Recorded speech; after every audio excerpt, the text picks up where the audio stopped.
This is the original esport racing game. This is iRacing.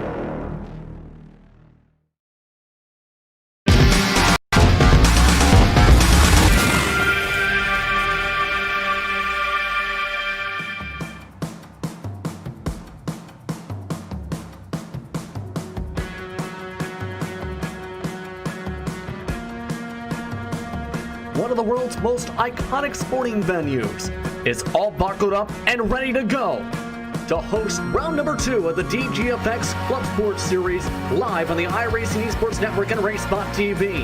After an exciting first round at Okayama, we're in Kent, UK this evening for what should be a thrilling 4-hour event, the first 4-hour distance race of the campaign for the Season 3 of the DGFX ClubSport Series. I'm Justin Prince. Alongside the booth tonight is Nolan Rempel. Hugo Wees in the director's seat as we get set to go to attack this 9-turn circuit. 6 turns to the right, 3 to the left, and what should be an exciting race from start to finish on this very cool and very windy evening here, Nolan.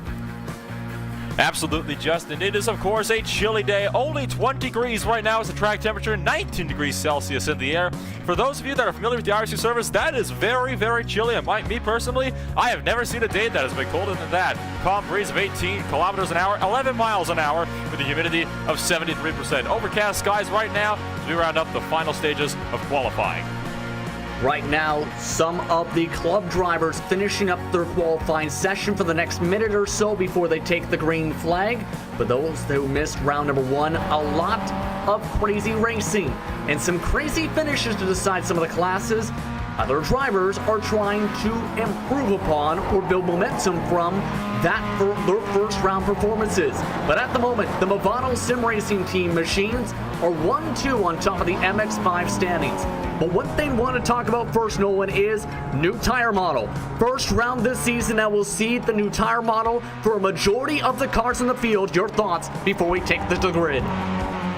Well, I'll tell you what, Justin, we have heard that the Porsches on the first few laps, we have had reports that they have basically been like skating on ice for the first few laps. That's going to be something to watch out, especially going down to the Paddock Hill for the very first lap today. And of course, the first few laps throughout the pit cycles throughout the day as well. The TCRs, they've been struggling as well. We've seen a few incidents in qualifying where cars have been sent around. Even the Miatas have been having their own little struggles in qualifying. So it's going to be very interesting, especially in the opening 15 minutes or so of this race. Indeed, these drivers are all set to go to take to the grid, finishing up their qualifying attempts as they're just about ready to jump onto the racetrack. We do have one penalty to note. We will get to that in a second, but here's to note the schedule so far for this season. Of course, round number 2 today, one of 3 4-hour events in 6 rounds on the season. Mosport, Barcelona, Phillip Island, Interlagos round things out on the schedule.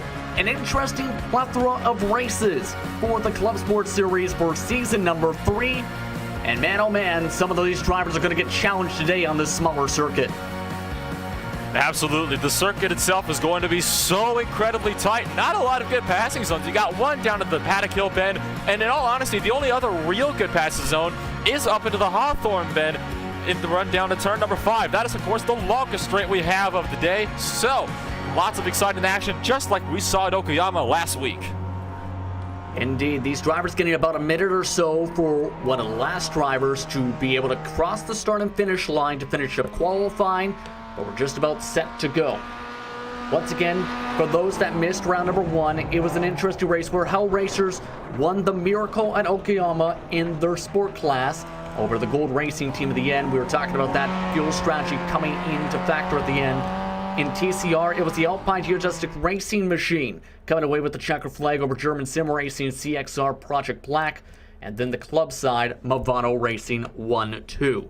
How will they start today is the question. Let's take a look at your starting grid for round number 2 from Brands Hatch. Starting first off with the Sport Class, it's Huge Ass Porsche on top of the pole with a 125.3 alongside Gold Racing Team Red.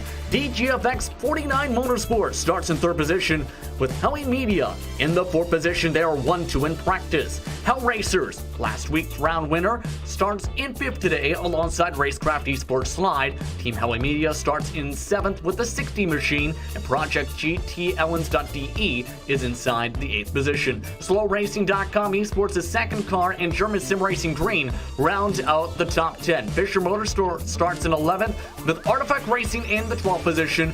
Rev Match Esports RB Scaleworks in 13th with Gold Racing Team White all the way back in the 14th position.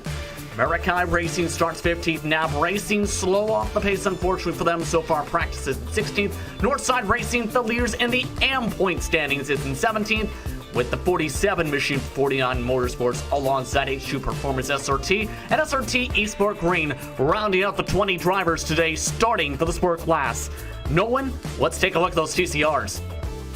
Starting on pole position for your TCR class today, we've got the Racecraft Esports Push. Right behind them, the German Sim Racing Siam Machine. CXR, Project Black in third place with Element Sim Racing down in fourth. Running down to fifth place in class, we of course have Full Send Racing and Team Havenska in sixth place. Seventh place with the RacespotTV ClubSport and the FAC Auto Tech Sim Racing down in 8th place. 9th, we've got Alpine Stars Geodesic Racing, German Sim Racing Orange in 10th.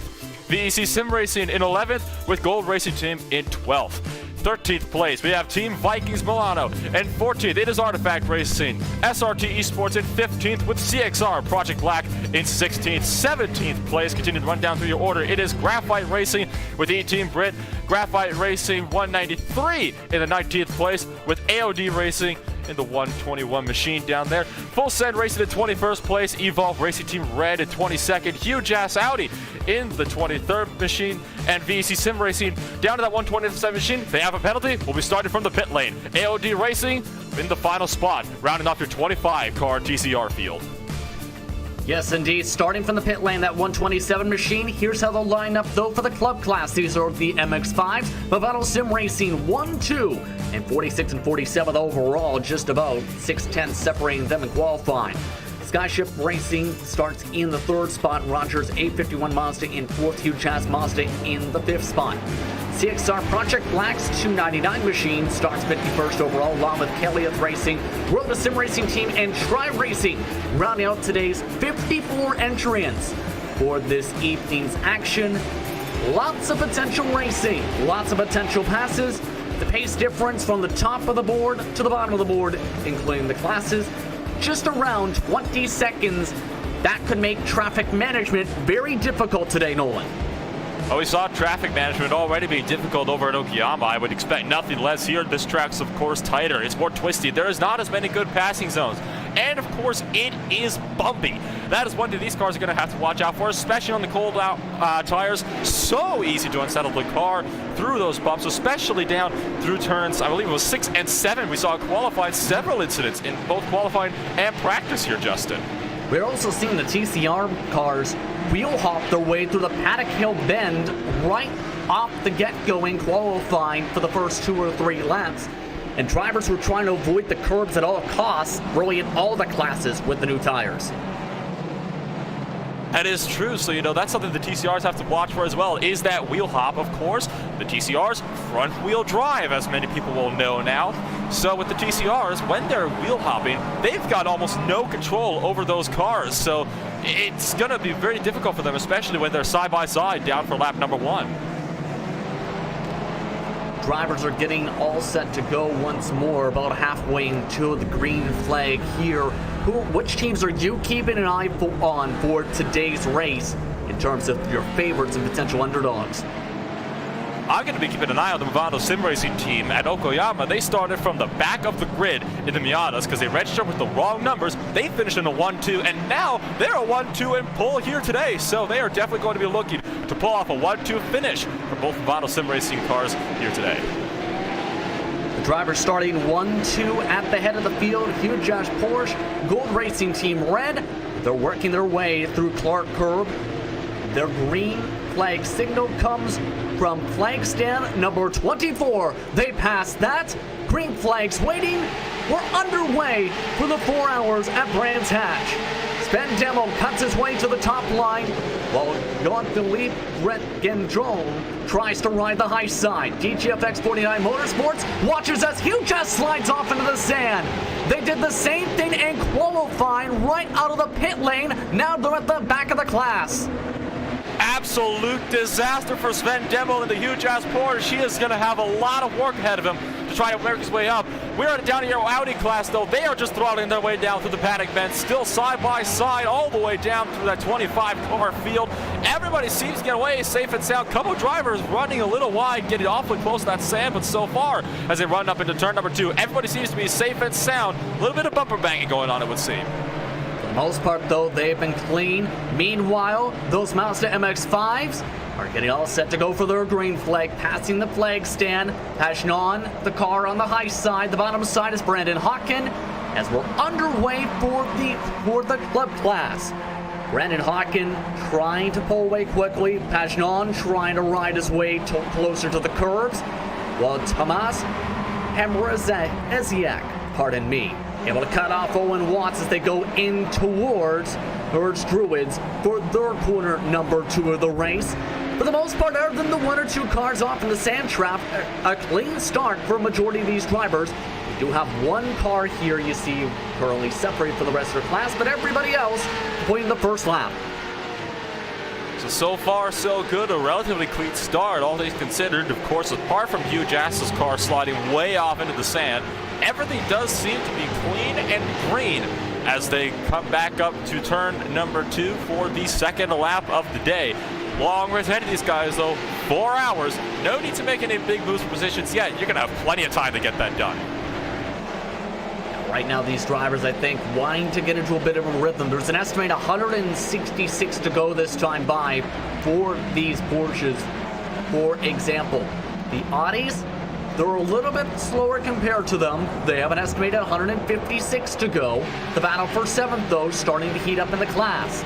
These drivers trying to get through the field quickly. That is Funk Autotech Sim Racing's 251 in front of Blake Neck, who had to start in the middle of the field. And we know how Alpine Stars Geodesic Racing can be in these cars.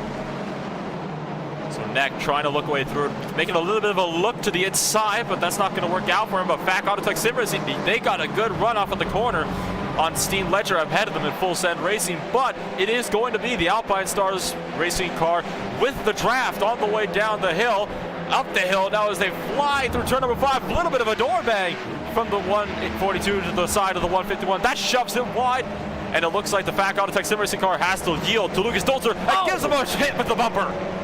And a bit of a brake check that time. SimRCD ClubSport having hit the brakes early with all that contact. Caused a 3-car chain reaction. Gold Racing Team just passed VEC Sim Racing, who had to start off in the pit lane. So things are cracking off very early for 7th on back all of a sudden here with a bunch of contact. Remember, these drivers are still on a bit cool tires. It will take them a couple laps to get them warm. That in part leads to Fabian Alexander Bourne nearly bumbling his way to the grass. Everything is really kicking off, as he said, very, very early. We saw this at Okoyama. I'm almost not surprised that we're seeing it here today as well. It's just been so intense through all of your TCR classes. In fact, all your classes, but especially the TCRs. These cars just race so well, and it's absolutely shocking. You know, the action that we can see early on, and this is the type of stuff that we're going to be seeing all day, nonstop. Yes, I agree with you on that part, especially as this race continues on. Racecraft Esports push, trying to hold on because 2 cars are trying to push behind the German Sim Racing Cyan and CXR Project Black. We have just received word there is a black flag for a jump start, though, for Artifact Racing. It's the last car in the sport class, but they will have to serve a black flag that is just in front of these 3 cars. Ooh, that is not good. Elliott Roberts, big no-no for jumping that start. So this is going to be quite difficult for that team to try to figure it out, how they're going to work their way around that penalty. Speaking of difficult, these drivers have a difficult time working themselves through. Gold Racing Team just made a pass in the back part of this line. Lake Neck wants to make one on Steam Ledger. The Full Set Racing 185 and doesn't send it in too hard. Tries to let by Neck. Neck now going side by side though for the position as they go down the straightaway and head into Clark Curve once more. That forces Neck to get off the gas as Gold Racing Team slides. These cooler tires are causing a lot of slipperiness, and because of the cool track, it might take a little bit of time for them to cool up, or heat up rather, than normal. Neck, meanwhile, gets on by finally, heading through Paddock Hill Bend. This is, just like we saw at Okayama, the racing is absolutely phenomenal. You saw the back, Gold Racing Team, Dennis Zippenberg trying to find a way through that fat Autotech sim racing machine, but he actually took a bit of a tighter line, and that lost him time to the center of turn 2. So through turn 3, he's going to have to go on the defensive against the VEC sim racing car. And we should note, there is traffic now being dealt with already. Yes, we are only 6 minutes in, and the Porsches have reached their way to the MX-5, some of them. If you look towards, say, 16th and so forth, you're going to see drivers have to deal with the lead MX-5s, and they are actually going 2 and 3 wide for position as a result, trying to dart around the race leaders for that class. Nearly making contact. Nevada Sim Racing cuts to the top side. Has not nearly got in the wrong spot at the wrong time. Allows a drag race behind.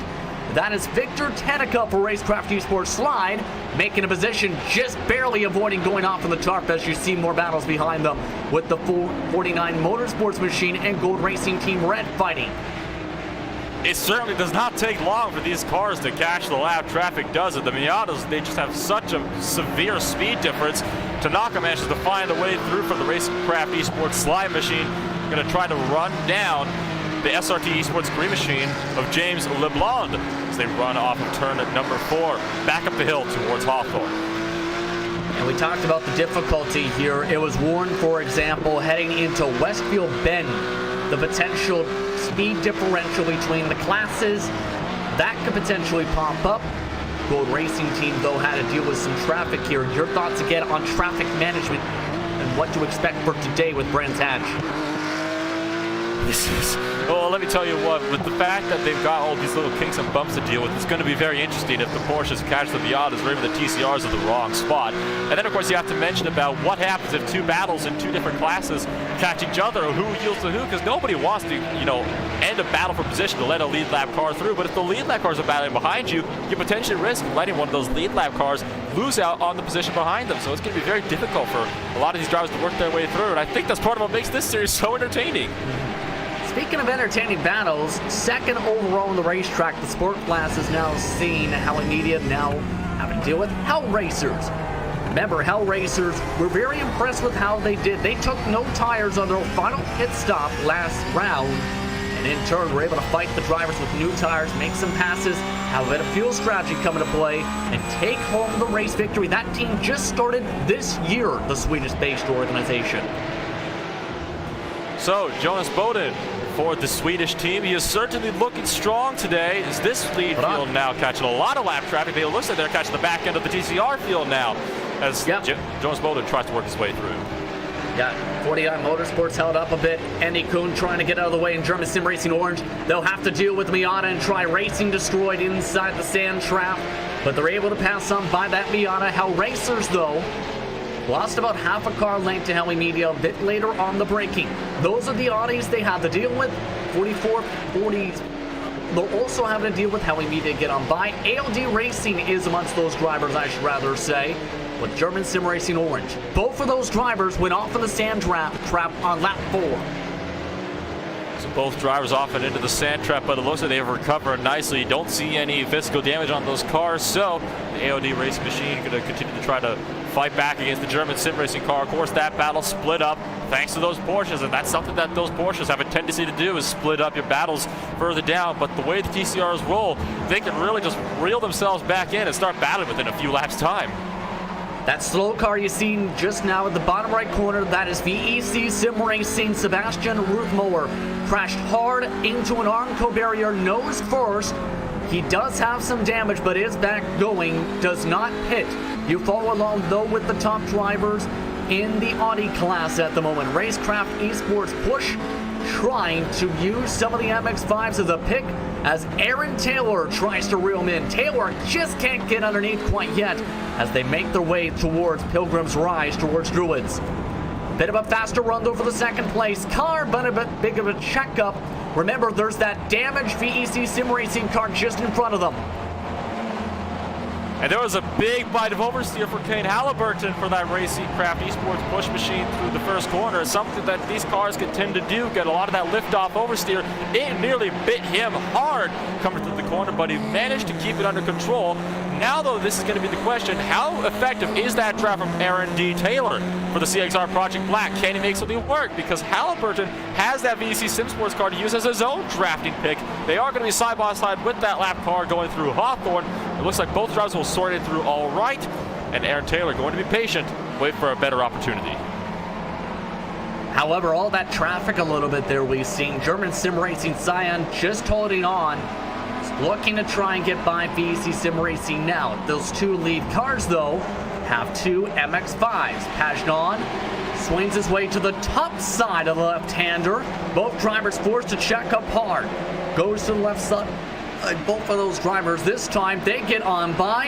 Have to just deal with Brandon Hawken as they make their way from Clearways to the Clark Curve. Then it's clear sailing for a decent amount of time. They're able to get on by, but Taylor has a chance for the run. Taylor cuts to the high side. Can he make the pass work on the outside lane of Paddock Hill Bend? No, he backs off the gas, tries to diamond it, tries to take the run to the outside. To the inside, gets cut off. Howie Burden made contact, side by side now with the Druids. Taylor trying to fight back around the outside. He's going to have the run down into the Graham Hill Bend. He's going to have that line. Will he be able to keep that line, though? So close. They do touch. And Kane Halliburton gets shoved off the racetrack and out of line. The lead change, though, in your TCR class. It is CXR Project Black into the lead and beautifully held by that Racecraft Esports machine. A bit of contact on that pass, but either way, new race leader, CXR Project Black. But look what's happening behind them. Third, fourth, fifth, all were held up by the two MX-5s from Movado Sim Racing Team, the club class leaders. They also had to take some time to get around the VEC Sim Racing car, so now all of them are lined up in a group and are trying to reel in second spot as some of them wheel hop their way off the curbs. Flying up for the Dingledale corner. That's an interesting name, if I do say so myself, as the Team Events Field car. He's trying to reel in the German Sim Racing machine ahead of all of these guys as we keep eyes on the center of this field. Down, though, to your battle for the Viana lead. We haven't been able to talk about this a whole lot. Trouble behind them. Contact. Buck Auto Tech Sim Racing spun around, made door-to-door contact in that same corner behind him. That was contact with a blue and gray machine. That was Artifact Racing's 178. And that sends around that Audi. Big incident there that for the FAC Autotech Sim Racing machine. They were running near the front. They're going to have to fight their way back, and look at all of those cars just screaming their way by. There's another car that's off and into the tire barrier. He's managed to get that car pointing in the right direction, but good grief. Disaster then for the FAC Auto Sim Racing machine. It's the same car. Disaster. Oh, it is. And with the new tire model, there's a chance they heated up the tires so much that it ended up sending them towards the Armco, and they're finally back off and going. Some bad luck to say the least. And another car is off on the grass. It involves one of the leaders. It is lap car traffic interclass contact involving one of the Movado cars. That is Marcel Pagnon turning Graphite Racing and collecting the second place MX-5. Oh, dearie me. That is disaster for Tom Van Put, who is off and into the grass now. And, of course, one of your Miata 1-2s, they've now got some damage on the front end of that race car. There you have it, just lap traffic causing issues. It was just inevitable. We saw this at Okuyama. We're seeing it here now. The question is, did the Movado car move right and take out the Audi, or did the Audi come back to try to make the corner and turn himself on Movado's bumper? Yeah, that's a question. And that was again in the group of the two graphite cars. I think it was a matter, again, traffic management coming to key play. And it ends up sending around one of the Graphite Racing's purple and black machines. Should note the tires should be pretty much up to temperatures at this point, so these drivers taking some of their quickest lap times of this entire event so far. The 126s to 127s. So, yeah. Some of these drivers feeling comfortable, say, in the battles for 9th and 10th to take the cars with anger for position battles in the traffic. This will be very interesting indeed as we look to your battle now for 9th place, which is closed in to about a quarter of a second, trying to work their way through one of the lap Audis. That is IVRA Racing trying to hold off the German sim racing 3 machine of Till Norway. That battle spreading out a little bit more because of that Audi. They'll be up to Norway now to try to reel in that gap once again. Meanwhile, by the way, there are 2 cars in the pit lane. Andy Kuhn, one of the drivers who had lost control of his car. The back tires had slid at the final corner through Clark Curve for half the corner into an Armco. He is now in the pit lane. However, he might see a penalty. There is a warning to drivers. If they were to use a fast repair, they are not allowed to do them. There is a chance that car, not expecting to need to make a pit stop, might have accidentally turned it on, so we'll have to keep an eye on that one. Drivers not allowed to take fast repairs in this series as we look at one of their counterparts in the 10th position in the Porsches. And we just had word, the incident for the Graphite Racing, well, that incident was just reported to Race Control, so we'll need to keep eyes on that one to see if anything is done about that one with that contact with the Miatas. That incident now under investigation, so this will be, it'll be interesting to kind of see how things play out through there. There is the battle for 3rd place in your Yamaha class, the Rogers A51 Mazda, Owen Watts trying to fight off against Shifke Racing. That battle about 8/10 right now. Looking at that at the moment right now, Shipkey Racing laying by some of the traffic. That is huge ass Mazda, who are the AM leaders coming into today trying to reel them in. The problem is here Nolan, with these MX-5s, if you stay in a pack, the draft can really help you. If you break the toe, it helps break things away. Should know, part of me, that is Rogers A51 Mazda in 3rd that they're about to reel in here, but if you're able to break the toe, it's much more difficult to try and keep up. That time Shipkey Racing losing a bit of the draft with the lap traffic at the wrong place, wrong time. Indeed, the Shipkey Racing had to let one of the Porsches through, and that forced to take a bit of a less than optimal exit line, which caused them to lose that draft. That battle now spaced out to over a second. So like trouble, Hell Racers! One of the Porsches has spins around. It's another spin in Clark Curve. That is one of your top 5 machines falling down the running order. Let's take a look at this one. It's a self-spin, and this is what just happened to one of the Audis. Getting too much speed in Clark Curve, and bye-bye goes the rear end of the race car. I will say good job on Jonas Bowden for managing to keep that car out of the barriers. He slides into the pit entry lane.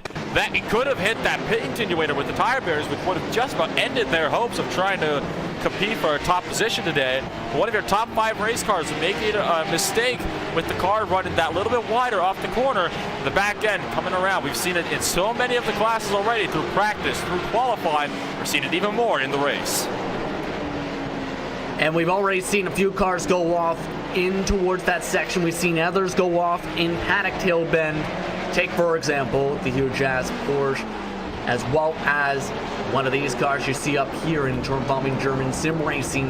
Why do you think that is? We're seeing so many cars find their way getting loose like that, and in turn having to deal with these battles.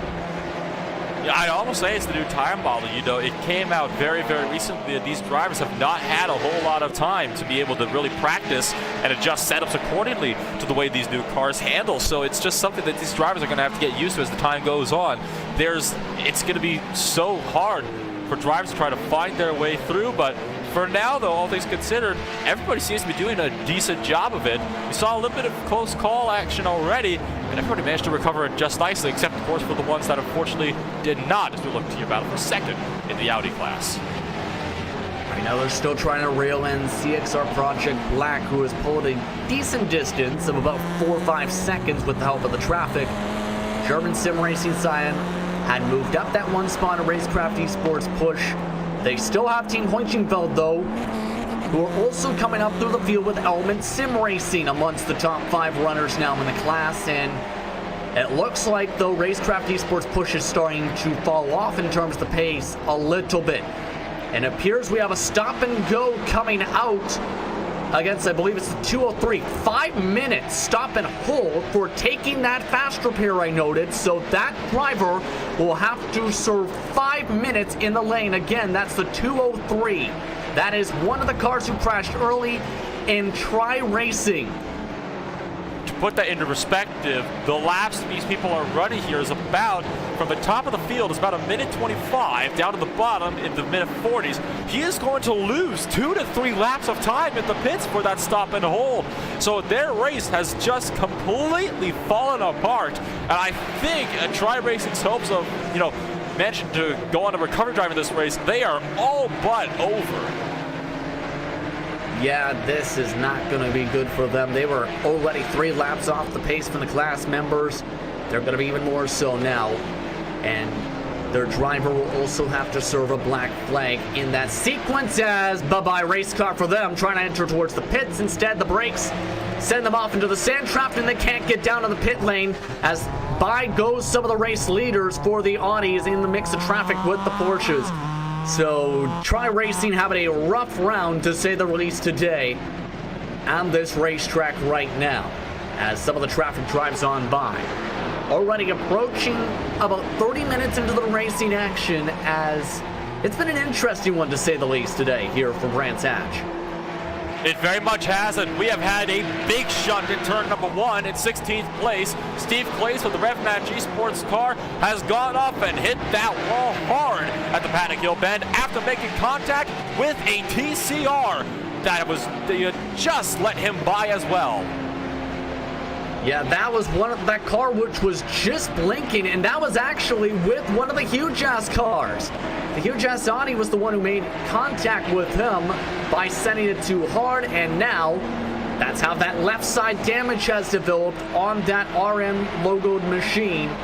How they lost a bit of time having to save it through the sand trap. By the way, though, the lead for that Porsche class is down to just 0.2 of a second. 49 Motorsports and Heli Media 1-2, and right now that Heli Media 61 machine is right on the back bumper. Their teammate is 9 seconds behind the battle. So everything seems to be kicking off in your Porsche field. The overall race lead as they try to work their way through and take the race lead. That number 49 machine really working around this racing circuit, trying to make whatever ground he can. And what do you do if you're Team Heli Media? Do you just elect to save fuel and ride behind, or do you try and push the issue? They're going to have to push the issue with Petch on, but I mean push the issue in terms of in-class position. I would say, try to push the issue if you can, because, in Okayama, we didn't see a whole lot of opportunities where, the field was terribly close to each other. So I would say push the issue now. And some traffic problems. That is AOD Racing's Ty Ippolito he got held up with, and now he's lost the draft all of a sudden here, pardon me there, Nolan.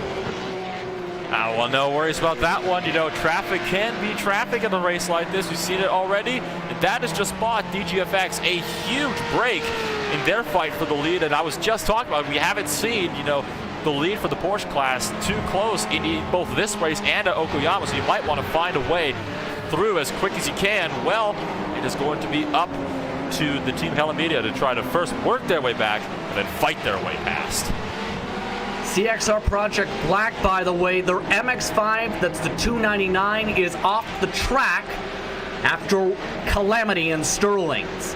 And curious to see if we can get a look at this one, because it was a 3 to 5 car incident involving the 299 as he was trying to deal with traffic. He is back on the racetrack after spending some time in the pits, but he ended up flipping over that MX-5 with how much trouble was being caused behind him in the traffic. Anthony Beck went off in the sand. Victor Tanaka's Racecraft Esports slide, the 13th overall driver in the Porsches, also spun around with the contact with that MX-5. And that MX-5 is still trying to chug its way around the racetrack here. So multiple drivers having some trouble with traffic management.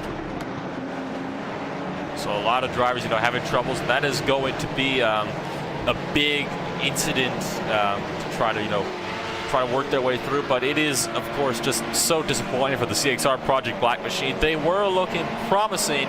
Well, not anymore with that big incident down at an air car spinning. Remember that Rev Match Esports machine who had some contact with the left side? They just spun around right behind another driver ducking in the pits. The 299 was coming in. Rev Match spun the tires, and now they have sent their car into the pit lane and taken their driver out of the car. Let's head back up to the race lead, though, for the Porsches, as right now the gap is still 1.2 seconds. We're having so many incidents happening in this race. We don't have enough time to talk about all of them, much less look at all of them. As the GTFX 49 machine continues to try to work its way through that battle, though, Team Media, I think they definitely have the base. They just need to find some clean air. Looks like they've found the track, though, they need ahead of them to work their way up and fight their way through. Yeah, and I'm curious to see what the fuel numbers are going to be like for this race, because they were slightly tweaked with the new update that came out this week.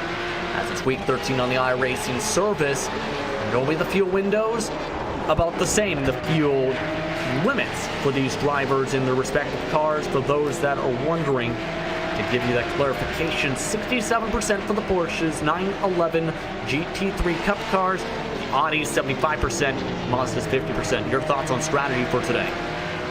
I think in order for me to fully successfully predict what will happen with strategy, we kind of need to get an idea of what the fuel windows are going to be first. And of course, it is going to be different, so we'll have to wait until the first round of pit stops, and then after that, we might be able to get an idea of what we can be expecting throughout the race. Yeah, normally you see fuel stops at around 50 to 55 minutes, depending on the class, sometimes a full hour. So we'll have to see what happens there. There's a chance we see some potential undercuts or potential no-tire strategies. Meanwhile, traffic getting still chaotic with the MX-5s. 9 MX-5s making the starts today, and some of those drivers have to cut through pretty aggressively.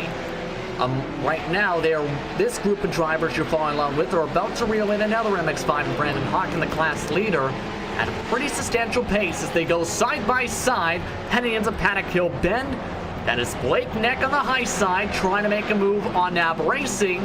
That is not for position, that is interclass traffic that he's currently trying to let on by on the bottom side of Druids. So Neck able to let the traffic through, and we're being told, by the way, as well, that Aaron Taylor has spun out as the TCR class leader, so he has now lost a decent amount of time. That's the 198 who was up by a decent bit. Apparently he had spun in the past lap or so. That lost him some significant time while trying to deal with traffic. Still scored as the race leader, though. Still scored as the race leader, and it looks like he's going to be able to stay up there. He's still a good, I'd predict about 9 seconds ahead of second place for the team Hevensfield car right behind him. So this is it's certainly not a close battle for the TCR lead like we saw in Okuyama. It seems like Aaron Taylor has really managed to pull in what that car needs to try to work his way through. A little bit of a back out, or a step from the back end, though, as he made his way through the final corner. Yeah, that car might be getting a little bit loose, potentially. These tires have had to deal with some anger. And we were talking about this a little bit, though, where you were expecting this to kind of be the case with the cooler track today. And that is true. We were talking about how we were expecting kind of a bit of a cooler track today, looking back up to the battle for the Porsche lead. And I think that fact still stands. And the fact we've seen today just supports what we've been talking could be the case all day with the cars being loose with the cooler track temperatures. The track temperature right now is only up by 2 degrees since this race started. Centigrade, so that is 22 degrees Celsius now. So it is still a very cool track. It's got to make it difficult for these drivers to try to work their way through, especially with tires that might be starting to get a little overheated with some of these the slides they're having. Yeah, and right now, more traffic to deal with. That is Carter Kundiner, who is having to let by. Matthias Havdahl once again holds him up, but slight touch, but still keeps inside the draft with the hard braking as they approach the Evolve Racing Team Red. Already approaching 3 hours and 30 minutes left on the clock These drivers having to make another 145 circuits so far on this circuit here. But at this point, the top two for the Porsches have pulled away by 9 seconds. Fourth place is 20 seconds back. It's Fisher Motorsport, who we haven't talked about much at all today, who are currently running in P4 in front of Hell Racers. So Manuel Meyer for that Fisher Motorsports trying to hold off the Hell Racers, but I think that Hell Racers car is more focused on focusing about the Project GT machine right behind them. They're in a battle for 5th place in your Porsche field as well. So Jonas Boden really trying to hold off Lucas Lippert down through turn number 4 once again and back up for turn number 5 at Hawthorne. By the way, no further action to be taken for that contact we've seen between Movano Sim Racing's MX-5 and Graphite Racing. So those two cars off and away basically with no penalty for them on the racetrack. Still keeping up with this battle. This is right now Hell Racers having to deal with Project GT Ends.de. Remember that Hell Racers machine spun around inside the top 3 while trying to reel in the rest of that group as they start to dodge the World of Sim Racing Team MX-5. And you'll notice that battle for 5th has just become a battle for 4th because Manuel Meyer for the Fisher Motorsports machine, he caught that Miata at exactly the worst possible time. Caught it coming through sheets, and that completely checked the Porsche up and had to lose all of the ground he once had.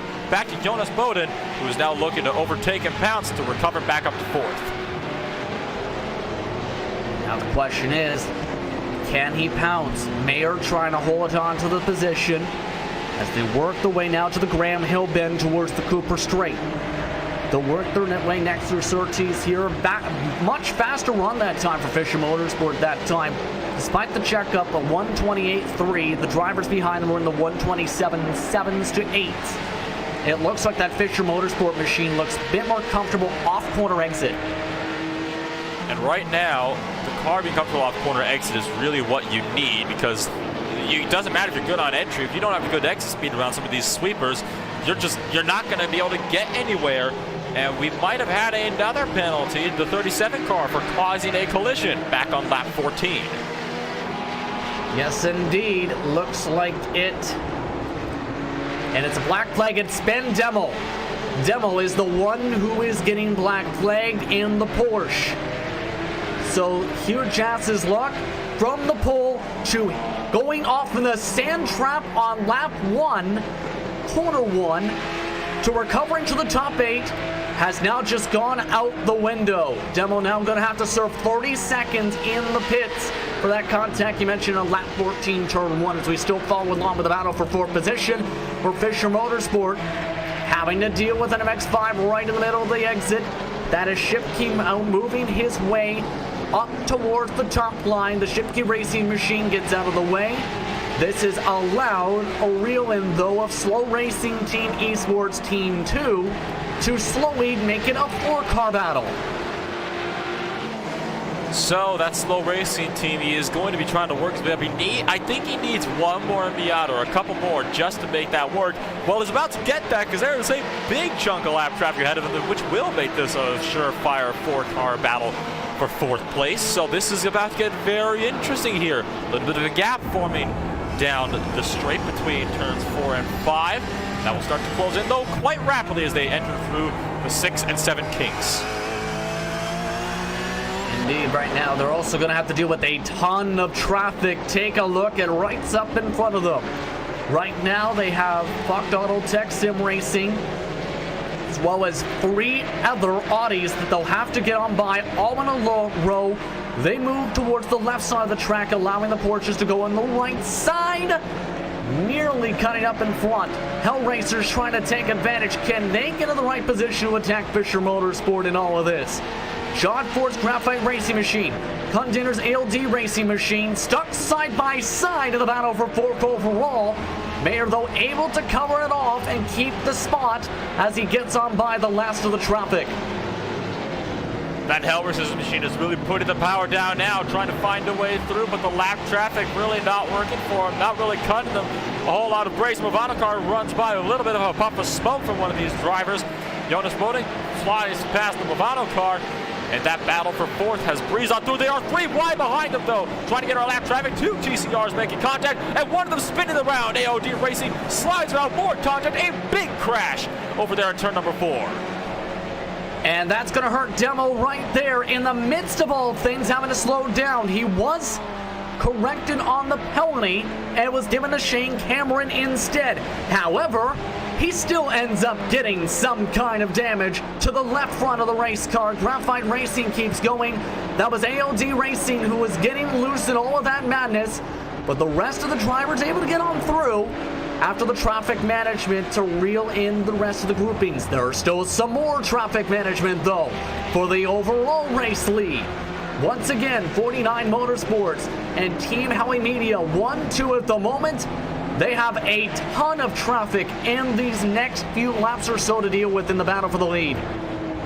So far, DGFX has been managing to keep Heli Media at bay. That might come to an end here, though. Heli Media can get a good drive off of turn 4. They're taking a tighter line, but it is the DGFX machine to take the later apex. Both cars slide down on the exit. They're side by side already ahead of them, though. This could get interesting. The Miata going to move aside, let them through. Todd, Hochshank-Redco trying to look up the inside of the Audi, side by side. The Audi hangs on around the outside. He's going to try to look through the inside now as they fly through Westfield's going to make that work, and Heli Media gets held up. Going to hold them up for about a half a car length. However, they have Artifact Racing to also deal with. Remember, these drivers are slowly approaching that pit window as well as they approach now that 178. Now Sterling's down clear ways. And it looks like the more this race develops again, the more, as we potentially expect, that 61 machine looking to save fuel. Artifact Racing nearly wheel hopped his way on the brakes along the rumble strips of Clark Curb, able to keep it going, though, as he finally lets the traffic go. As you look at the back ends of the heat flames. The heat wave certainly rolling off of that number 49 machine as he continues to try to hold Matthias Havdal at bay. Really struggling with that car as that Team Heli Media machine continues to try to reel him in, but every time he gets close, lap traffic seems to separate them a little bit more. They've got another big gaggle of cars that's going to be coming up on them in about a few corners here.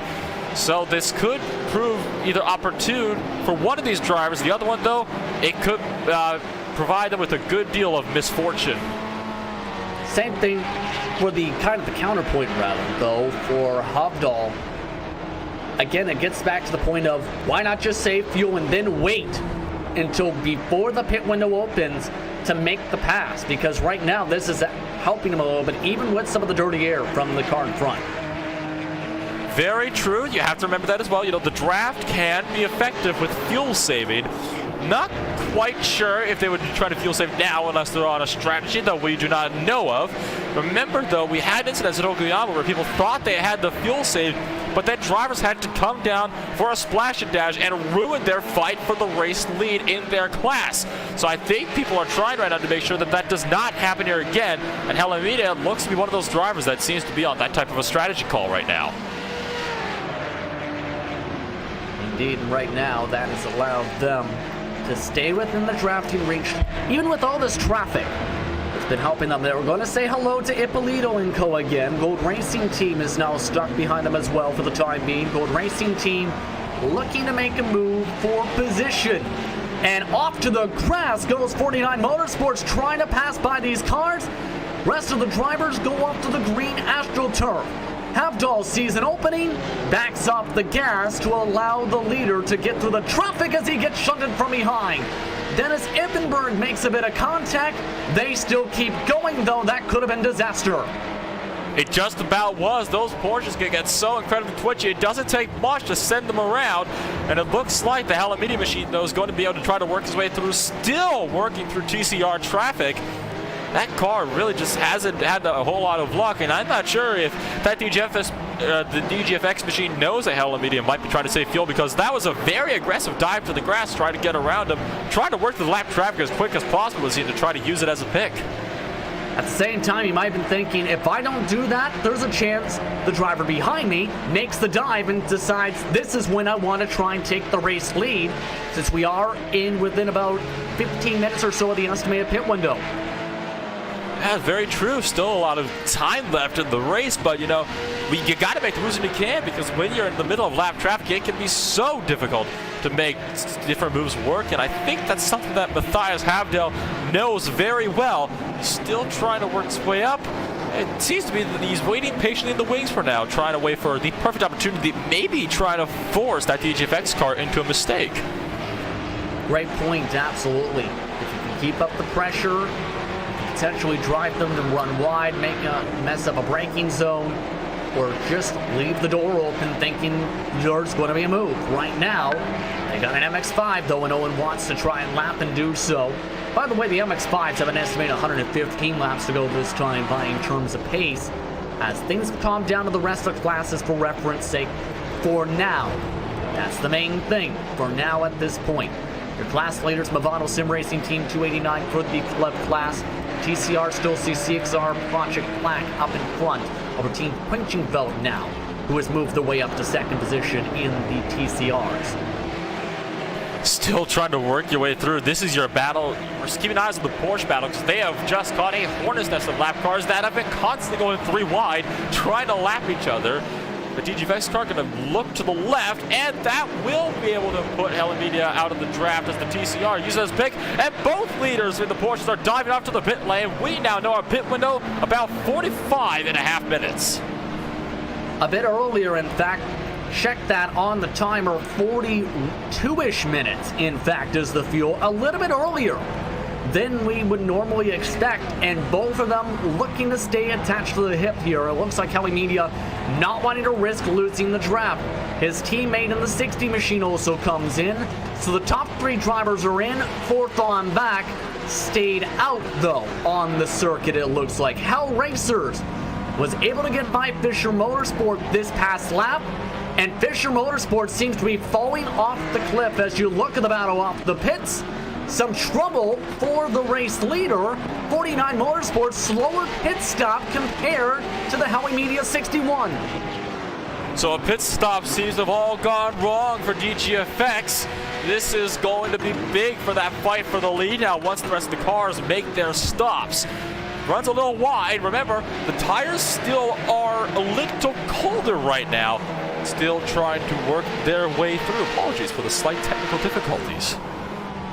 Hey, but the racing's still going on. This is the net race leaders. Fisher Motorsport dropped to second because Hell Racers blistered by them. Fisher Motorsport has fallen off a cliff 8/10 slower last time by Nolan.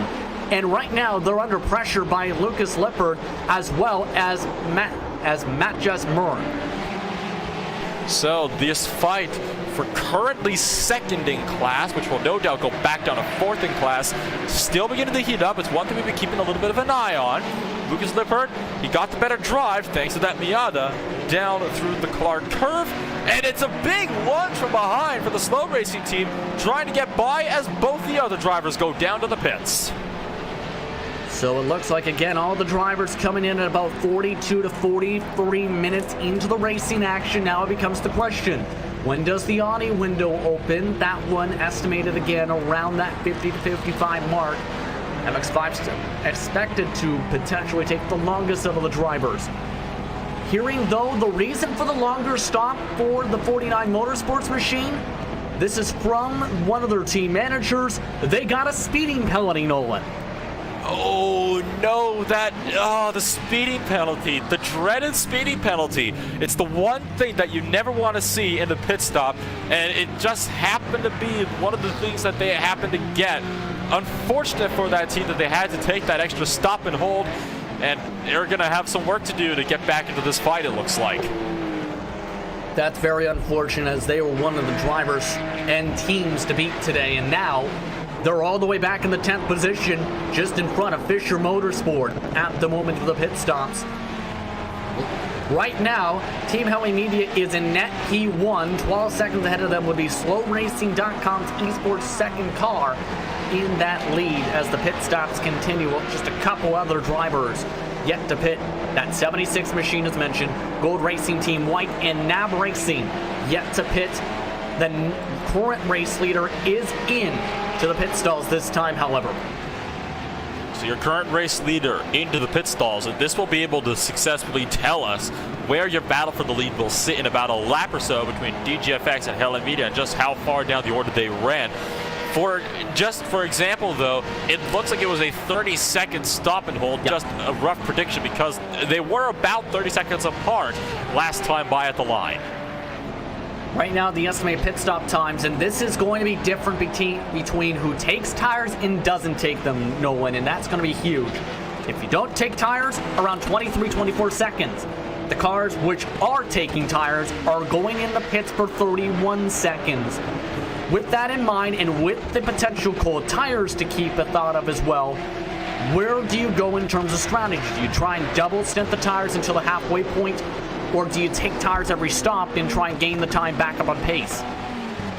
That is going to be the big question, and we saw that at round 1 in Okayama, a driver did not take tires, and they did manage to keep things all safe and sound on the car. I do want to look to your battle for 4th overall, because that fight is really heating up.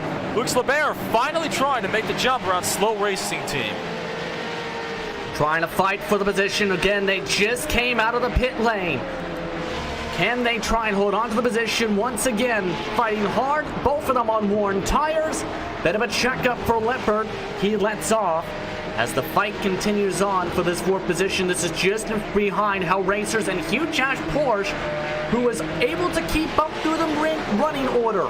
Can Mern, though, hold on to the position? Lippert was in front of him before the pit stop window opened for the position, and they're going to have to deal with a couple drivers in front who are not for position. Up in the sand, and the grass goes Mern, able to save it, and there goes the battle just like that. The battle can come to a quick end just like that, and it's almost like a snap of the fingers. You just overdrive the corner that little bit, and that is all it takes to get rid of the fight, and that has just allowed Luke Labert to say, "Thank you very much. I will take 4th place in class," or 5th, excuse me. We'll take a break. When we come back, we'll have more coverage of the DGFX Club Sport Series, round number 2 for the 4 hours at Brand Hatch. You're watching RacespotTV and the iRacing Esports Network.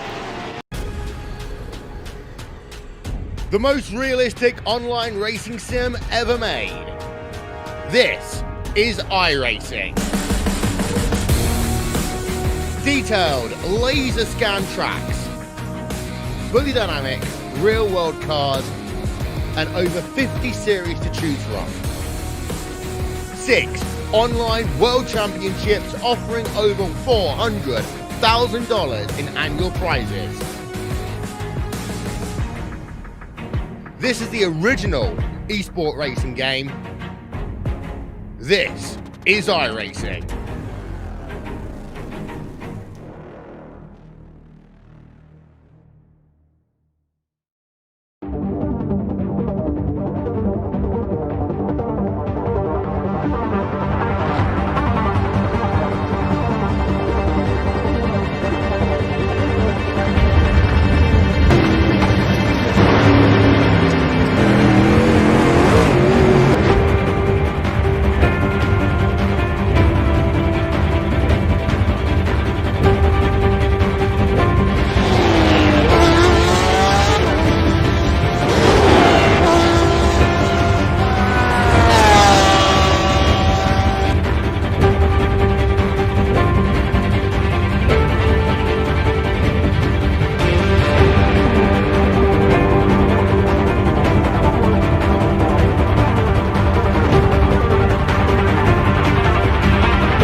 Welcome back, everyone, to the IVRA Sports Network and RacespotTV's coverage of the Club Sport Series for the second round. For the 4 hours of Brands Hatch, Justin Pritz alongside Owen Rempo, Hugo Ruiz in the director's seat.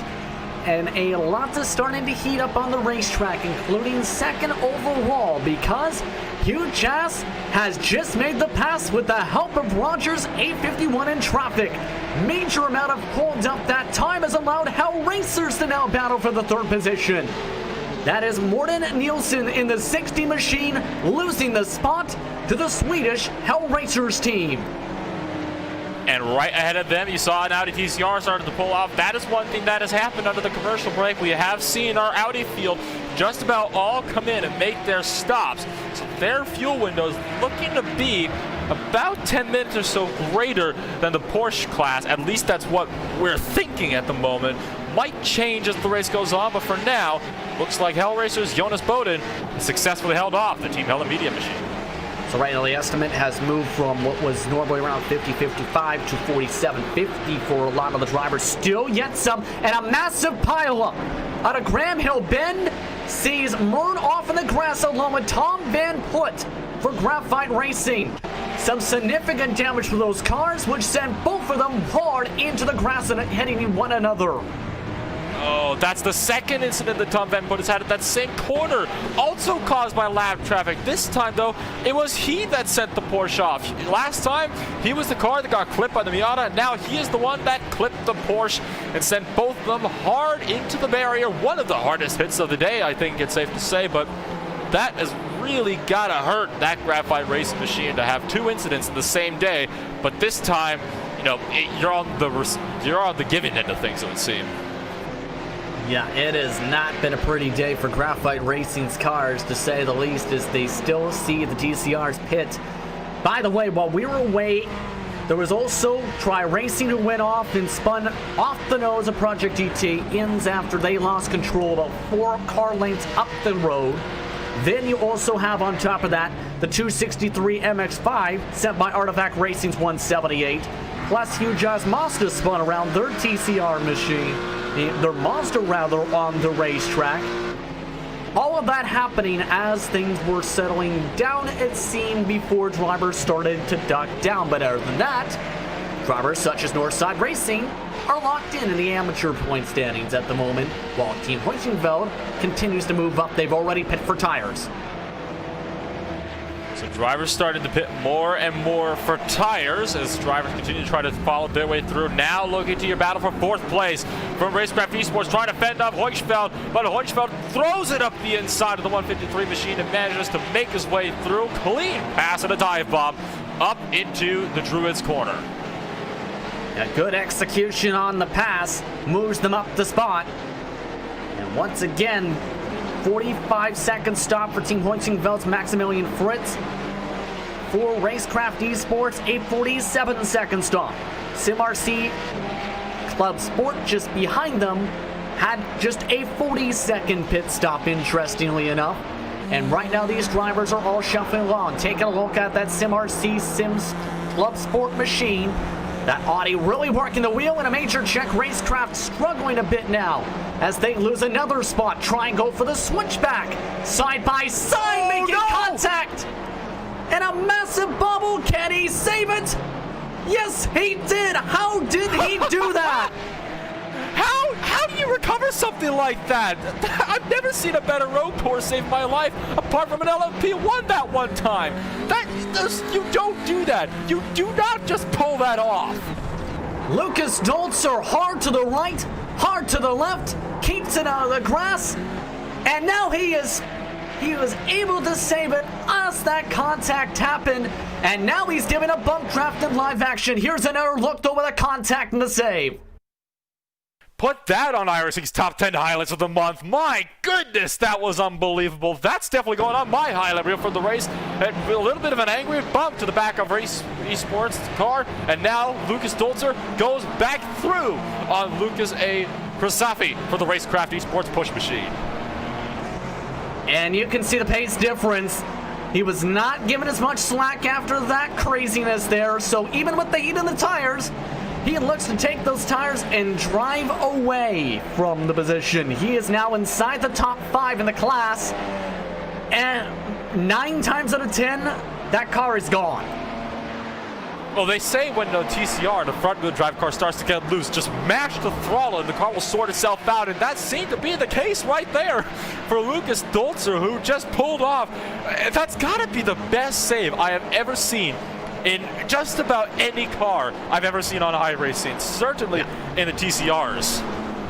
Not to throw some ice water on that point, though, here's the problem, though. Those tires might not be as effective now in the long run because of the spin, or because of the multiple saves. I think it's safe to say that the tires are going to be just about shot, and they're not going to be happy with Dolzer at all right now for putting them through that torture. But I mean, I'd take some overheated tires that are now slightly more worn than bending the car into a wall and ending your hopes for a top 5 finish in the class. Indeed, but here's the problem. If you're Racecraft, you are falling off pretty quickly. 134.3s. They're about half a second quicker, some of the drivers reeling in the backdrop, including Element Sim Racing. In fact, Element Sim Racing having a much better turn through Druids that time as they approach Grand Hill Bend. So Nick Hutendedge trying to work his way through Element Sim Racing, and no! Racecraft Esports goes off and sacrifices another spot to Element Sim Racing. They go through it. Now he has to take a much less than optimal line down through the corner, letting the Nav Racing Porsche go through. Looking back to your... Not quite looking back there. Not quite sure where I'm trying to go with this. Should note there is a huge-ass Audi behind them, but it is not for position. But up the road, look at this. Craziness developing where Project GT is, amongst others. Right now, SoloRacing.com Esports way behind this battle, where 49 Motorsports has recovered their way back inside the top 5. However, they are still 32 seconds or so back from the race leaders. So still a long way back, but every spot counts. So the DGFX car, every spot he makes, it's going to be closer and closer to that front. I believe that the car does have the pace he needs to work his way up there. He just needs some clean track and a bit of time to work with it, and maybe a little bit of luck on his side as well. We're about 1/4 of the way into this race, so still plenty of time to try to fight his way back. Plenty of time. Here's the thing, though, with the time, with all what's happened, Team Howie Media in the 61 car is 25.6 seconds in the lead with Havdahl. That is massive. Everybody else is bundled within the same 5 or 6 seconds, including up on your screen. Very, very true, actually. And the DGFX car is going to have his work cut out for me. Hold on 1 second. Full course yellow has just been called on the racetrack. Full course yellow.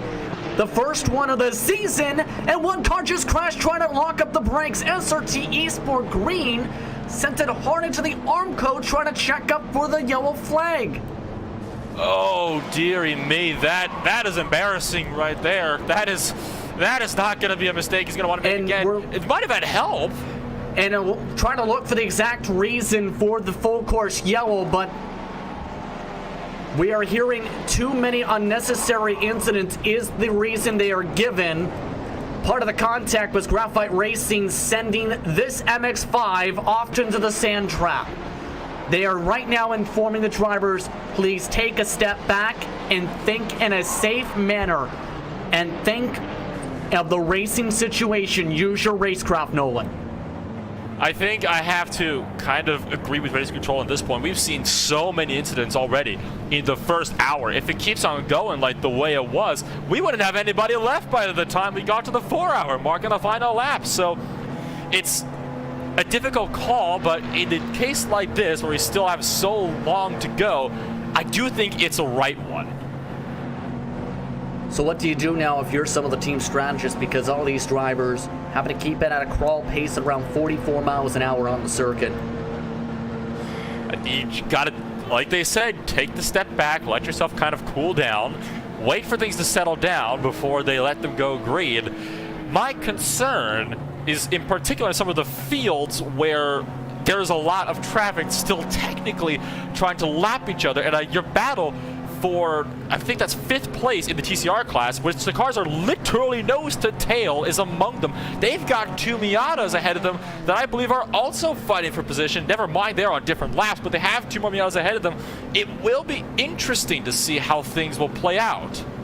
Here's an interesting strategy too. You see it up on your screen. The 177 Adultzer, he didn't change the tires. He topped off on the fuel to make sure there's some extra fuel in there, because we just passed the 1 hour mark here, Nolan. Interesting call from RacespotTV ClubSport to try and make sure they have that extra bit of fuel in the tank. That would be an extra 5-10 minutes. So potential strategy adjustments, we've seen it happen in, other series, even in real life, like Formula 1, drivers coming down during the safety car to try to make that extra little bit of tire changes work out. But in this case, fuel is the big question. It's what decided a class victory at Okoyama last month. So it could very well be what happens again here. Sometimes you need to adjust your strategy on the fly, and when you're in a case like this, you can definitely save a lot of fuel. Doesn't help, though, to get that little bit extra back into your tank, because you're not going to lose as much time as when you are with the green flags. And they are going to be resuming the race in 5 seconds. Drivers being told, get ready to hit the loud pedal. Green flag is back out. And when everyone is able to get back up to race pace. And there were a lot of drivers now really bunched up on the racetrack.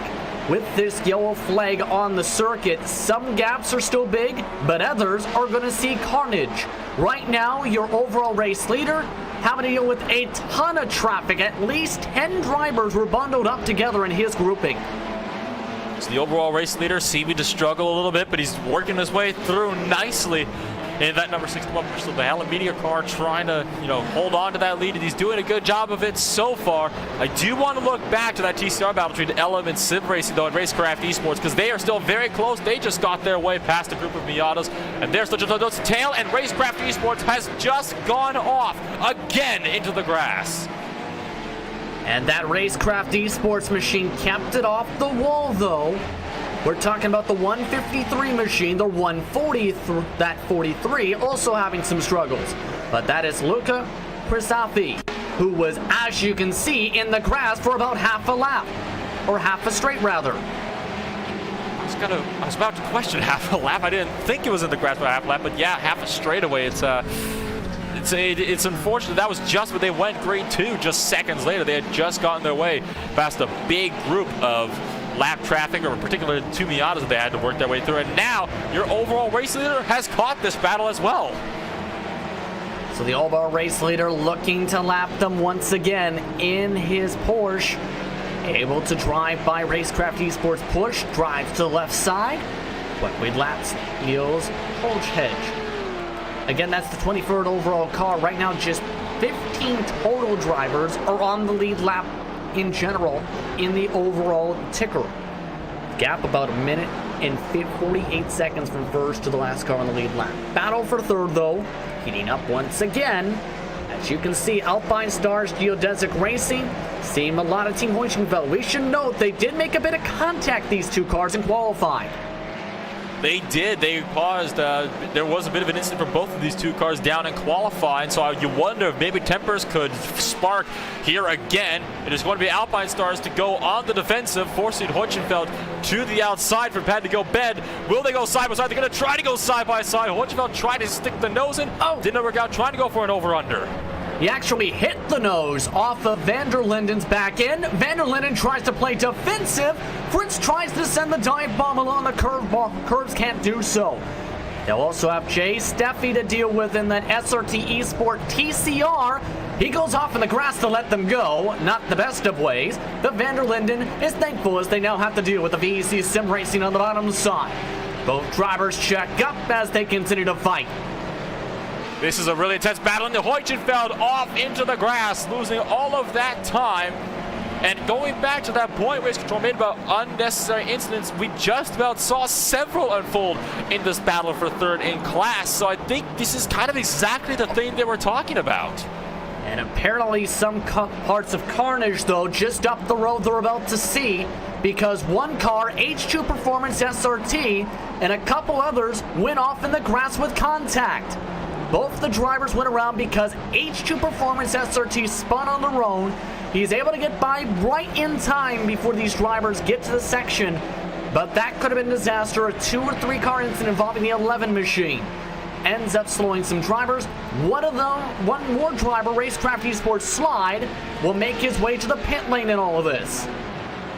So the tension and the excitement seems to be ramping up even more after the virtual safety car. And that is the car, by the way, you've seen there in the pits, who made the contact there with that TCR machine was referencing. And now looking back up to your battle for 4th to 50th class, that is the full Altec Sim Racing machine trying to get our full send racing with Evolve Racing Team Red behind them. They're just under 1/10 of a second and fighting hard for that class position. Both drivers running onto the AstroTurf. Those drivers really hungry for the position at the moment. Taking the higher arc once again.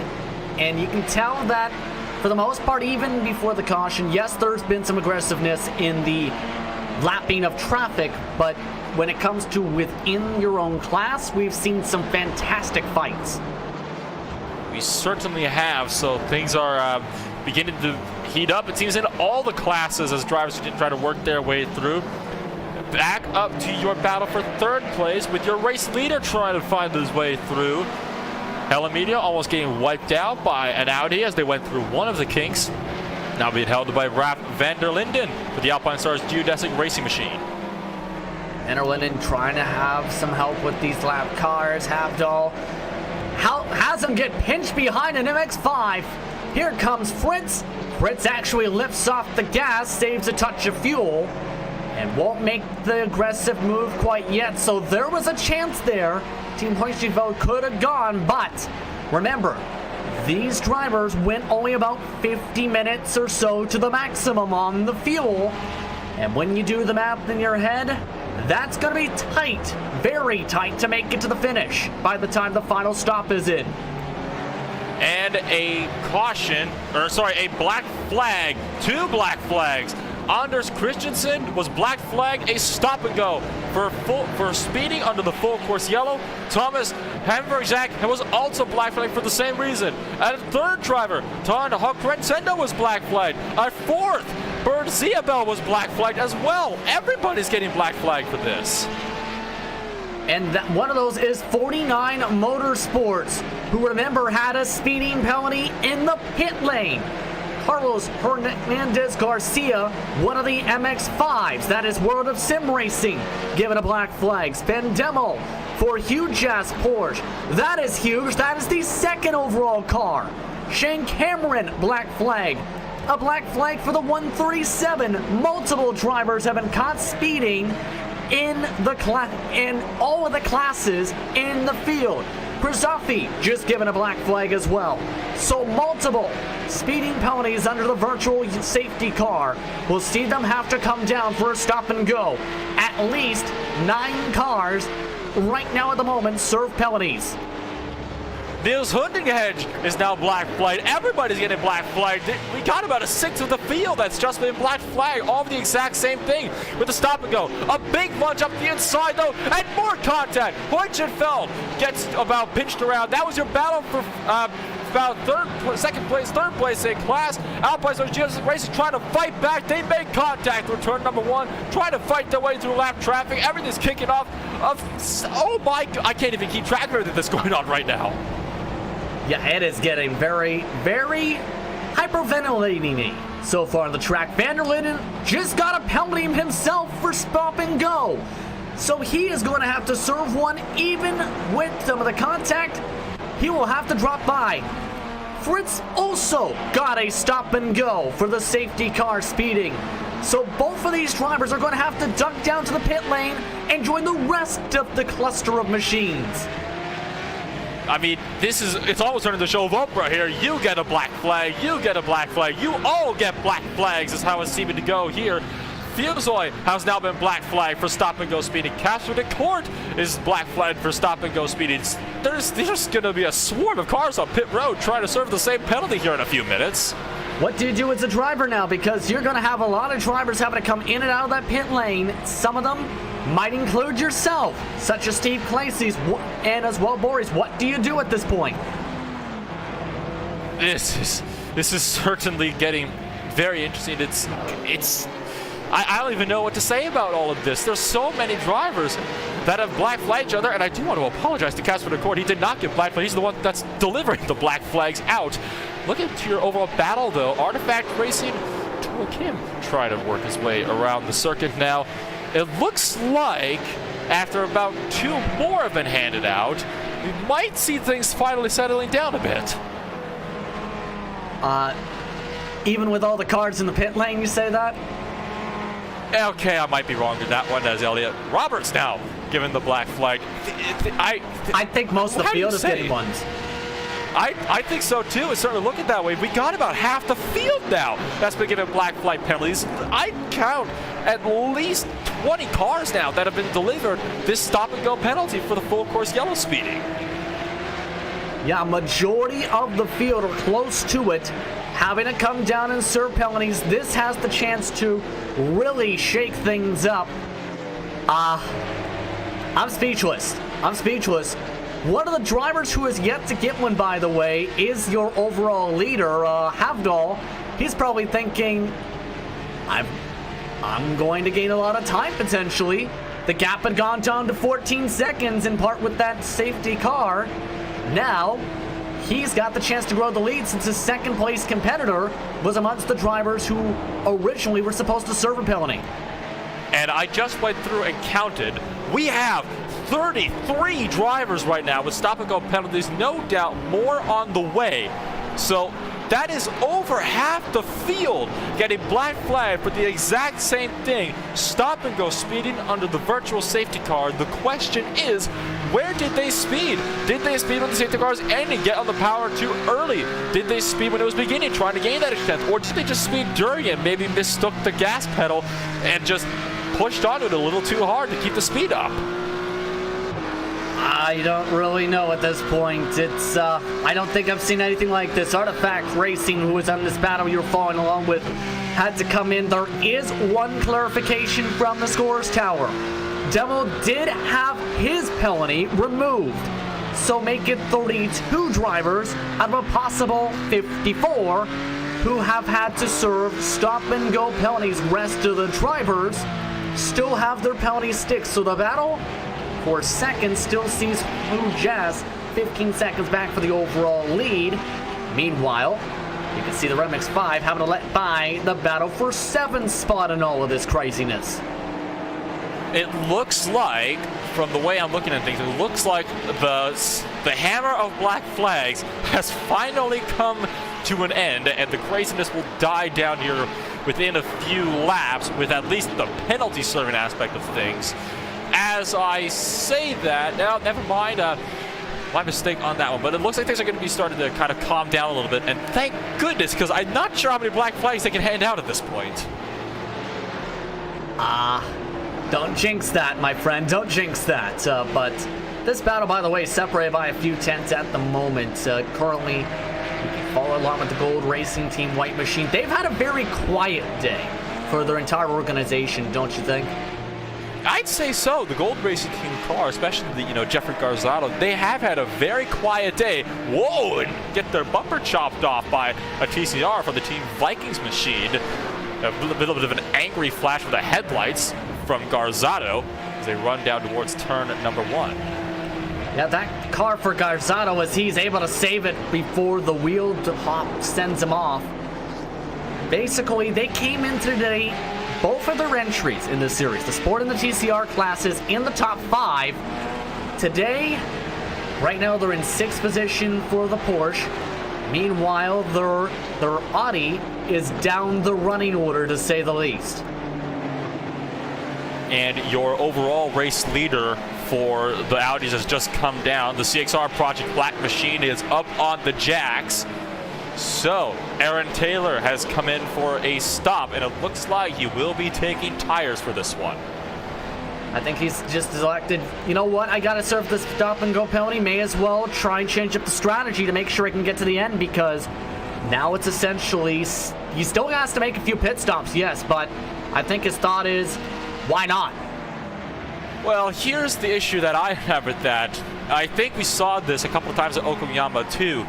are you allowed to service the car while you're taking a penalty? Because I don't think you are. And I think we got a few drivers, even last race, that got penalized for doing just that. So this might compromise Taylor more than help him if that's the case.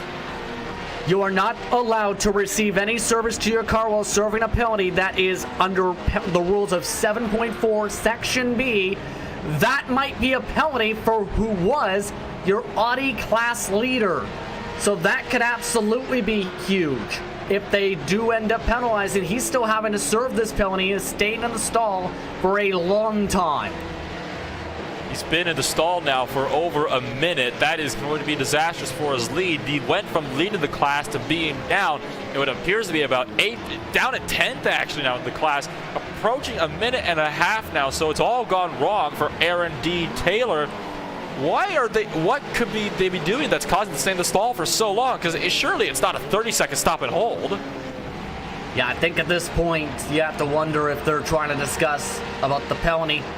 And now they're finally gone. One of the longest pit stops of the day, about 1 minute and 42 seconds. But we'll see if they send them back down the pit lane because of the service given to the race car. Either way, they've fallen all the way from the lead to 11 for that. I'm actually wondering something. Maybe they realized they would get penalized for servicing the car, so before they can even be given the penalty, they decided to try to give that time up by serving a 30-second stop and hold anyway to the car and added that onto their pit stop time immediately. But I'm not sure if that is quite how things go. They still might have to serve an actual penalty, in which case they will have just sat there for 30 seconds doing nothing, and their race will have been completely shot. That's extremely unfortunate there, to say the least. Again, in all the mix of things, too, there's the chance that it's as simple as they forgot to say check the tires, because, again, there were so many of those penalties, 32 total that have stuck, which shook things up.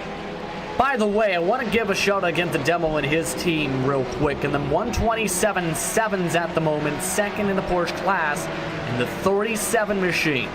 They are slowly creeping that gap down, and it was as high, remember, as 25 seconds before the caution.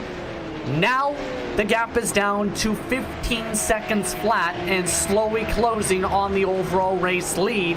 He is in the same pace, if not a little faster than the leader. Now, I was talking about how the way they would close that gap in is by making up about 10 seconds an hour.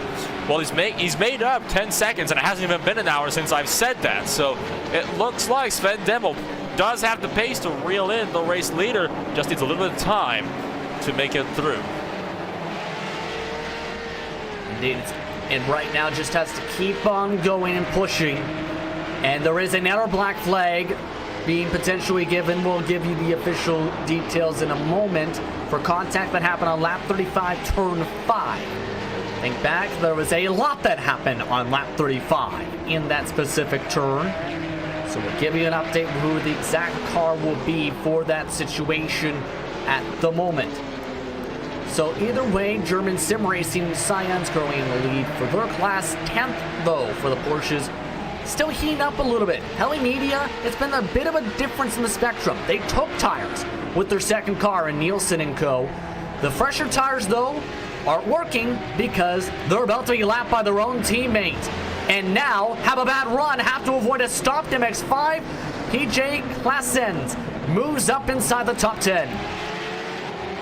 So PJ Claessen's making a decisive maneuver down into Druids and manages to get that move secured on Morten Nilsson for the second Heli Media car down in 10th place. And now it is official. We have less than 10 drivers on the lead lap now. We have 9 currently on the lead lap as Heli Media continues to try to work his way throughout the field. Meraki Racing, though, he's staying within the draft of that leader right here to use him as a tow to get away from that leader's teammate. Yeah, it's gonna get interesting what they can do here as they still scrap for the positions. One thing to note today as we approach 40 minutes into the halfway point, the drivers who are still on the track at the time will get 50% points if they complete the full race, 100% of the points for the day. Something to keep an eye on as we look at 5th. By the way, another black flag just given to Elliott Roberts for contact on lap 39, turn 4, so Roberts having to serve a penalty. So more drivers continuing to fall victim to the dreaded black flag that seems to just absorb everybody's light today. Paul Van Vloon driving for the Full Send Racing Machine, trying to hold off Anthony Beck from the E-Team Brit in your battle for 5th place in the TCR class. Your thoughts on these two teams today, because we haven't talked about them too much this evening. We really haven't had time to talk about them a whole lot this evening, Justin, but what they have been doing is they have been slowly being consistent, and they are now within battling distance of each other and up to 5th place in their respective classes. So 5th and 6th for these two teams, it is a good thing to see, and they are going to continue to try to run each other down and closing that battle for 5th place all the more. By the way, the penalties, to clarify, the 192 of Graphite Racing was given the penalty for that lap 35 turn 5 situation. Roberts and Artifact Racing 78 car for lap 39 turn 4, so both of those teams have had to or are currently serving penalties at the moment. They still follow along with this battle for position. Still a ways to go in this race, to say the very least, though, as things continue to heat up.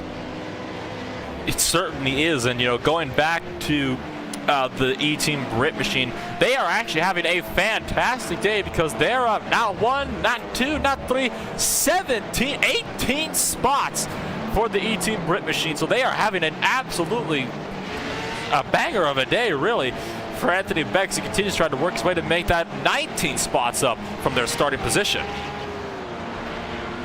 And they've been able to keep the car clean, stay out of attrition, and have now quietly worked themselves up to the grid at this point. They're not as quick as the car in front last time by. Lost a couple seconds, but they're in a great position with how things have turned out here, at the very least right now. So just need to keep the car on the track as things have settled down. But remember, pit stop time could slowly approach in these next little bit or so. Ah, very true. That is something we're going to have to keep an eye on as well, especially for the Porsche field, because they had about 45 minutes to 50 minutes on the last window. That is going to slowly close in now. They're only about 7 minutes off now from their previous pit stop time, so we'll have to see if they come on down or if that will at all change. Looking to your battle for 7th overall now in your Porsche class, with Till Norway for the German sim racing car trying to run down 6th place in class, Jean-Philippe Gendron for Gold Racing Team Red. Looks like Van der Linden had some problems. You might have seen him pass on by. That's because Van der Linden was turned by Jay Steffi heading into Clark Curve, where he came across the left front and spun off into the tire barrier, lost a ton of time. They are both still going, though, on the racetrack as you follow along with the battle, starting to heat up a bit for 7th position in the Porsche class. Right now, Gold Racing Team Red trying to hold on as German Sim Racing Green is reeling them in with this traffic. So Norwood continuing to try to work his way through. Did get held up by a little bit of 3-wide action for the black cars behind. He's going to get held up even more here down to the Hawthorne by the TCR, and that will effectively allow him to lose the draft. Going to sweep his way through, and he's really got to try to fight hard now to catch back up with Gendron. Another penalty. Craig Molnar now has been black flagged for 30 seconds. Avoidable contact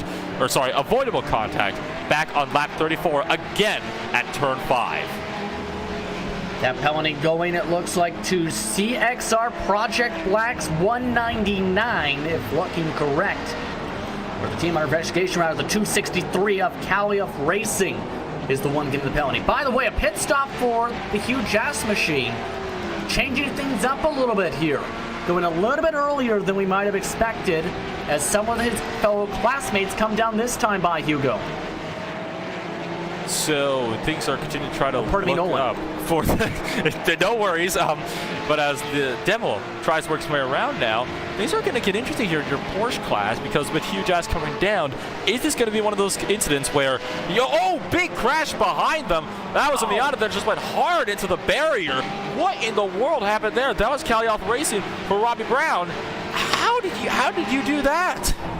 And One of their drivers and motor was set to serve a penalty. Instead, he spins it hard into the Armco. So that's not how you want to do things. Was driving in the middle of the straightaway, trying to let by huge ass, and it looked like they just veered too much to the left, trying to let the traffic go. That is, oh boy, that's a rookie mistake right there for Robbie Brown, and that is that's going to be one that he's hoping that is not going to be talked about too much. I can guarantee you that. Clips the grass, and that's all it takes, and the Miata is so lightweight as they try to work their way through. They're such fragile cars, and it takes so little to send them around, and Heart of the Barrier just currently sitting on the grass. We've had a big hit, though. Oh, big trouble up front. Full Send Racing just got full sent into the Armco barrier by a Porsche. And that is the 60 involved as well. Your 10th place overall car in the Porsche. These two drivers making contact coming towards Dinglebell. And that in part was because Full Send got sent, saved it, and then ba-bam, there was a Porsche. It's almost what happened at Okoyama too, because it happened at Okoyama. The Full Send Racing TCR got absolutely sent into the turn 2 barrier there, and they've just been sent again to another Armco barrier. Oh my goodness, so Full Send Racing really not having a good start to their season. They're still with that driver. Keep in mind, I think that was the actual 10th place overall car. Yes. Morten Nilsson that spun them around. Yes, it was. That's the 60 who got some damage in that situation. As now that will bring them to a little bit less pace, to say the least, after the contact. They're still going, though, but that front end looks like it's worse for wear a little bit. Full Send Racing is angry with the Team Hella Media car, it would seem. Just gave him a big bump going down into turn number 4, sent the car into the corner. The aggression is beginning to heat up quite a bit as the Full Send Racing 187 machine. The Porsche went through, and then he was late on the brakes and really gave a big shot to the back end of the Porsche. Yeah, that's not how you want to do things there, and they were trying to avoid an MX-5, but man, oh man, temperatures are starting to flare all of a sudden here on the racetrack. By the way, Monar and his team's car off in the grass. Steffi spinning out right in front of these cars, able to save it as they'll try and get around Kart Kundiner's ALD racing machine. What was it you said about 20-30 minutes ago where it's like, oh, it's settling down? Well, pit stops have now started as well for the Porsches as well. As you look at your MX-5 leader, who has quietly been chugging along and has been dominating this race for Movado Sim Racing. So Movado Sim Racing on a really good day, and I am well aware that I said it was going to calm down. I should know better than to say that, because this is the Club Sport Series. It never calms down. That's just the fact of life at this point. These races, I don't think they ever do calm down, if we're being completely honest here. But Movado Sim Racing, like I predicted, they have been absolutely dominant in that Mazda class, and even with a little bit of damage on that car, still really pulling away from the drivers behind them. So Movado... Oh, trouble for Nielsen. Nielsen has spun out his car again. His teammates in the pits, but Nielsen spun again. This time a self spin, the car even more damage as he looped it coming off the corner. This was out of Sterling's. So many incidents, and again, not enough time to talk about all of them. Nilsson through the apex, was it? Yeah, getting on the power on the exit. So easy to step the back end of these cars around. Very little kiss with the barrier, so he's going to get away from them with not much extra damage, but still, it's more time lost that he's going to need to try to regain. Things are not going great for some of these cars at the beginning of the next pit stop window. Ninth spot right now at the moment for them, but remember, cars have hit for their second time of the day in the Porsche class for this afternoon's action. A couple more cars going off the racetrack, though, it appears. As around NAB Racing, some sand being brought up. Pardon me, around that Heli Media, you might have seen them there. That was Evolve Racing team having more trouble. It's not been a pretty one for some of these teams, unfortunately. I would dare to say it hasn't been a really pretty day for all of the teams. Another drive's just gone off. Ty Kim for Artifact Racing has just gone off at turn 1 and went head on into the barriers. And that was a big incident over at turn number 1. Clipped the grass on the entry and went straight into the sand. Yeah, the second he started sliding in the sand, that car was gone. Nothing he could have done, it looked like. It's so difficult, turn one. You need to kind of really arc it in from the way out on the outside of the racetrack down to the apex. It's such a late apex as well, but it's so difficult to make that work because if you so much as graze the grass, that's it. You're done. You're going into the barrier no matter what you try and do, especially with cars that are going to the speeds of these. He locked the brakes down, wasn't able to get it stopped in time. Slide to the back out as well. A little bit of a power slide. Hangs on. Once again, though, the tires could be a factor again. Some of these drivers, remember, double stinted, Nolan. And we saw that double stints can work out. It worked for Hell Racers at Okoyama, and they took a win because of that at Okoyama as well. They double stinted and even passed a car that was on fresher tires than them. So trouble, Hell Racers joined them in the sand trap and damaged the race car. That was the 5th overall car. They are way slow after going off in the Paddock Hill Bend. They lost the back end and slid hard into the tire barriers, losing that back into the sand. Well, just after talking about the one that had so much luck, lost the back end and backed it off and into the sand, he's actually gone off again. The car went straight, he hit a barrier again. That was over at turn 3. That just happened now. And as we're talking about all this, another black flag.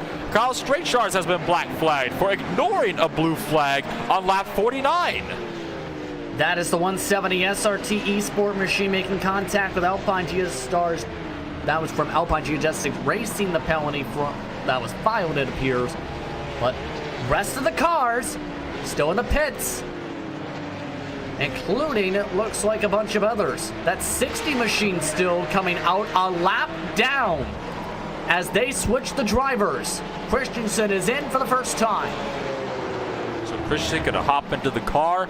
Battle for P8 overall is on, though. Fisher Motorsports trying to make something work with the number. He's trying to hold off PJ Clayson from Meraki Racing. These two have been going at it for quite a while. It's closed back in again. Meraki Racing trying to look around the inside. He's looking to get to the outside. Tries to cut to the inside, but gets his nose chopped by the 84 machine. Takes the title line. That Meraki machine is really good on the exit. I think that the only reason why they're not past him yet is because of lap traffic and the fact that Fisher Motorsport seemed to be good on the entry of the corner.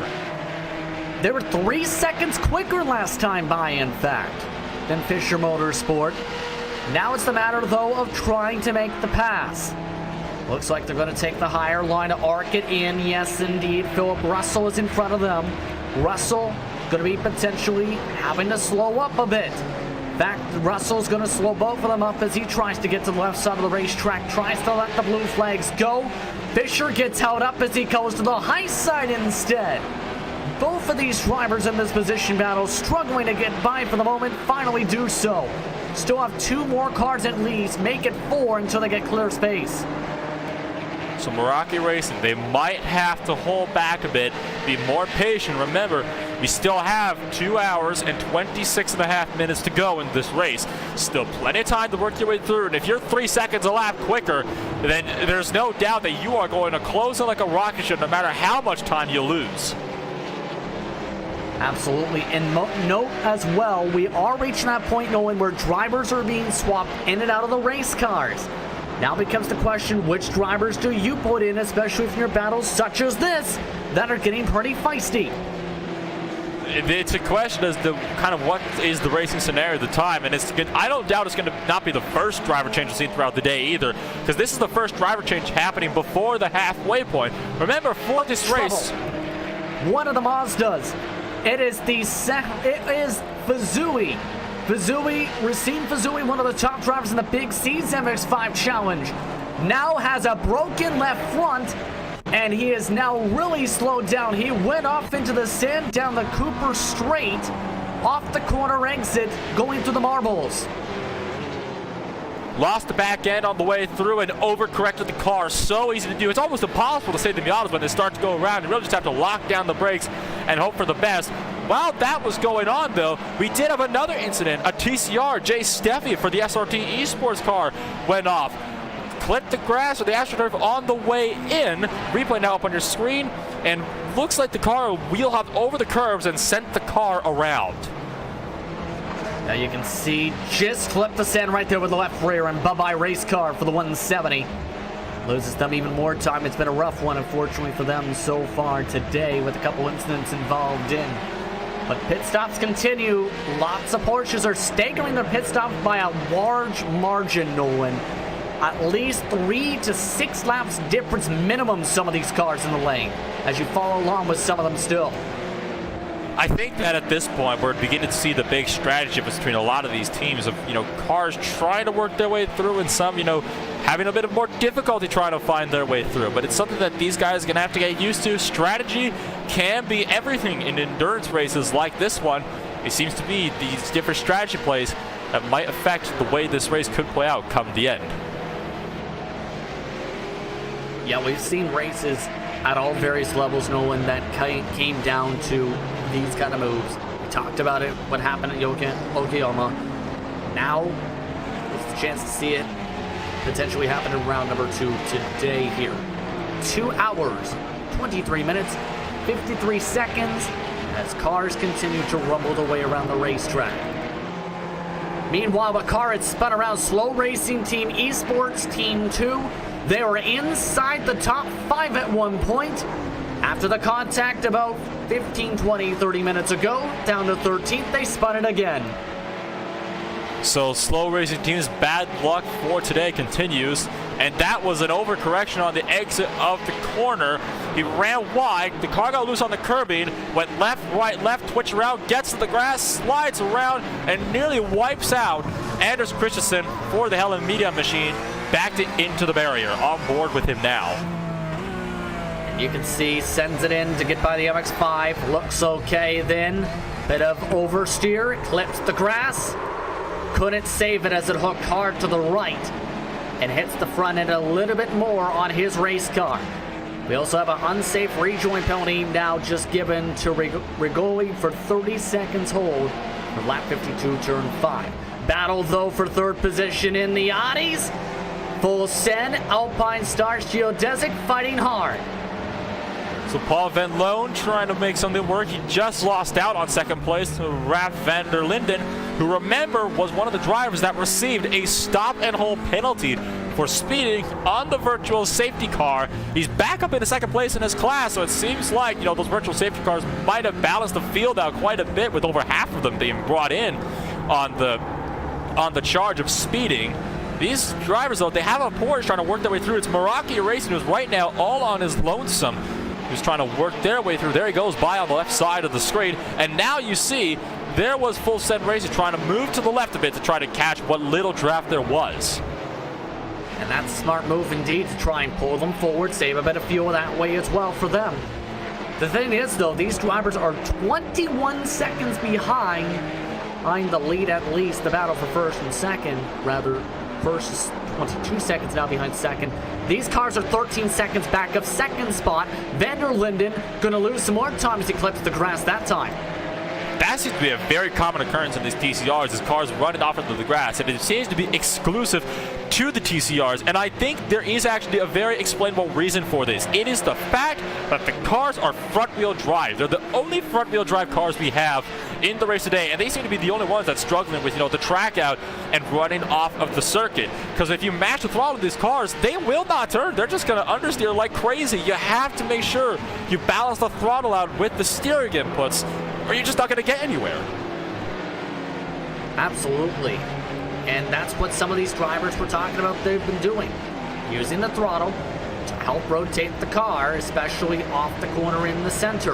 Van der Linden doesn't have as good of a rotation that time, but Van Loon doesn't get as good of a launch off the exit. Looks like Van Loon, though, on top of things, no one is trying to use slightly of a later braking zone than the car in front. But the car in front, in turn, is a slight touch faster off. A slight touch off, or is a slight touch faster on the exit when the car is not understeering into the grass. That is the key point here. If he continues to give up time as a huge-ass car approach from behind, that's Demo, who's actually going to back off and let them go through the corner without any incidents. So Demo not forcing the issue. He's kind of just running all on his own, just trying to log laps at this point. But if that car... Meanwhile, looks like trouble for Gold Racing Team White. They clipped the grass and nearly said hello to the end of the pit entrance wall. So they lose some time. That's 5th place overall. I almost wish we had a camera on top of that pit wall. I would have loved to see what it would have looked like from on top of that pit wall there. But trouble! Rachel Williams punted for Rogers A51. One of the Porsches, I believe Fisher Motorsport, may have sent them hard into the pit wall, into the Armco rather, trying to get on by. You see here Rachel Williams riding on the left side of the track, cuts towards the middle a bit. Fisher Motorsport, not expecting them to be in the racing line, hits them hard and sends them off into the sand. That was a very hard shove right to the right rear corner of the car. And yeah, there was absolutely no opportunity to recover that. Not even time to really hit the brakes in time. That's on board of the bumper, and that is a massive hit to the wall. That has effectively ended Rachel Williams and Rogers A51 day, as they are going to have to bring that car back to the pits. Missed the engine on the car, no doubt. A huge broke suspension on that car as well. Their race is over. The sad thing is, too, there, Nolan, they were able to get up to second because of that mistake from the Movano Sim Racing 298. Battle for 7. Let's look back at the Audis. Make it for 6 as cars continue to cycle their way in and out of the pit stops. Right now, Racecraft currently trying to keep up in front of these 2 cars. One is lap traffic, one is Aaron Taylor. Aaron Taylor is for position. Remember, he was one of the drivers who had to serve a speeding penalty. He's actually holding up the Gold Racing Team Red machine behind him. That's 4th overall. That was interesting. It almost looked like that machine, the CXR Project Black machine, almost went defensive to try to block that Porsche that was trying to work its way through. So interesting move there from Taylor. The Porsche finally gets through. No doubt not terribly pleased about all of that. It's Taylor trying to work his way through. We continue to watch with the eSports Craft push machine. Gap about half a second.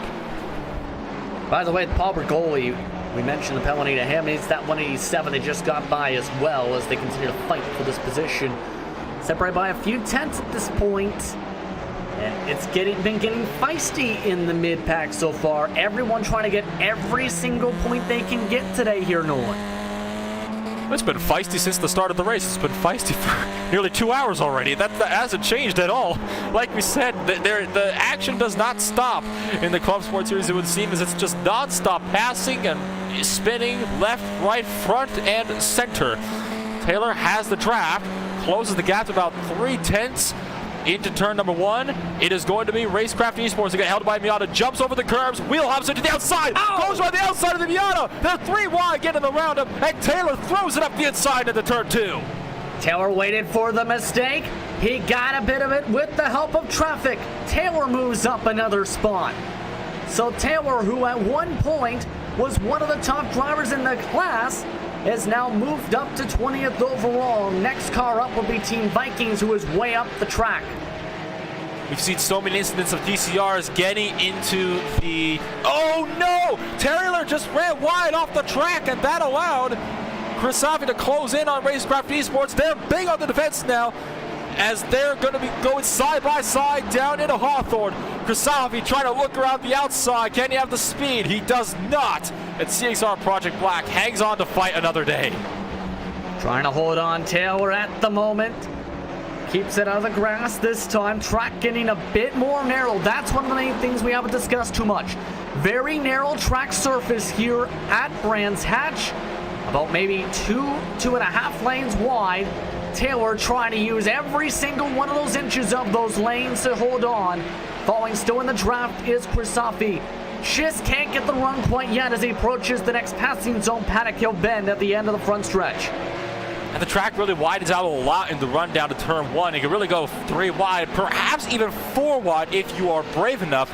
But when you go down into turn 7, there is no room for even 2 cars side by side through there.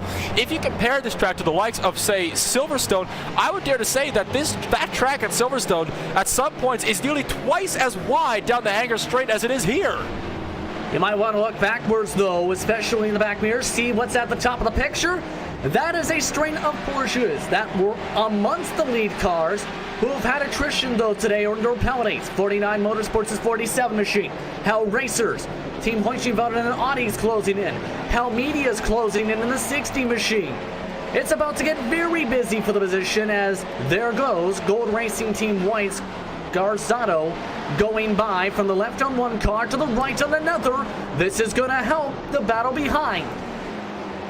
The Porsche is continuing to try to zigzag out of traffic, and Garzado stuck side by side and then having to back out of it. So this is not going well for Garzado, who continues to get held up behind Taylor, who is trying to defend hard because he realizes that if he goes wide, it could allow Kristofi through. So he's trying to hang on to that position however he can. He's also trying to reel in Paul Van Loon right ahead of them from Full Send Racing. Remember that's a fight now for 19th overall. The Porsche going to sweep by both of them, and now Taylor goes to the inside. He's going to use the Porsche as an advantage and tries to get to the inside of Loan. It is going to be a drag race between the two down to the Paddock Hill Bend once more. Drivers side by side, and they still have lead cars from the Porsches trying to get through as well. Taylor able to get the spot or hold on for now. Van Loon, a bit of a bobble, has to let by Mitchell Johnson's 47 machine. Kristofi now tries to make the jump to the inside line to follow through in this pack. Side by side, once again they go, this time to the Cooper Straight, making a bit of contact, a bit of a save from both cars. They'll be broken up by Anders Christensen going up the middle as Kristofi still rides the high side of Surtees this time, heading towards the Pilgrim's Drop.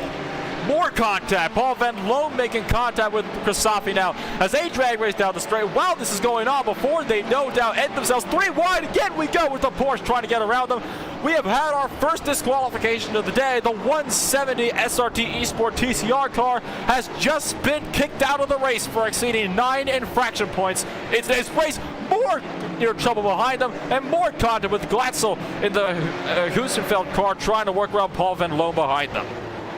Team Hoicheveld that time being held up a little bit, not for position behind him as Fisher Motorsport, but there is a battle starting to see Sven Demmel, the overall race leader, lap his way up to 8. Team Hoicheveld lets them go. Blue flags for Van Loon as well as he goes to the outside line. And all that battling is just broken up in that craziness. So a heck of a fight that time, as the traffic now still keeping things active though on the racetrack a little bit. So things continuing to heat up over the race. No doubt this fight will close in really quickly. In fact, it has. Hoicheveld already looking up the inside of Paul Van Loon. Dive bombs up the inside.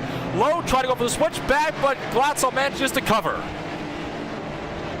And remember, that is for position 2, as Bazooey now tries to move out of the way, stays on the right side of the track, holds him up a little bit. Team Hoicheveld, they have been very strong on the long run today, that 148 machine. And all of this has allowed Kristofi to absolutely run away with that position. So Kristofi, this has gone all his way throughout all of this battle. He managed to work his way through. And Glatzel continuing to try to fend off Paul Van Loon now. And this fight seems to have died off for now.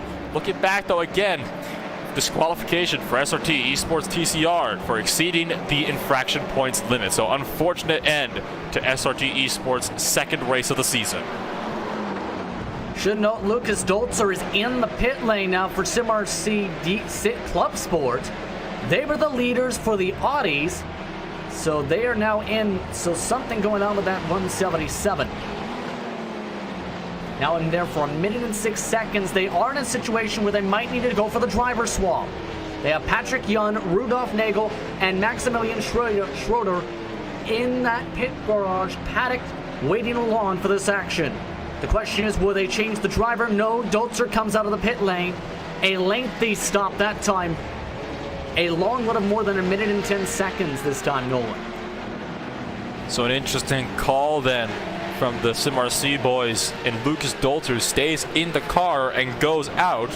Remember, the driver swaps is going to be a key factor in strategy as well, because as we were discussing prior to the race, every driver needs to have at least 30 minutes in the car, and they can have no more than 2 hours and 30 minutes in the car.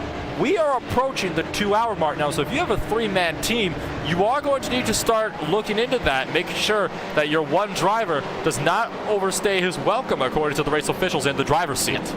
Here's the thought process, though, for the strategy. They might know that and might be thinking, may as well fill it up to as much fuel as we need to get to that driver swap, then pit at the exact point you need to get to the pit lane to make the swap to be able to finish the race with your points. It's a strategy call we've seen in a couple different series, Nolan. It is a strategy call that we have been seeing, and it has worked out for some. So it could be a risky play, but one that could greatly benefit if executed correctly. So it looks like that's what SimRC ClubSport might be going for. We'll have to wait and see how that develops as the race goes on. Exactly what they're going for, because look at the clock on the left, about 2 minutes and 9 seconds left. They were pitting at 2 minutes 10 seconds. Where do they go and have to go in based on estimated fuel? Right at the hour and 30 minute to go mark for this event. Hampus Baz. Go ahead. Well, Hampus Baz just went off again at the Clark Curve, and he actually went off again at Surtees just this last time by. We have an Audi that's going way to the grass, and it's Lucas Dolzer for the SimRC ClubSport machine that has just taken that car into the sand, and the 187 machine disqualified, exceeding 9 infraction points. So, unfortunately, the cold tires biting a little bit for Dolzer. That 187 is one of Full Send Racing's entries. That's the one Rigoli is a part of. Not the one, that is the 187 that is done for the racing for exceeding the 9 infraction points. The second we've seen who will not get points for running at the 50% mark of this event. Either way, SimRC ClubSport is currently in the 8th position. So it seems like everything is really beginning to kick off. We are just 8 minutes away from the halfway point in this race. It really doesn't seem like it's been all too long since we have started, but as the race continues to go on, looking back up to your Mazda lead, back to Movano Sim Racing team. Now it is Caraballo in the car. Moriaki Racing making contact with the overall race leader. Huge ass Porsche involved. They're stopped in the middle of Druids. Demo having some bad luck again. And this happened about 5 seconds before he came in. Take a look. That's the 7th place car, the 97. Coming in through Druids, spins around off the top, comes in the middle of the racetrack from the sand and collects the leader. And while all that was going on, we had another 5-car pileup. German Sim Racing Green has had issues as well. There's the 2 cars stopped with Huge Ass and Meraki Racing, but they went 3 wide through the Dingledale corner trying to get around the TCR traffic, and that caused your actual class leader in the Mazdas to get caught up in that. So 2 class leaders involved in incidents. Huge Ass's Porsche is done. As you see here, one of the 49 Motorsports cars turned in the incident. ALD Racing also involved, as everyone sent scrambling in one of the craziest laps of the entire race. Once again, you'll see it right here. Broken suspension for Demo. Parks it, sends it on the tow truck. And that is disaster for Huge Ass Racing and their team. They have not had a whole lot of luck this season, and even the last season. Remember, in Season 2, they had abysmal luck in races such as Laguna Seca in their Round 2. The bad luck seems to have carried over into Season 3. They didn't have a good amount of luck in Race 1 at Okoyama. They're certainly not having a lot of luck here. And the cold tires are biting more cars. Vex Sim Racing just went off the racetrack. They're right now off heading into Sterling's. But the cold tires, we talked about them a little bit at the top of the broadcast, Nolan. And we talked about it before today's race. They could become a major factor after the pit stops. They have, with those drivers who double stinted and were immediately placed on cold tires. This is just, it's all gone wrong for so many people. That will promote Helen Media once more top of the standings in the overall race today. The 61 machine back up in front, and he is about to catch lap traffic right where we saw a big one take place just 1 or 2 laps prior. And he's got a lot of traffic, including some drivers bobbling in marbles and on cold tires. Caraballo's Movado Sim Racing 289 trying to let drivers through. He is still with the class leader for the MX-5s. He's able to lap by Graphite Racing, though. They'll still have to also get by that VC machine, as well as Thomas Ertzen's SlowRacing.com machine, who is right now in a great position points-wise, despite how rough things have gone, to potentially be in the running for the AM points lead after today. So, of course, the two different championships taking place, the AM and the Pro Championship, two different championships that are going to be decided at the end of the season. And it seems that there is drama happening in both divisions today. Riding on board with Hella Media, there you see that driver. I guess you could say a look of focus. I guess you can really say that. Focused underneath that helmet and its decals as they try and close things up. Remember, they led by as much as 20-30 seconds before yellow flag started, and then pit stop differentials came in. Now they lead again by 30 seconds, this time over 49 Motorsports' 49 car in the field. It seems that Hella Media seems to have been the only driver where luck has really decided to play in favor to that team. Everybody else has been, kind of really up and down the entire day. We've seen drivers that have made up like 10, 12 spots and they get taken out in an incident. It's so chaotic. This entire race has just been, a big festival of excitement from start to, the halfway point now. Indeed, right now you can see that driver trying to stay focused at this point to keep it on the track. Approaching 2 hours to go and approaching those 50% points that were talked about at the race meeting today. Let's see if I can take a chance to look at your top 8 running for those trying to keep track at what has been a crazy sequence. First things first, though, more craziness. For second spot, it's the Audis, slowly heating up because Van der Linden is falling back into the clutches of Sven Glatzel on his newer tires. That is going to be a key factor, the tire strategy. Van der Linden, he was ahead in second by a good margin. Well, that gap is all but gone now. And Glatzel trying to work his way up for the Team Hoichenfeld TCR. Has to give up the line, though, for a Porsche on its way through the Project GT-1.de machine on its way through. This battle for second place, the TCRs, though, far from over. Yeah, this battle, I think, might go for a little while. It's been going on for a little while, don't you think, Nolan? I think that's an understatement that has been going on for quite a while. This whole race has just been like a big collection of battles throughout this whole event, and this battle for second place of the TCRs, these drivers in particular, it seems, have really been going left and right. First, I think at one point, weren't they battling for 6th place, these same two drivers? Yes, they were. So these two teams really try to work their way through the field. It seems battling their way and gradually picking off drivers one by one as the pit cycles flow through. Yeah, remember, there is some different pit cycles for these machines. As you see that gearing on the left bottom corner of your screen, driver, you're on board with the Audi for Team Hoichenfeld, trying to close up the gap, coming towards 80 laps estimated to go for these machines. That is still a lot of time on the racetrack, to say the least. There's a chance they lose some time with some traffic coming up. So this will be the clincher. Will Van der Linden be able to work his way through the traffic and hold on to that spot without losing too much time? Because remember, he is still within that drafting point of Hoichenfeld behind him, so he really needs to work his way through. A little bit of a twitch, though, and he's given up a lot of time, and Hoichenfeld is going to have a great run down the straightaway. It will not be enough to overtake, but it will be enough that he'll be within striking distance coming Paddock Bend if he can make these next corners work. Right now, Glatzel trying as hard as he can, as they do have Hell Racers behind them on the back bumpers. They are also going to potentially lap an interclass traffic member on this racetrack. Van der Linden, a bit earlier on the brakes once again through the curve for Sheens, working their way through Sterling's once more. Remember, there's been so much trouble for these cars today, but able to keep it clean once more.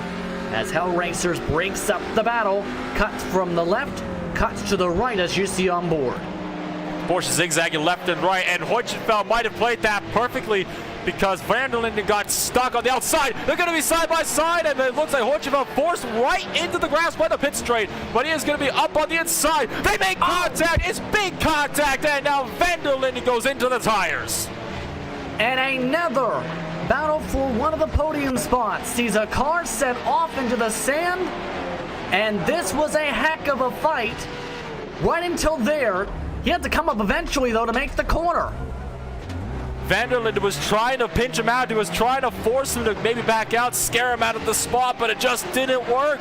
Because that car, Hoichenfeld, he was saying, I don't care what you say, I'm going to have my nose here whether you like it or not. That was almost an Ayrton Senna type of move. He puts the nose in there and says, it's up to you if we wreck or not. And in that case, Van der Linden just did not yield, and it ended in disaster.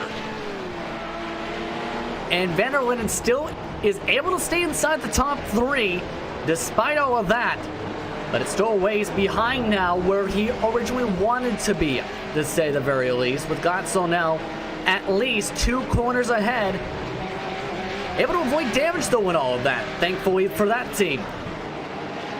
Indeed, so Tom Van Put right ahead of these, ahead of a couple of these guys, and there's the O2 machine trying to cycle his way through now. So things again beginning to kind of pick their way off as the time goes on. Seems that is the 142 machine, not the O2 machine. I got confused with the place marker that's on the window of the cars instead of the actual car number. Absolutely indeed. Under 2 hours to go on the clock here. Who have you kept your eye on as this event has gone on? And real quickly, I want to remind you of that top 8 now. That top 8, the drivers we've talked about a decent amount today. Howie Media on top of the board at the moment for the Porsche class. DGFX 49 Motorsports in second. Gold Racing Team, red and white, third and fourth respectively in the sport class. Fisher Motorsport quietly inside the top 5. Last car on the lead lap for the overall race. Murakami Racing in 6th. Project GT Ins.de in 7th. NAB Racing rounds out the top 8 for your Porsches. Meanwhile, let's take a look towards the TCR class, where German Sim Racing has taken a massive lead in the class, where Team Hoichenfeld after some of the contact and battles. Alpine Star Geodesic Racing is in 3rd still. Omen Sim Racing, CXR Project Black rounds out the top 5. Team Vikings, Full Send Racing, and Sim RC ClubSport round out the top 8. Note that 177 is on a vastly different strategy than the rest of the field. Then you have the MX-5s, the club class today. They've been fairly quiet outside of lap traffic management today, where Movado Sim Racing's 289 is on top of the pylon. The 298 from Movado Sim Racing looking to make it a 1 and 2. Hugh Jass is in 3rd, followed by Ship Key Racing in 4th. While the Sim Racing Team CXR Prop Trek Blacks 299, Tri Racing, Rogers 851 round up the top 8. Should note Rogers 851 getting repairs right now at the moment. Price Racing is still running on the circuit. That's a look at your top 8 at the moment for each respective class as the action continues across the circuit here, Nolan. Action continues and will continue for another hour and 56.5 minutes. Unfortunately, though, another driver will be taking an unexpected visit to the pit lane. PJ Claesens was just black flagged, an unsafe rejoin on lap number 74 down at the Druids corner. Yeah, that's the 97 car making contact with the leader in Hugh Jass. That you have to feel for Hugh Jass. They had so much bad luck, that car today, and they still recovered to get to the race lead, and then that happened. It's such an unfortunate mess to see that happen, but you know, it's what happens in this kind of multi-class racing. Everybody's really aggressive. Everybody's just pushing hard from start to finish. Somebody has to get the short end of the stick of these races. That is the way it works, and unfortunately, it just happened to be Hugh Jass again today. Who else are you keeping your eye on in this racing today as we continue to see things unfold? Would everybody be a bad answer to that? Anyone specific? Oh, by the way, 2 cars having more trouble. Ship Key Racing and Fact Auto Tech making contact. You can see it right here. The Audi making contact behind the braking zone. Sends the MX-5 in the stand with them. Oh dear, so yet another incident going on throughout the race, and Shifty Racing this time getting to the short end of the stick on that one, stuck up against the barrier, gets the car rolling again. We'll question if he'll whether take it down to the pits or not. Looks like he might keep it out, but going back to your question of if I have anybody specific, I'm going to say no. There isn't anybody really trying to keep my eye on right now. There's just too much for me to really focus on that sort of thing. I understand. Absolutely understand. By the way, pit stops of Team German Sim Racing Green have to come in, currently sitting inside their stalls. So drivers are still pitting. That 24 machine currently on the stalls for 5 minutes after the big one still. But the battle for 6 still up on your screen for the Audi class. As right now, Full Send Racing trying to get around traffic, but Sim RC Club Sports Dolzer works his way on the high side. Can he get the pass the long way? No. Started to bobble. Had to save the back end of the tires that time through Surtees. Sometimes a pass on the outside can work, but on a bumpy track like this one, it is so difficult to make that work. So Dolzer had to back out. He's going to have to focus hard now and make sure he can try to get around him in the run down to Paddock Hill Bend. The question is, the last TCR battle we saw going down to Paddock Hill Bend saw one car blocked down to the grass and then one driver sent into the tire barriers. Do you think that could possibly end the same way with this battle for 6th? If they think racecraft, no. Dolzer sends it off in the grass, so that's a different result regardless. Now he let by Fisher in that situation, so Van Loon still has to let him go. So he's still inside the draft despite clipping that grass. Still inside the draft, just barely, but it is going to be enough to work his way back up. And he just got up even more because Van Loon got trapped on the outside through the final corner, which allowed that other TCR of Dolzer to close in a little bit more. If he had a good drive through Druids and turns 3 and 4, he could potentially get another good run up into Hoffel. And a black flag, remember Demo, who had to go to the pits? Apparently in that tow truck sequence, left the fast repair on, now has to serve a long penalty. So what was a bad day has now gone to absolutely worse for them. They'll fall down the scoring pylon as you still stick with the battle up on your screen. Oh dear, so like I said, it's all going wrong for everybody. Nobody's really having a whole lot of luck today. The black flag continues to keep dropping drivers down the order, and this time Sven Demmel is the one to get the flag dropped down on his head and his hopes of a competitive race for now. But Dolzer continues to try to work his way up to the to the Full Send Racing machine. He is now within about 0.6 of a second. That German-backed racing team of Dolzer trying to charge hard, now catching up once again to another MX-5. We haven't really talked about the club class at all today. Surprisingly, they were broken up from nearly the get-go. They're basically all been split apart in various parts of the racetrack. They really are. It almost seems to be in like little one-car splits. Like I'm predicting, the closest gap is about 20 seconds in that class. So it really has been a big gaggle between your club class Miatas. There's only 9 of them in this series. The rest of them are the TCRs and the Porsches. So they are a very small class in comparison. Dolzer losing more time to the overall race leader that goes on through. But your club class, they were split up big time early on, just less than 10 minutes into this race. And Logan runs really wide. Dolzer sees the opportunity and pounces. They also have an MX-5 to use as a pick that is up in front of them. Fazui watches the door bane. Dolzer making contact. Dolzer uses Fazui as a pick, takes the spot away to get by Paul Van Loon. So more contact with the TCRs. It's almost like these TCRs are meant for making contact, because we've seen so much of it in this race today. And at Okuyama, these TCRs have really just been beating back and forth for spots every time they can. And usually it ends up great for these drivers because they don't usually end up spinning off at all, like you might see more commonly in the Porsches or the Miatas, like we've seen time and time again in the past. Why do you feel that is? Front wheel drive? Well, that's a good answer, I guess you can say. And what makes the front-wheel drive, in your opinion, different compared to some of the other cars we see on these tracks?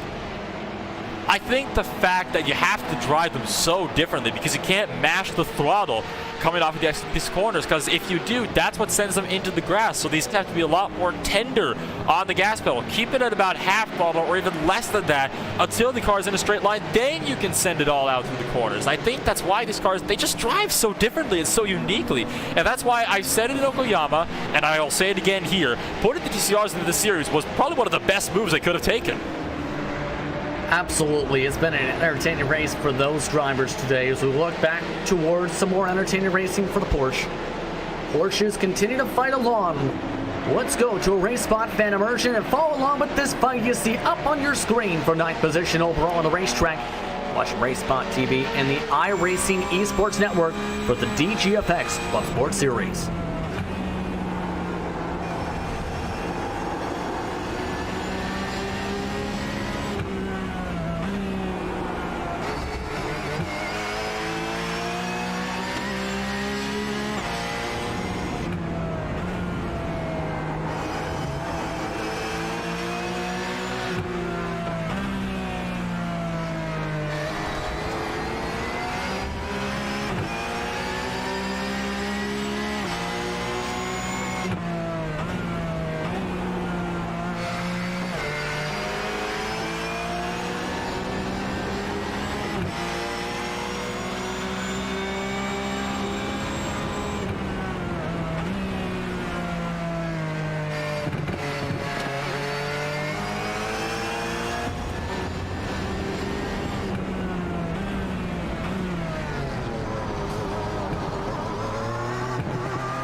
You've been following on board with Thomas Erdzen for SlowRacing.com Esports Team number 2.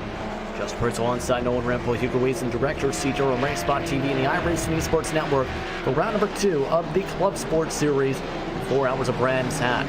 It's been a race where we've seen a lot of activity, to say the very least. We've even seen some activity in terms of cars getting in the grass a little bit for Erdzen's tires.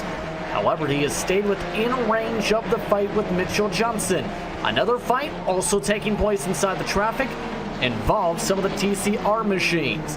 Battle is for 8th position. Graphite Racing, some of their entries have had a rough one, but they're looking to try and get as many spots as they can. Off into the grass goes Racecraft Esports. Push. Right now, they're trying to hold on to this spot, while ALD Racing slides up into the sand trap and gets loose.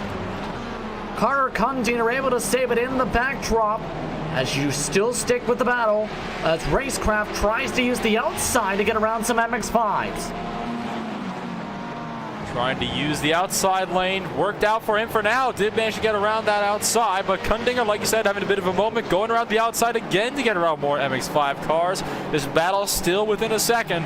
Kristofi continuing to try to reel in new driver for Graphite Racing. Trying to hold off new driver for Graphite Racing, Richard Bell. Yeah, Richard Bell, a talented driver in his own talent right. He is currently in the midst of this fight. We are seeing some of the lead cars, by the way, come in for the Porsches. Heli Media has sent in their number 60 car, this time by Kenneth Gulbranson, staying out on the track this time. So the 60 is in for one of their last stops of this race in time for the driver.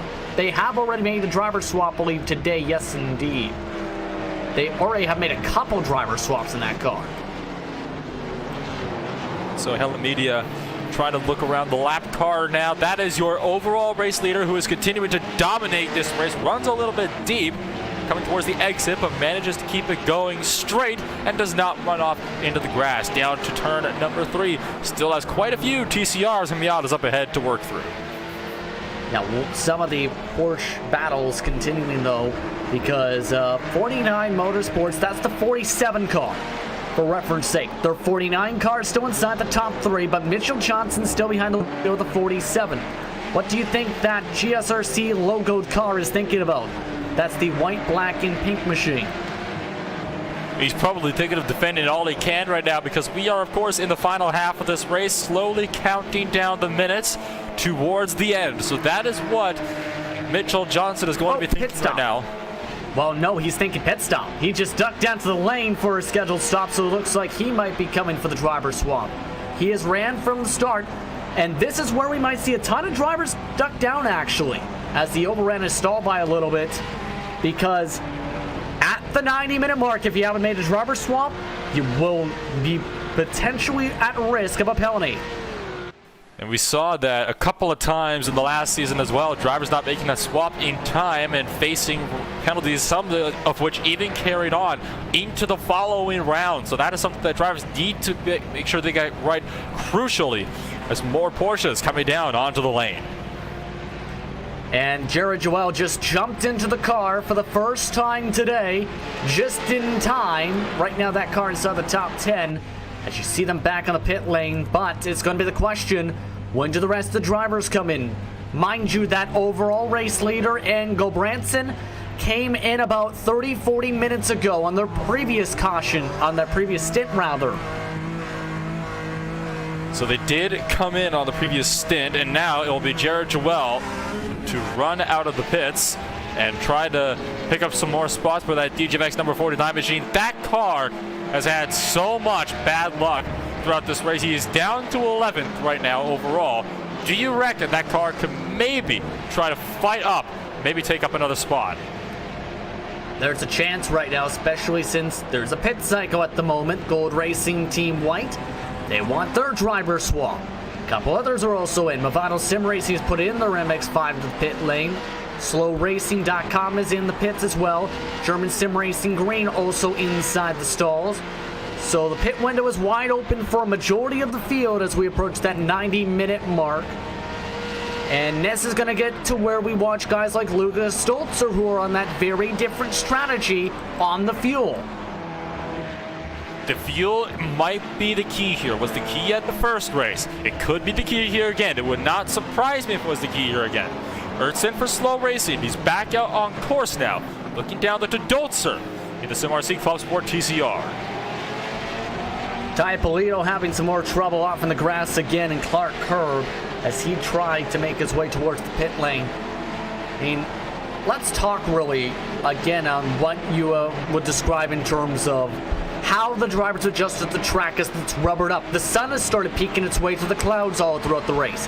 The track temp, remember, started in the high 60 Fahrenheit degrees. It's up to 82 degrees Fahrenheit, Nolan. And the track in Celsius, that has jumped almost a full 10, so from 19 up to 28. So the track has gotten significantly hotter since the start of this race, and I think that might be affecting the way the cars can handle as well. It would not surprise me if that's what's been affecting these cars so much, and why we might be seeing a little more incident-filled stuff coming along later on in the final portions of the race, because the track is so much different now. It's rubbered in now. The track is hotter. It could play a big factor into maybe even driver behavior. How do you react to the track's changes? And what do you do now if you're some of these drivers? Because preferably, we've heard this from many people, you don't want to go out on older tires. You want to get fresh tires. The problem is we've seen how hectic it's gotten on cold tires for the first 5 laps out of the stalls. And that is going back to the new tire model and how difficult it is to get temperature into the tires. The TCRs alone have difficulty getting the temperatures into the tires as it is, because they are just front-wheel drive. And that's one of the issues that they have. And, you know, it's something that these guys need to really watch for is, do you want to maybe try the double stint on the final portion of the race? I wouldn't say it'd be a wise maneuver to do that now, seeing as we still have over an hour and a half left. But I would say maybe the final stint might be worth giving that double stint option one try. Couple drivers off the racetrack that are towards the bottom of the pole, one still off of it. Amongst them was Racecraft Esports Slide, who slid off into the grass. The other was someone off in the sand trap. That driver, just getting the exact coordinates, is H2 Performance SRT. Those cars are still running, it appears, but lost a magnitude of time. Let's talk about this, though. Paddock Hill Bend has been Calamity Bend today.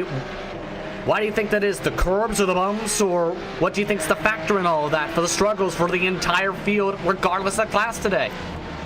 I think it's just the nature of the corner itself. It's a late apex corner, and the turning point is right as you go over a hill. That's also the breaking point, is right when you reach the crest, as we watch you battle for third crest over that same bend.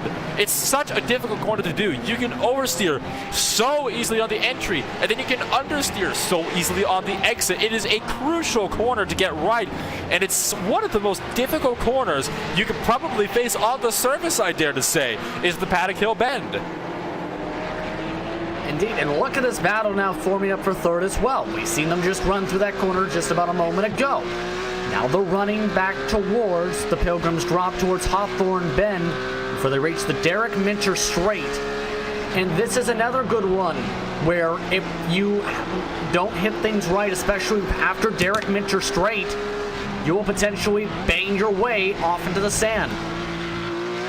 So you really need to make sure you get that right. And lap traffic through this second half of the racetrack is very, very difficult, just because it is so one line. It is so difficult to even overtake a Miata going into there, let alone battle side by side in your own class. Absolutely, and right now, Fisher Motorsport coming to 64 estimated laps to go. Neither of these cars electing to jump down. We've seen Mayer in that car, remember, before. Taj Edwards was driving the 22 machine. Driving the car for Jean-Philippe Guedron for this track. Just down to 2 cars in the lead lap, by the way, and it's steadily shrinking. Team Hella Media has a chance to be a lap ahead of everyone, including these drivers. And that would be a masterclass of a drive for the 61 machine throughout this race. That team has not had a whole lot of luck for one of their drivers, but the other one, it has all gone right. The car started in 4th place. It's now up in a 1st, and it has been leading so consistently, and it's very possible that that car could come around and lap every single driver. Right now, it is about 1 minute and 4 seconds off last time by at start-finish line. 2 more pit stops for the Audis. German Sim Racing Cyan bringing Julian Ogen into the car. Similar CE ClubSport as to be expected. Going towards the empty sign. Maximilian Schroeder are in those cars. We're still sticking with this battle though, as they're stuck behind Tom Van Put. Tom Van Put, meanwhile, has come out of the car at one point. He started the race for John, then John Ford jumped in for a stint, then Tom jumped in for the next stint. He'll now jump to the left side of the racetrack and let these cars go, as that's going to really hold up. Edwards, however, couldn't get clear on the entrance of Clark Curve. Didn't look like he was terribly confident in the car as he tried to get on the power. It looks like we might have had, we have cars off big time at turn number 3. Yeah, Element Sim Racing getting tied up with Tri Racing. And they are stopped on the right side of the track towards Graham Hill Bend. Let's take a look at this one. It was a 3-car incident where Tri Racing was trying to let cars go. It was a string of 4 of them. And watch the run up into Graham Hill Bend, the first left-hander. There you see the Audi diving up the inside, and here you see the Miata comes across the track, pinches the Audi, and then the Miata itself got sent by another TCR that then got clipped as it came through turn number 3, and that effectively put both drivers out of running for that spot for a time being. Both cars were still running, but did manage to get back going again. Meanwhile, as we're showing the last plays of this, as they were stuck, one car just got shunted. H2 Performance SRT making contact with another MX-5. That was just heading into the Clark Curve, the final corner of the racetrack in 3-wide traffic management, where they were also trying to let by the 47 Jewel. See if we can take a look at this one. Right here is coming up here. It'll be in the final corner on the right-hander.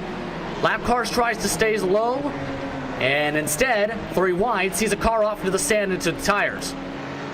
Yeah, that's one of those difficult things about the Porsches, is when it goes off into the sand, it is so hard to bring it back before it's the tires. And in a lot of cases, considering the speeds these cars are going, there really is not a lot of runoff room for them at all. Yes, they have sand, but you can't really turn in the sand.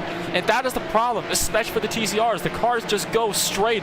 So sometimes you have a lot of runoff, but you don't have the space you need to properly make the turns so you don't hit the barrier. These aren't Jeeps, for those watching at home. They don't have sand tires or dirt buggy tires. Battle for third still going on, by the way, as Fisher Motorsport follows in the traffic, as Gold Racing Team Red still tries to fall inside the trap and fighting hard as they can right now. They do have clean space. There's the bright side, but they still have to make at least one more pit stop in this race. And so that will be the key factor for Fisher Motorsports, is will they try to maybe predict what Gold Racing Team Red will do behind them, or are they just going to keep it out as long as they can to try to maybe... We got something that might happen here. Rev Match Esports is stuck in the middle of the racetrack. Coming out of Druids, just able to get back going, but they were stopped on the left side of the racing surface for a lengthy amount of time.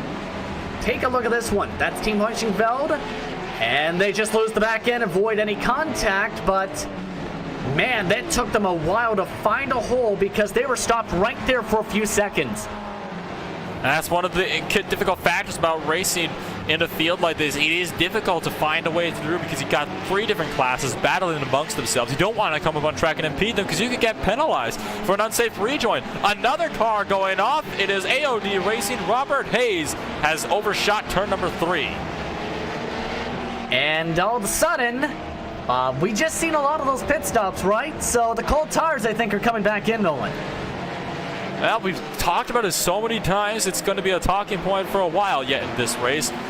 But the cold tires, can be absolutely killer to a race car, especially on the TCR, and apparently it seems the Porsche as well. Both those classes seem to be the ones struggling the most. Indeed, but an oh boy moment for another Audi. It is Christophe this time who went off in the sand trap. This time into Sterling's for the first time today we've seen a driver, because they also got collected in the marbles, the 153, losing some more time. So, oh my goodness, this race is continuing to get interesting, to say the very least. It just keeps on getting more interesting, doesn't it? The more time goes by, the more desperate some of these drivers get. And it's some of these desperate moves that we were seeing taking place earlier on in the race. That was the reason why our full course yellow, the only one we've seen in the season so far, was thrown, was because there were just too many unavoidable incidents that just should not have happened. And race control wanted to put a stop to that. Well, they are starting to come back, and in greater number. One driver that's back on the track, as you look at the traffic on your screen, Blake Neck coming out of the pit, coming into the car for Alpine Stars just now, as the battle for third sees cars dodging in and out of Mazdas and Audis and the Porsches. It's all really kicking off here in the final hour and a half of this race. And now that has caused Taj Edwards to lose a good chunk of time to Benjamin Fisher. Right up ahead, still within the draft, 8 tenths, but with the Audi still in the way and more, well, the clear track ahead of them, but with the Audi in the way, it looks like Fisher Motorsport might be able to pull away. And you can see how much the lights were blinking on from Edwards. He is not happy because he's still got one more car to get around. That Fisher Motorsport machine driven by Benjamin Fisher is gone, just about. It very much is. That's the CXR Project Black, who really is not doing that Porsche any favors. He now is going to move to the left to let him through, but really not doing that Porsche a whole lot of favors here in the later portions of this race. He is letting Fisher Motorsport have a bit of favors. Now here comes the question, can you reel him in? As you look back at your overall race leader in Kenneth Gulbrandsen, who currently continues to dominate here. So Kenneth Gulbrandsen continuing to try to fight his way through the Team Help Media car. He is going to be along the inside, steps the back end out, and just keep the car going. This is your driver that has been slowly pulling away from everybody in the field. He has lapped everybody but one, the DGFX 49 machine. That is the one that has not been lapped yet. And that car is still dropping back. Since we last talked about that, it has dropped back. The gap has opened up by another 12 seconds. That is unbelievable, to say the least. He is right now the fastest car on the track by a mile for the most part. He did have Gold Racing Team White quicker than him by a second last time by, however. Everybody else on the lead lap cycle, he has been running a minimum of 10th quicker. Meanwhile, this MX-5 you see on your screen has not been having a fun day. We've seen him, that car and that team, hit the right side wall of the Armco a couple times, and now is trying to make it to the finish. That's the main goal for the 222 at this point. At this point, you know, like you said, that team is just trying to log in some laps at this point and maybe hope that other cars in their class will maybe get taken out of different incidents. We still have a good number of laps left to go. So say the leader of the class ends up getting wrecked out, despite being, you know, about 6 to 4 laps down from their class leader, they would still be able to pick up that position. So right now, you got to just try to log the laps and maybe hope something unfortunate can happen to somebody further up. The thing is, though, they are still in the top 5 of the class, so there's that. So that's true. That's potential good points haul if they can make it to the finish line. So I guess it's not all bad news then for Michael Robin and the other guys at Shikby Racing, as they continue to try to work their way through. There you see the pit stop times. It was 1:49 when they last came in for their stop. That's the lap. That's not the pit stop time. That is the last lap time. Yes, indeed. That's their last lap time compared to their best when the car wasn't damaged, as Team Weichgeweld says hello. By the way, the battle for 6th for the Porsche class is closing. How much so? NAB Racing, they're reeling in Project GTINS.de pretty quickly. They gain a second just about a lap or two ago, lost a 10th a lap ago. So the gap is slowly closing in. A second gained. Actually, they almost gained 2 seconds on the Project GTINS machine. And then again, almost gaining 2 seconds and losing to 10th. That is still gaining overall. So that 6th place car overall is going to be looking a little more nervous, looking into his mirrors to hope that maybe, just maybe, lap traffic could give him a hand here. I mean, they do have German Sim Racing Scion up in front of them. That we've seen how difficult it has been to pass the Audi because the pace difference is around 6 seconds. This time the straight line speed, giving enough power to get on by for one of the two. Frank Brandwick, though, still has to get by, able to do so. And he might have found something there. He had a bit of a faster run off of Clark Curve despite the car above him. And that has allowed him to help a little bit to catch up as Racecraft Esports push. Nearly pushes off to the sand trap up in front of them. They dive to the inside, heading into Druids.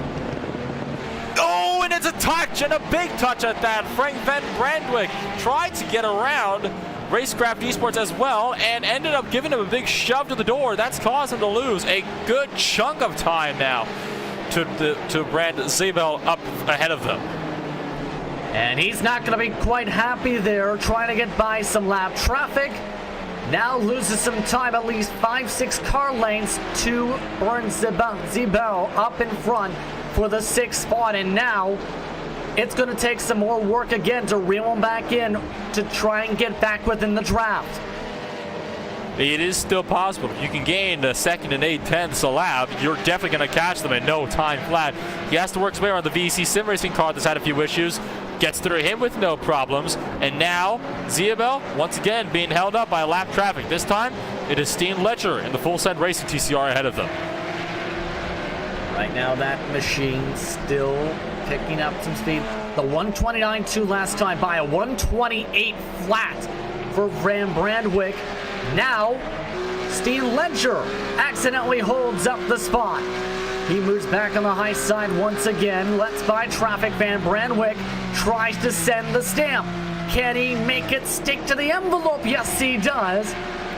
And Zabel lets him on by for P number 6.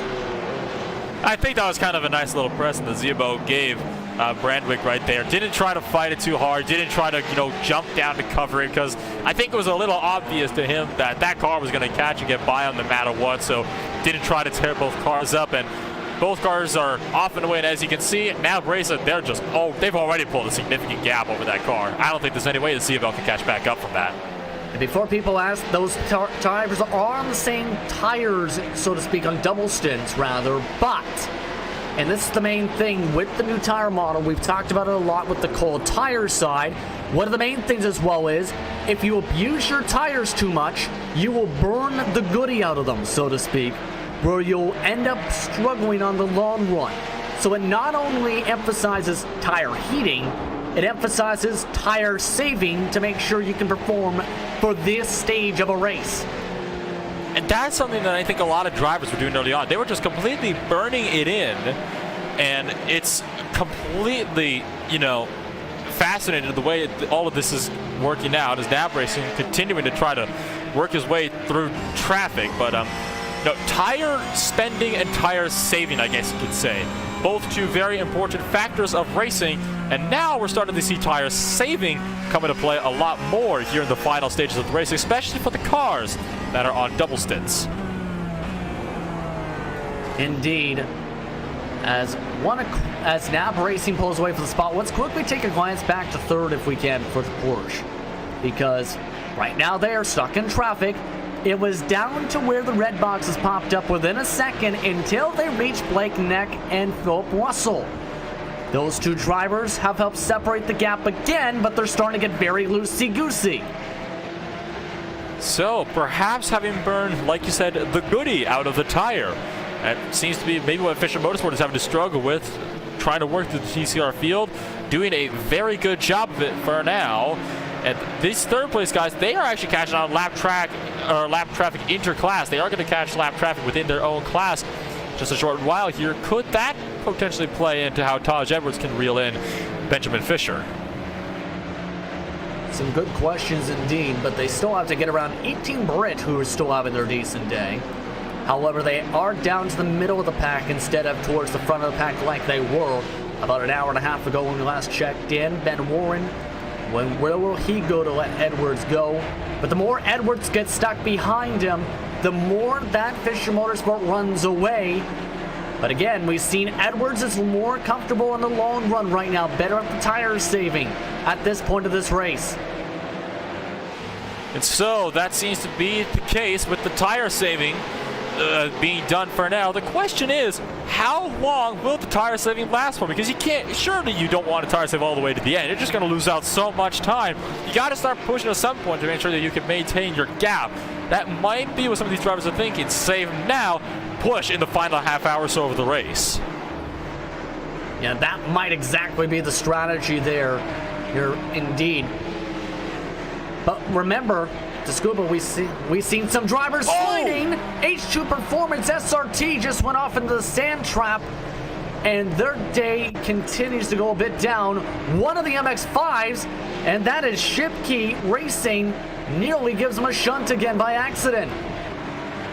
That was actually a clip to the outside curb as the car slid through the grass. It just barely clipped the curb, but yeah, you're right. They did give a bit of a hit, actually. There was some contact between Shipkey Racing and H2 Performance SRT. Little bit of a contact, but it was pretty significant, and it did bend up the left side of that Porsche a little bit more. Still a ways to go for these cars, mind you, to try and deal with the damage and race with it. The class leaders estimated 52 laps to go for the Porsche. Right now the TCR's estimated 49 to go, while the Mazdas are estimated to go another 45, making 44 circuits this time by. She still follow along with that damaged machine. At this point, how much do you think the damage is affecting some of these cars? Because we see a fair amount of cars dealing with the left side and right side fender damage. I'm thinking it would actually probably be pretty darn significant, and that's the thing that these drivers have had to struggle with throughout this race. We've seen drivers, as early as just half an hour into this race, and they're still struggling with damage to this race. So some of the drivers have had it for a little time. They've gotten used to it, but then you have the drivers that just received theirs just minutes ago, and that is going to be the big question: is how will your new tires cope with it? Because it's one thing to have cold tires, it's another thing to have, a damaged car that affects handling, and then it's a whole another thing altogether to have both of them at the same time. Perfect example too, if you say have a new driver jump in who isn't expecting it. Nick Harwood, he went off into the grass after Druids and was stuck there spinning. He had just jumped into the race car for one of the racecraft machines. He's now lost more time, 9th and 10th, looking to battle for position though and valuable points. SlowRacing.com esports team holding on. Team Hella Media, they have reeled them in, and they're trying to move up. But will they be able to? That's been the one thing that has really been a struggle for Hella Media in that number 9, or in that 10th place, is that they've been able to reel the cars in, but they have really struggled with actually overtaking them. So that is going to be the key factor here for Emil Heyerdahl as he tries to run down Thomas Ertzen. The Stories in our car machine, they're both going to go right to get around the TCR. Right now, the Team Hella Media machine had to back off the gas, in fact, as they went side by side with Philip Russell's CXR machine. However, you can tell, though, despite the pace being nearly identical last time by, it seems Team Hella Media looking a little bit more comfortable again on this shorter run compared to Tom Ertzen, who has had to deal with some collisions for his race car today. Just about everybody's had to deal with collisions for their race car, and Ertzen is certainly no exception. The front end of that Porsche, especially on the front left, still very, very bent up. Definitely not factory condition as it was when it arrived at the track today, but they're certainly putting in a good showing. They're still in 9th place, and they're fighting hard to make sure that they can stay there and scrap away with what points they can get. And you have to wonder again how much it's affecting the straight line speed, especially, Nolan, with the amount of aerodynamic damage potentially. That is, true. There isn't a whole lot of opportunities on the track where you can really test out straight line speed. That's the one thing I have noticed. A lot of it's got to do more with corner speed. You have a Porsche that's ahead of them there who had his own moment just a while ago and actually went into the tires on the exit of Druids, oversnapped the car on the exit. First off, IVRA's off into the grass, while Team Heli Media wants to move up to 9th position, up in a drag race underneath the pedestrian bridge. Backing off, getting Urs in the preferred line. Will he try and go for the switchback? The question, no. Elects to stay behind, but again, IVRA just went off into the grass as that was unfolding. That was Ben Warren. Drivers are beginning to realize, with the lap traffic especially, the battles that are taking place and just how crucial they can be for points in the different classes. So I think people at this point are trying not to hold up those battles, and you saw the T-Star go into the grass. Well, now they got to worry about cars in their own class. They got the Rev Match Esports team machine right ahead of them, who's going to hold them up. And in fact, no, not going to hold them up, going to go right to the pits to get out of the way. One of their last pit stops of the race as you still fall on board. Look at the difference, even with that little bit of left side damage on the Heli Media machine.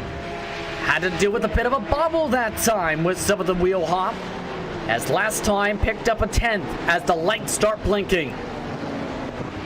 The lights begin to blink, and it is going to get very interesting here in a few minutes' time as they approach the TCRs. Will Heli Media be able to get a break, and the lap cars be able to help them work their way up? They're within 6/10. Again, they've been able to catch them, but they have not been able to pass them. That's been the crucial point for Heli Media, is they've had so much difficulty with passing that car in the race. They just haven't been able to find a way to get through. Yeah, I've noticed this. What do you do as a driver when it's so difficult to pass like it's been all day? Whether it's because of traffic, whether it's because you just get the run at the wrong place at the wrong time, so to speak. It's very frustrating, I'll say that much. I've been in this situation before. It is frustrating as heck to try to work your way through, but the key factor is keeping a level head, because the second you lose your cool, that is when you're going to end up losing your momentum and drop so far back. So that is what Heyerdahl has got to do right here. Keep his head cool and clear. There will be an opportunity, and when you see it, you just have to pounce on it instantly. There's no time right now to be giving favors to the drivers in front. Kind of agree with you on that one, as ALD Racing might not get a favor on this one, as he holds up that 976 machine, gets back to the bottom side as the scrap continues. By the way, remember what we were talking about for that 61 machine dominating up at the front for the sport class? They're within range to lap 49 Motorsports now in this stint. Just a couple cars separate them and the second overall car. As you take a look at the gap, already a minute and 25 plus seconds last time by. Lost some time, but it's closing. It is closing rapidly. Heli Media, though, down in your battle for 9th again. Tried to look around the outside, didn't work out, but like you said... Well, hold on one second. Richard Skender actually pit just as we were showing that part of me, Nolan. Oh, so that will change things up as well. So Skender going in for his pit stop for the DGFX car. There you see him on the lane. So I believe at this time, the DGFX machine is a lap down, meaning Heli Media right now is on a different lap than every other driver in this field. Question is, will they stay there? Because Heli Media still has one more stop to make yet this race. Yeah, absolutely. At least the one stop, based on the math right now. Again, the max we've seen drivers in the first stint go to about 42 minutes. Right now, that math is saying there's a chance they pit at the 30-minute to go mark, and then it becomes a how much fuel do you put in the car situation.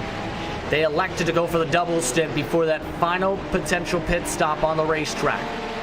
Let's quickly take a look at some more of the battles. Second and third now on the track. Fisher Motorsport Gold Racing Team Red yet to pit. Still dealing with more of their traffic at this point. And this fight has gone back and forth a couple times where Gold Racing Team reels him in, reaches traffic about the spot, falls back. Reels him back in, falls back again, and so forth, like a fishing pole. That is the one very difficult thing about driving on the Porsche. You are the fastest car in the entire field, yes. But you've got twice as much traffic to lap through because you've got the Audis to work through. Then you have the Miatas to work through. It's difficult as a Porsche to try to, make the passing because you can't. While you expect the other guys to, yes, get out of your way with the blue flags, they can't always do that all the time, because otherwise they'd just be compromising their own races. And sometimes, what if those lower classes are battling amongst themselves? Surely you cannot expect those guys to just stop fighting to let one car through. It's a difficult type of scenario, and I think that's one of the reasons why these battles for the Porsches, while they've been going on almost all race, we haven't seen swapping in positions a whole lot. Indeed, but there is a potential penalty coming up, it appears. And this might involve the 16 machine that was Hell Riders. Get clarification, but they are off the racetrack. That was amongst some of the crashes we've seen about 30-40 minutes ago, I believe, give or take. Battle for 9th, though. Still dicing its way through the traffic. Hello, MX-5s and Audis. As Evolved Racing Team Red tries to get out of the way and rides up in the marbles to stay out of the position battle's way. So Heyerdahl, I've been monitoring this for a few laps now, and every time this seems to be the place where he looks. They've been getting side by side here for quite a while, and then they just have to run through and then single file back out. You were talking about a potential penalty coming in. Well, it just happened. Jonas Bonin, black flag for avoidable contact on lap 91. That is Hell Riders that has been black flagged. Again, they are 11 laps down in the pit lane, so right now they will have to serve that black flag once they get back going before they can continue the race day. But the fight's still going for 9th, and again, you see that difference in the speed. With Heli Media at the moment, just can't time up the runs time and time again as they dart by Andre Brunet on the left side. Well, one Porsche way into the grass up ahead of them. Huge Jazz and Alex Crawford taking a big moment through the grass. Contact with going 3 wide, and it looks like DGFX was caught up in that one as well. Right ahead of your battle for 9th. That was almost a disaster. Haven't seen a Porsche save like that in a while. He actually caused significant left rear damage. Stender getting hit by Alex Crawford's huge Jazz Porsche just in front of this battle for position. We'll quickly take a glance as that battle side by side. This, again, Crawford making contact with the driver that was second a majority of this race and able to save it. But as that was being shown, the position changed for 9th in side-by-side battle. Heli Media able to get through as that all shaped out.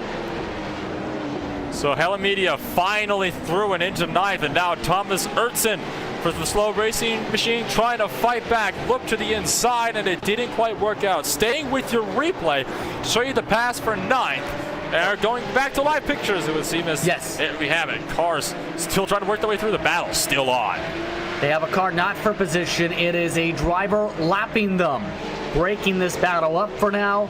That is Andrew Ripkop for Gold Racing Team White, a lap ahead of these machines, essentially on the circuit and now following in their draft at this point.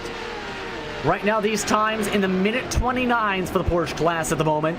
These drivers in the 131s as slowracing.com has to deal with a major bobble. A major bobble, but does manage to correct it and hang on to it. You know, we've seen so much battling going on in your Porsche class. We're used to seeing all the fighting going on in the TCR class, and even earlier in this race, that was where all the action was down in their TCR class. Now that's all kind of split up quite a bit now, and we've been looking at your Porsches for quite a bit now. Why do you think the TCRs have split up as much as they have? Because they've, well, I don't know really how to answer that question at this point, but there is one of them that is closing in. Maximilian Schrader, remember, had to come into the car. They tried a different strategy, remember, for Sim RC. They're reeling in full send Racing's 185 for position. As on your screen, Porsches dealing with a ton of traffic as well as that particular Audi. This is right behind it, in fact. Right behind him is Fisher & Company.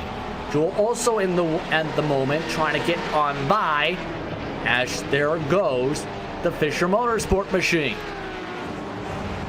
So the Porsches in your battle for second place working its way on through. Maximilian Scheider still working his way around for SimRC ClubSport, trying to reel in that gap to Steen Ledger, who has been able to hang on to that position in the TCR class for some time now. And I think this is kind of where things begin to settle out. Things are now settling into the rhythm, and we saw this at Okayama as well. It's very hyped up and intense for, the first half of the race. In the second, or in the third quarter or so, things actually calm down quite a bit. We're seeing that already here again, and it's in the final quarter that things begin to ramp back up. And we're approaching that final quarter now. And Skander's actually in a second time because his suspension was knocked sideways. The 49 machine, remember, was hit by contact before from Huge Ass. Well, those two top cars may have met again, and indeed, Coffer sent the 49 Motorsports machine into the Armco barriers. The 49 had to pit a second time in Skander. Ooh, that's not pretty, is it? So potentially more tempers starting to flare. And not only that, there's a potential 5-minute penalty because Skander used a faster pair. So what was looking like a top 5 run for 49 Motorsports may have just gone out the window here. Not only has it gone out the window, but that is basically guaranteed that the Team Hella Media car might be able to come through and lap every car in the field, because the closest car to him is now Fisher Motorsports, who's in third place by almost a minute and a half. Once again, for those that are wondering, the contact was going through into Sheen's. On the right-hander, that is right before Sterling's. That has allowed this to become, at the moment, your official battle for second. Fisher Motorsport, Gold Racing Team Red, both currently back on the lead. Lap a minute 24, minute 25 behind, respectively. They are fighting for the second step of the podium. The second step, and one of them will take the final step of the podium. It might come down between these two to decide your final two podium positions. Because at the rate they're battling, there's absolutely no way they can catch up to Kenneth Gulbranson, who is driving for Hella Media in that first place for now. You see Edwards, I think Edwards is faster than Fisher right now. He seems to be more confident, and he's able to keep the car close and keep on reeling him in. But again, lapped traffic. It is always the incident. It's lapped traffic trying to find a way through it. It always seems to spoil Edwards' runs.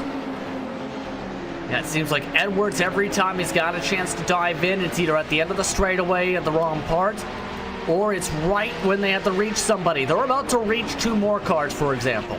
Antonio Alvarez for Huge Ass Audi and Racine Fazui. That's going to break away a potential chance to send it right here, for example. Instead, Fisher has to go to the inside of Fazui, who's focused on his race, comes up across, and that holds up some time. Things like that have to be frustrating once again at this point for Edwards. Oh yeah, it's like I said earlier, it's so frustrating to know that you're faster than the car ahead, but you're just constantly slowed up by lap traffic. But for now, for Fisher, this is a dream scenario for him because he's perfectly happy to have the lap traffic, working as a pick to keep Edwards at bay. That's what's been helping Fisher to stay in front all this time. 61 did pit, by the way. That's why these two drivers are back in the lead lap. However, the overall leader is just behind them by a few corners, so there is a quick chance they'll fall behind. Fisher gets held behind Brunette. Here comes Edwards looking to send up a charge through Sheens. No, can't get it as he actually has a worse run out of the corner. Back to Sterling's as they run into World of Sim Racing Team, who stays on the left side of the racetrack this time. So this time it's Fisher who's being held by the lap cars and not Edwards, and has to sacrifice that big gap that the TCR helped him to pull. And it will be Fisher to come down to the pits. The second place for now goes to Taj Edwards for the Gold Racing Team Red. And I wonder if that might be a smart move by Fisher. And by the way, a black flag officially in for the fast repair for the 49 car. Once again, 49 Motorsports black flag for using their quick repair. It's just unfortunate. You hate to see that happen, but it's a part of the racing. Like, the rules are rules. What's this here? Oh, what in the world is going on there? There's a car going backwards out of the pit lane. That is Project GTNs.de, and they're right in the middle of the pit exit. Oh my goodness.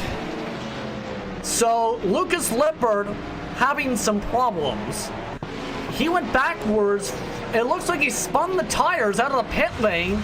As soon as he went up, there's a quick chicane to the left. He spun the tires and blocked and went backwards. That's exactly what happened, actually. He hits the pit. Oh, he hit the wall, too. Both walls, actually, as he exited the pits. I haven't seen a crash quite like that since Roman Grosjean in his Haas at the Formula 1 Grand Prix at Silverstone in their practice session. So that is a little unfortunate for Lucas Lepere, who had to pull about a 7-point turn to get the Porsche pointed in the right direction again. He lost a couple spots in the process, too. Went from what was at the time, 8th place position back all the way to 10th. So that's not going to help a little bit. In fact, he's now also right behind that next car, I believe. Yes, indeed. That is the Heli Media machine up the road from him. Well, that's an interesting scenario, to say the least, for Lucas Lepere, who is he's going to have a little bit of recovery work ahead of him now because of that severe holdup. Indeed, absolutely. Under an hour to go, by the way, in the race. Still some chance for strategy to come in. 49 Motorsports is in the pit lane serving their penalty. Let's see if we can take a chance, if we can take a look at your top 8 running before the rest of this race unfolds today, where Team Heli Media is on top of the pylon by a minute, 25 plus seconds. Gold Racing Team Red's currently second. Gold Racing Team White have moved into third. Their quiet day has turned into a loud day. NAB Racing's in fourth, Fisher Motorsports in fifth after the pit stop. SlowRacing.com Esports Team 2 currently scored in sixth. Murakei Racing in seventh. And Team Heli Media's number 60 rounds out the top 8. For the TCR class today, Team Hortenfeld currently scored on top of the board. German Sim Racing second with the Cyan entry. Alpine Stars Geodesic is in third. Team Vikings is in fourth in that class. Volsen Racing, Sim RC Club Sport, Racing, Sim Racing CXR Project Black round of that lineup. But for the MX-5s, at the moment, it is the same standard at this point as you continue, as you look once again at that top 8. Once again, Movado Sim Racing Team 1-2. Hugh Jass is in third. World Sim Racing Team in fourth. Along with Ship Key in the fourth position, making the fifth rather. CXR Project Black is behind them. Rounding up the field, Tri Racing Rogers A51 Mazda. And as that all unfolded here, it looks like something happening once again, Nolan. It was, at this time, it was the HD Performance SRT who went big into the turn 5 barrier. He got hooked by the Element Sim Racing machine. That car now down in the lane. It was a hard head-on shot. Replay up on your screen, and at the same time he came back onto the track to try to get clear and nearly took out your 8th place runner in the Porsche class.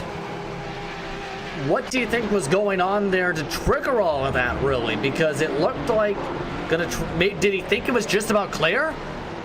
It looks like that. Maybe the Audi tried to cut in a little bit too much and just hooked him. It was the smallest amount, but if we stay on this replay here, watch as the car starts to come back across the racetrack here and gets right in front of these two cars, and one of them goes to the grass. You see them pull the tow truck as well to bring them back to the pit lane, so they will lose some more time and potential laps on the racetrack with about 54 and a half minutes to go on the clock. At this point, what do you think these strategies are telling their drivers at this point? Because you've made it more than 3 hours. You don't want any more trouble. Well, I'm not sure what people will be telling the drivers. They don't want more trouble. One driver that is getting more trouble is Racecraft Esports Slide, who have also just gone off into the turn 1 barriers on the run up to turn 2 and were stopped in the middle of the racetrack. And it looks like another car was joining them with the sand trap. Kenny Rodriguez's SRT Esport Green machine, who went off in that sand trap to avoid that Racecraft machine. So a couple more cars having some trouble at this point. Yeah, more trouble. It's just an inevitability at this point with, all the drivers struggling so much on the racetrack. The tires are worn. No doubt the energy will start to be running a little lower here in a little bit. Potentially needing more mistakes could crop up as the race counts down as well. By the way, some of the MX-5s are in the pits. Vizui is in. We're also seeing Hugh Jass also come in with Andrew Fawcett coming in on his scheduled stop. So the MX-5s are pitting for what could be their final sequence of the race. final sequence of the race and 53 minutes left to go. So I'm thinking I think they can make it on the end, but it is going to be very, very close, especially near Miata Field. GRT White also joined them in the pit lane. You see them pass right on by Fazui into the stalls. Also being followed by Thomas Erzen, the 6th place car in the sport class. So some of the fuel windows overlapping as they're right towards the top end of that fuel limit potentially for this race, based on what we've seen in these stints for the mid portion of the race rather. So this could be big for the fuel strategy, like we were talking about. It's going to be very, very tight on fuel for both the Porsches and the Miatas at this point. They've still got nearly an hour left. Can the fuel tanks last the entire time? And more importantly, are drivers choosing to double stint? Looks like GRT White, you've seen them double stint Hugh Jazz. They're looking to try and secure a top 3. They were one of the top drivers in the AM point standings. They took a 40-second pit stop, so a double stint for them. Movado Sim Racing Team took tires, though, for the 298. Brandon Hawken is also in the pit lane now for their class. The question is the drivers that have the fresher tires, they might be faster, but how much time are they going to lose when the tires are still cold? That's going to be the key factor for these guys that are just changing the tires of their stalls right now. I agree with you at this point, and it's going to make it interesting. But here's the thing.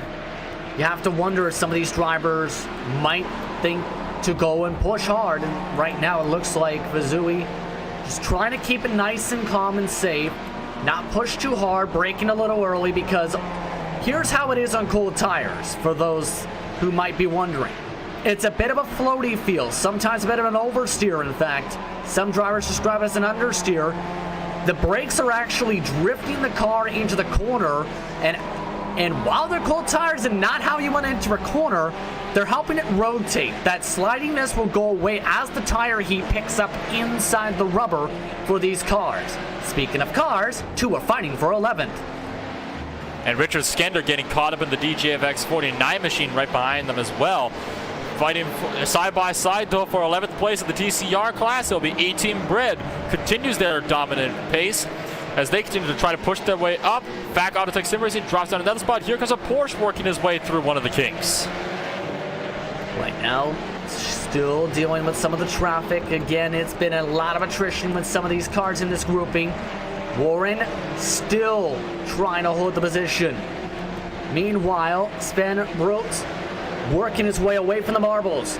And that line is getting tougher and tougher in Sterling's because the marbles are cutting through halfway down that pavement.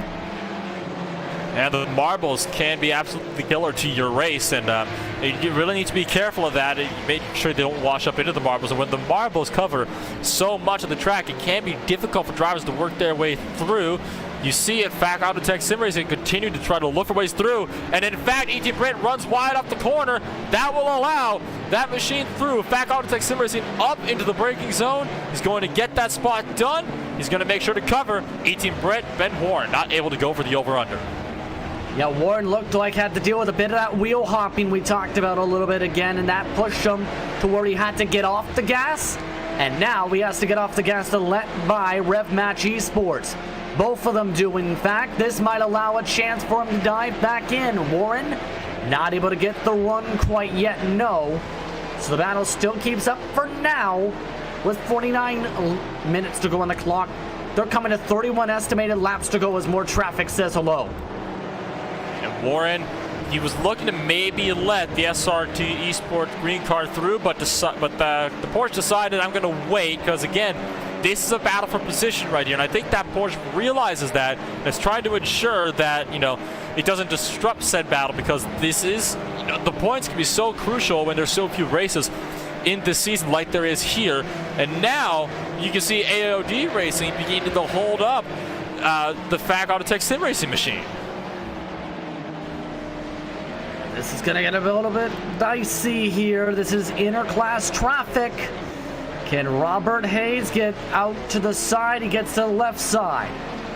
bigger run from behind for the SRT Esport Green Machine. They're forced to check up. AOD forced to check up. Both drivers trying to let each other figure out things, able to do so, as Warren still has to get by at least one of these cars, mind you, and let another one and Marakai Racing go, and let GRT Red go and Edwards. And we have a car off ahead of these guys. It is Victor Tanaka for the Racecraft Esports Slide, who has just brought the car to a stop on the exit of turn 3. Potential technical issues. So some trouble again for Racecraft. And we also seen CXR Project Black's 299 Mazda MX-5 blow up his car. So two different things happening in one Cooper Straight.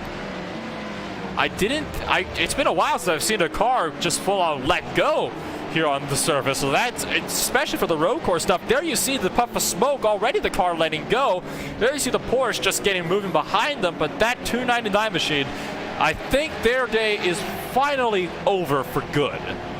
Well, the Sim Racing team, meanwhile, spun out on their own, coming out towards the quick kink. So that's the 4th place Club Machine, losing a lot of time and slowly trying to take the car towards the pit lane. You'll see that car potentially in the pit lane as Fisher Motorsport tries to pick up more time. They are in 4th at the moment. And another driver that has just been black flagged. It was an unsafe rejoin for lap 117 down at turn 5. Do you think that might have been the H2 Performance SRT car that was sent to the wall? They came on track and nearly wiped out another Porsche and a Miata at the same time. Yes, it is. It's a 60-second stop and hold for H2 Performance's SRT entry.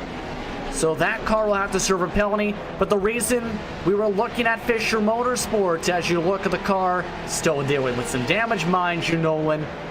Fisher Motorsport took tires. Gold Racing Team did not.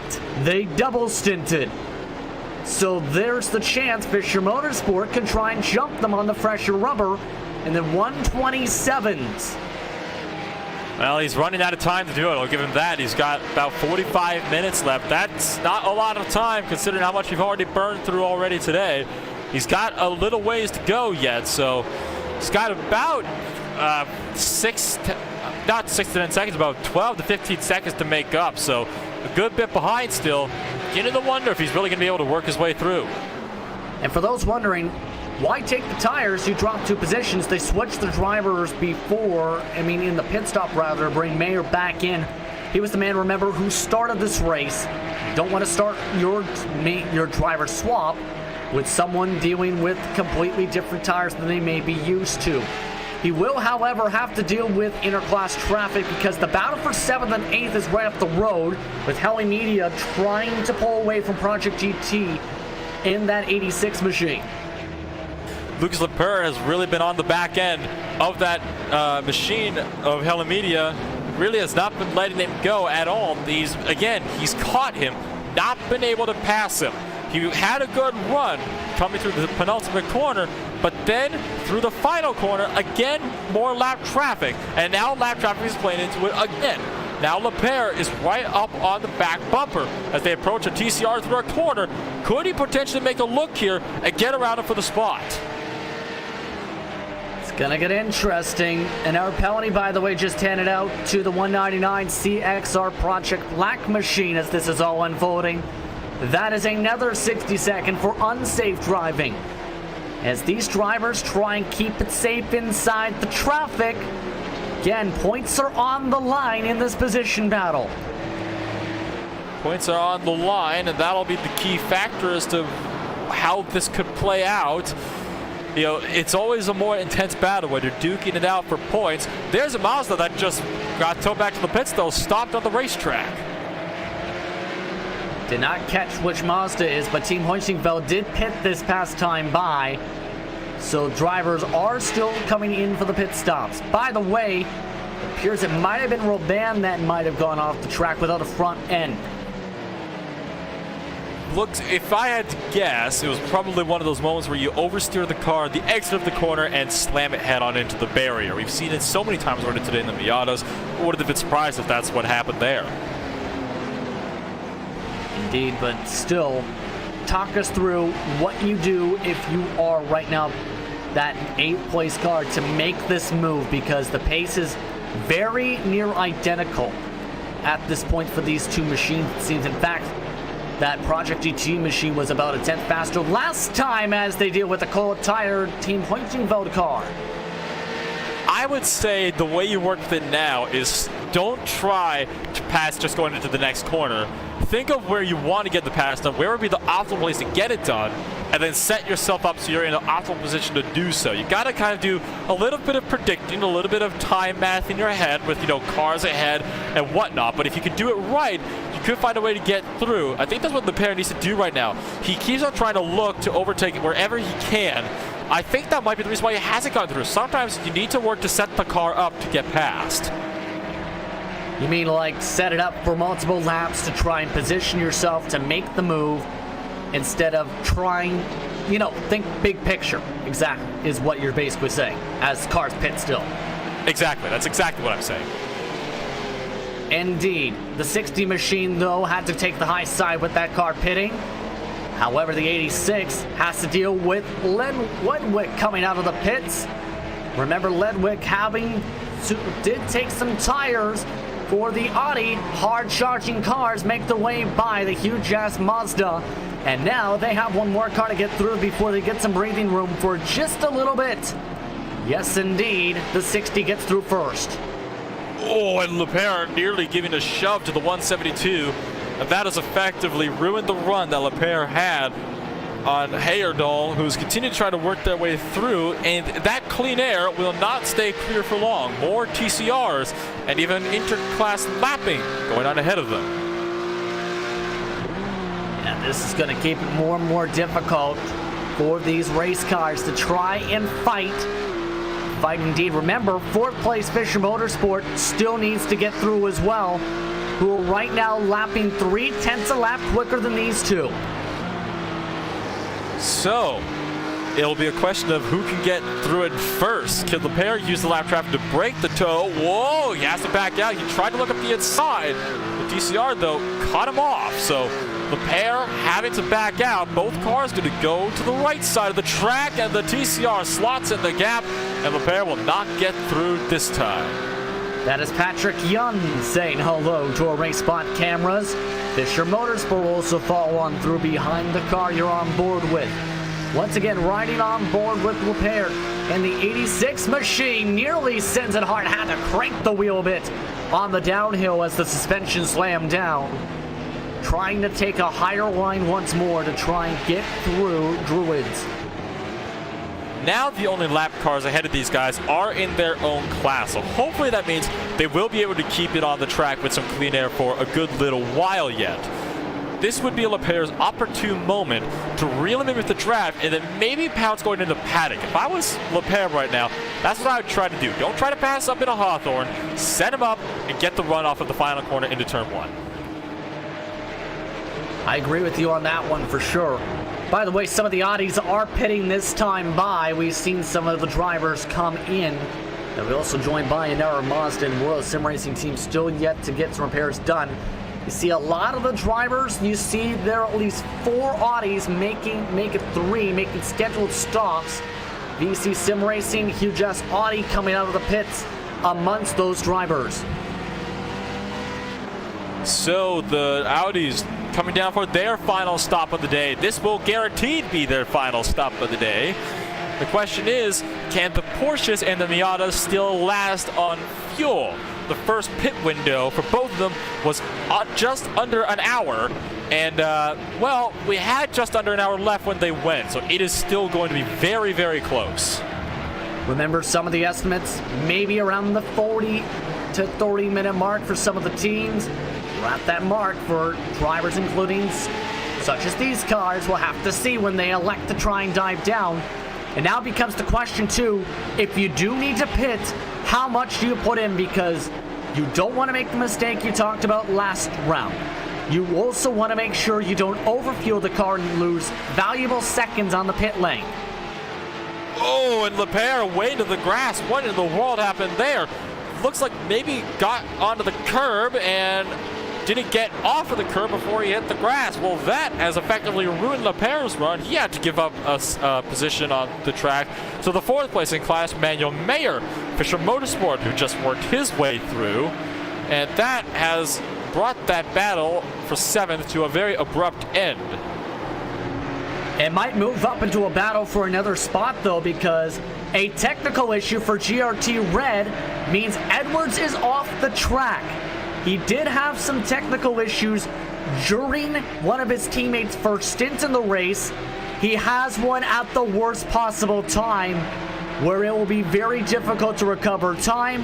That was your second place car, Nolan. I think that's probably one of the most heartbreaking things to see right there, is when a driver is effectively eliminated from the battle, not because, you know, the driver ended up pulling off or because he was crashed or he lost time in the pits, but because a technical issue forced the driver in question to disconnect. And that is exactly what has happened there. And it's effectively thrown that team's hopes of, you know, getting that second place podium spot out of the window. And you gotta feel for him, honestly.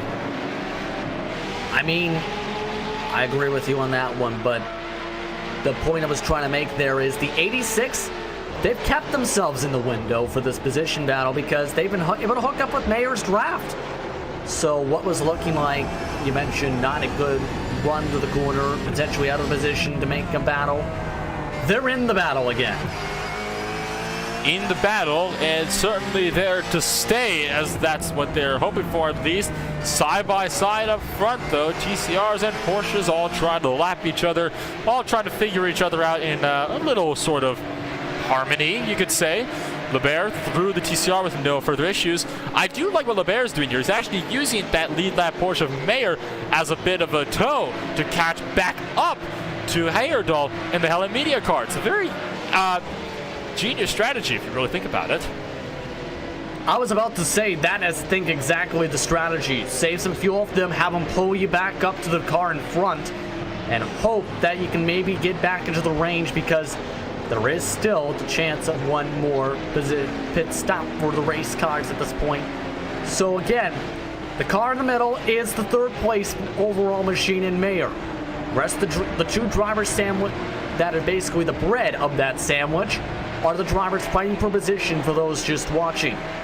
Meanwhile, Gobranson still in the 127s, these cars in the 129s.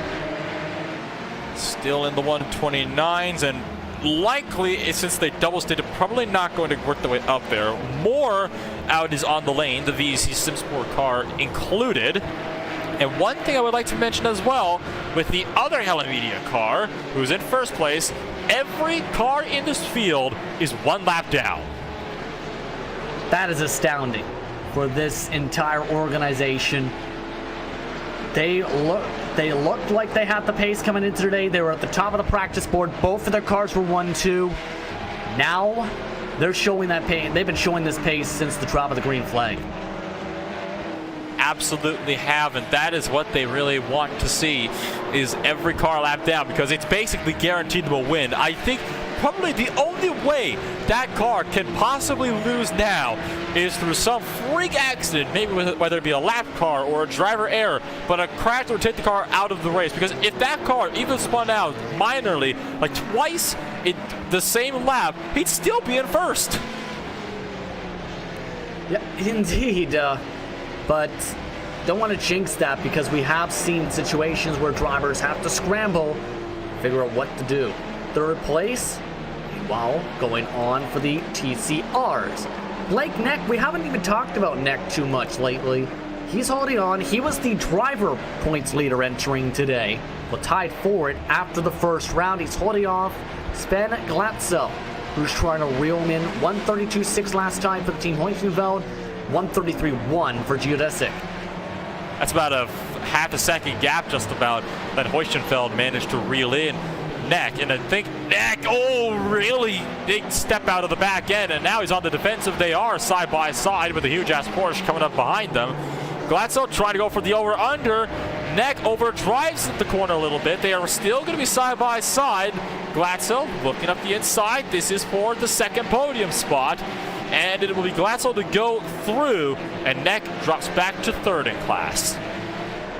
So that mistake opens up the position as Coffert drives on by 11th overall. But Glatzel trying to hold on to the spot back. He has been the faster of the two. You can see that extra bit of grip and handling. Pulls a quarter of a car length, pulls another quarter of a car length out of the corner. It seems right now, Neck struggling a little bit all of a sudden. Can you remind me one more time, did Neck double stint on the last stop, or did he take tires? That is a good question. Just double check with Neck right now. He is someone that I believe actually double stinted, yes. That driver that passed on by was on fresh rubber. So there you go. Now the fresher tires are beginning to come into play against the double stinted drivers. Like we said, you are going to be slower on the fresher rubber in the first few laps because the tires are cold. You need to get them up to temperature. But will it be worth the time gained? And it seems that for Glatzel, the time gained seems to have been worth it because it's helped him make up a place up in a second in their class. And remember, there's still multiple different strategies. Some of the drivers, I think, are trying to fill the fuel up to the top of the tank, Nolan, for those Audis. While others, I think, are trying to run it, try and underfuel the race car. What is your preferred strategy at this point? At this point in time, I would probably try to run the tank dry and then fill it up to what I need to get it to the end of the race, because while it might be riskier underfueling the car and risking, going under, at the same time the car is lighter, therefore faster. Indeed, right now, as they continue to chug their way through this race, you're still looking Team Hoinchenfeld. Still many different drivers in the class yet to pit right now. The current leader is Team Vikings. Team Hoinchenfeld, though, is the second place car in all of this. And it becomes when can they hold on for the class victory. Seventh, meanwhile, Sport class. That position did change hands, it appears, if I'm looking correctly. The Ligas Liber managing to get by Heyerdahl for the Helen Media spot. Seems to have settled itself out a little bit. The Project GT machine still trying to work his way through his own interlap, traffic down Manuel Mayer. Now in the final podium spot overall, just ahead of this field. It's been a fun one, though, you have to say, as they're still pulling away from the position. Bowden is falling on behind at this point, coming towards 30 minutes to go as drivers try and let by each other inside this traffic, as the 86 nearly overran the corner. I was about to mention, if he went off, that would have been over. That would have allowed the Helen Media machine back up into seventh. And now Heyerdahl, do you reckon he can run down the Liber machine? Because at this point in time, he has the pace, it would seem. So if he can get some clean air, it might still be possible. I think it's very possible indeed right now. Especially since they still have an estimated 20 laps to go, Nolan. Yeah, that is true. It's 20 laps, about half an hour, 29.5 minutes, give or take a few seconds. It's still a lot of time for these drivers to work their way around when you're rounding this track at about a minute and a half per lap. Indeed, right now.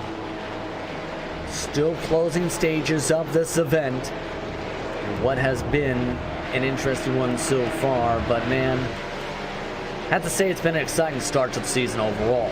One car off in the sand trap, VEC Sim Racing's 172. Another unfortunate incident for Godfroy sends them off the racetrack as they still try and finish. That's one of the main things, some of these drivers wanting to make sure they're at the finish line to get the max points they can for the event. Yeah, it was another unfortunate thing. We've seen it so many times at the Calamity Bend. A car just overruns the entry, can't get it turned in. The car goes into the sand and then into the barrier because the car just will not turn in the sand. Murakai Racing also just went off in the sand at that same point right in front of the leader. but we still continue to race. In fact, a couple drivers all of a sudden seem to be falling the way into the sand, because it looks like the 47 car have also done the same thing. So all of a sudden, some of the fatigue might be starting to settle in from a 4-hour event. Well, we are, 3.5 hours in. It's been a very long 3.5 hours, but it's been an intense 3.5 hours. These drivers throughout this race really have not had a lot of time to really just kind of breathe and work their way through. And like you said, fatigue might be starting to get to some of these drivers as mistakes for drivers just with single car incidents becoming more and more common. Approaching 27 minutes to go. Let's quickly go to a race spot fan immersion as we quickly approach the home stretch of today's running of the 4 hours of Brands Hatch. You're watching the Club Sport Series, RacespotTV, and the iRacing Esports Network.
That was a quick race spot fan immersion with 49 Motorsports. As that happened, some of the drivers trying to go for the longer stints on fuel for the TCRs had pit. Team Hoinchenveld is up to the class lead in the 148 machine over Alpine Star Geodesic Racing and trying to keep the gap pretty decent over Blake Neck. So this is all turned around for Hoinchenveld, who is in prime position right now to be able to take the lead and win this race for the TCRs. The question is, will Glatzel need to bring it in for one more time? Because if he is, then he can, I guess, say goodbye to the race win, because wouldn't be able to make the stop work because he's just got too little time between him and Neck. Habdo also can jump back into the car for the overall race lead on the colder tires. They were actually moved out of the way by Gold Racing Team Whiters, still in the 134s, trying to heat their tires up. So two of the class leaders at pit, the GRT White Machine again to make contact. Meanwhile, Trouble sees one more car sent off. It is the teammate of the race leader, the 60 off in the grass. So more troubles for the Team Helen Media car of Heyerdahl. There it is on the replay. Oh, it was another TCR that set the Porsche off. Grazes the wall. That, oh my goodness, that 60 car cannot get a break, can it? It could have been much more worse, but that was trying to get by German Sim Racing Cyan.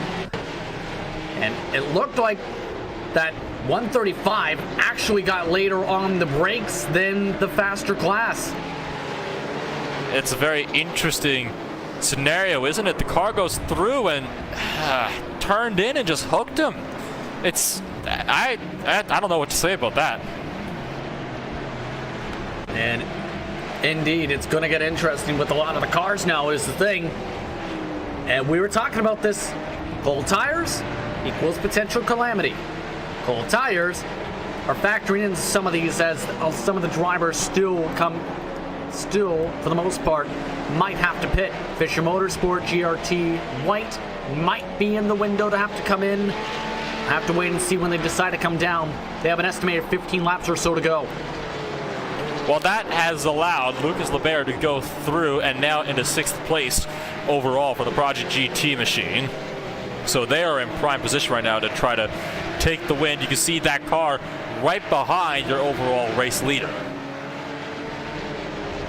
Yeah, he is 2 laps down. Might want the lap back since, well, he's just a touch quicker. Have those tires half heated up, though, to be able to rebound their way back with the speed. 127.329, 127.298 that time from the 86. However, it gets held up by lap traffic, pardon me. But look who's in front. It's Fisher Motorsport. Having a chance to be lapped right here. He is that green and white car. So Manuel Mayer in the final podium spot of today's race, going to be going a lap down here very, very shortly. No doubt the blue flags will be waving. Shortly ahead of him is Andrew Reckhoff for the Gold Racing Team White. So that race leader, Team Helen Media, still in prime position to put everybody in this field a lap down and stay and keep it there. Meanwhile, ALD Racing's 121 very slow down the final straight. Here's they had also damaged the left front of their Audi, was stuck on the side of the road for about 5 seconds on a self-spin. So they've been having an up and down day. Right now they're 34th overall, this 121 machine.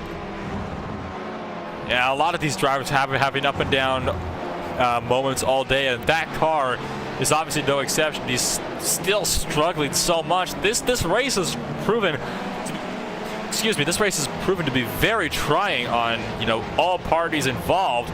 I think every driver at this point has had one incident or another. At the very least, an off-road. It is a road course. Marikai Racing is in the pits, though, in the 97 machine for their final scheduled stop. So pit windows open for the Porsche class cars. In fact, Marikai Racing just a 13-second pit stop, Nolan. Just topping off on fuel. See, that's the strategy that I was recommending these drivers do, is come in, just get the fuel you need to make it to the end, and then gas it out. That seems to be what Marikai did. Less time in the pits, and certainly cars lighter, meaning, of course, faster. Gotta make sure, though, that those tires don't cool off too much. 60 car also followed that strategy in and out. Their comparison for the fuel, 11 seconds. And it's going to get very tight to see, is that enough fuel to make it to the finish? You don't want to run out of gas on the last lap of this track. It's going to be a tricky one for these drivers to kind of judge properly, and it might be one driver that doesn't make it to spark that little bit of uncertainty that could mean everybody else starts to come down. There's your, contact up ahead. Andrew Foster, the huge-ass Mazda, just getting into it with the TCR, the Fact Auto Tech Sim Racing machine, the Audi had tracked out and did not realize he was not clear and nearly wiped out Andrew Fawcett. That contact in part has just led Brandon Hawken to continue to lap the huge-ass Mazda all of a sudden again.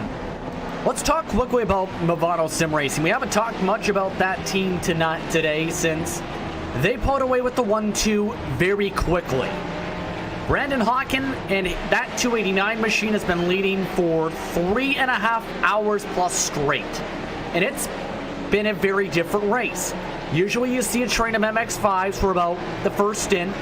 They eventually break apart, and then the drivers who break away the tow usually end up being the fastest cars. We didn't even see the tow whatsoever with the Mazda MX-5s today. That is true, and it's a very unique type of scenario, but I'm pretty sure Hawken and the other guys at Movado are certainly not going to be complaining at all. Remember, these cars are very good. They've got, we were talking about this even before the race, Justin, you and I, that the Movado, they've got some of the best drivers in the Miata fields on the entire service in their lineup. That is how they managed to go at Okayama from being not even allowed to qualify to getting the 1-2 finish, to getting the 1-2 start today, and then, you know, pulling off a 1-2 finish as well. That is what's allowed them to get so far from this field, and they've just been absolutely dominant over the Miata field non-stop today.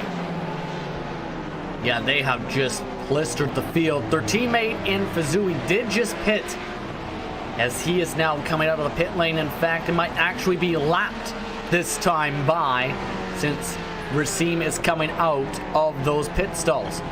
I want to give a shout again to Razim Fazuli right now, one of the young up-and-comers for this team too, that had just joined the organization this year as an MX-5 prospect, won the Big C's MX-5 Challenge Championship in that class, and now he is looking to be a part of the 1-2 in this major endurance race for them as part of their endurance schedule. So Razim Fazui, like you said, an upcoming driver, and it is really good to see these teams, you know, giving the younger drivers, the more upcoming drivers, the more prominent generation, you know, the chance and the opportunities to show the kinds of skills they have. And I think Fazui has been doing a brilliant job of showing, you know, that he is very capable behind the wheel. He's been keeping a very calm head despite the damage on the front end of the car, no doubt probably affecting his power output. That car has still been dominant over there in second place in their class.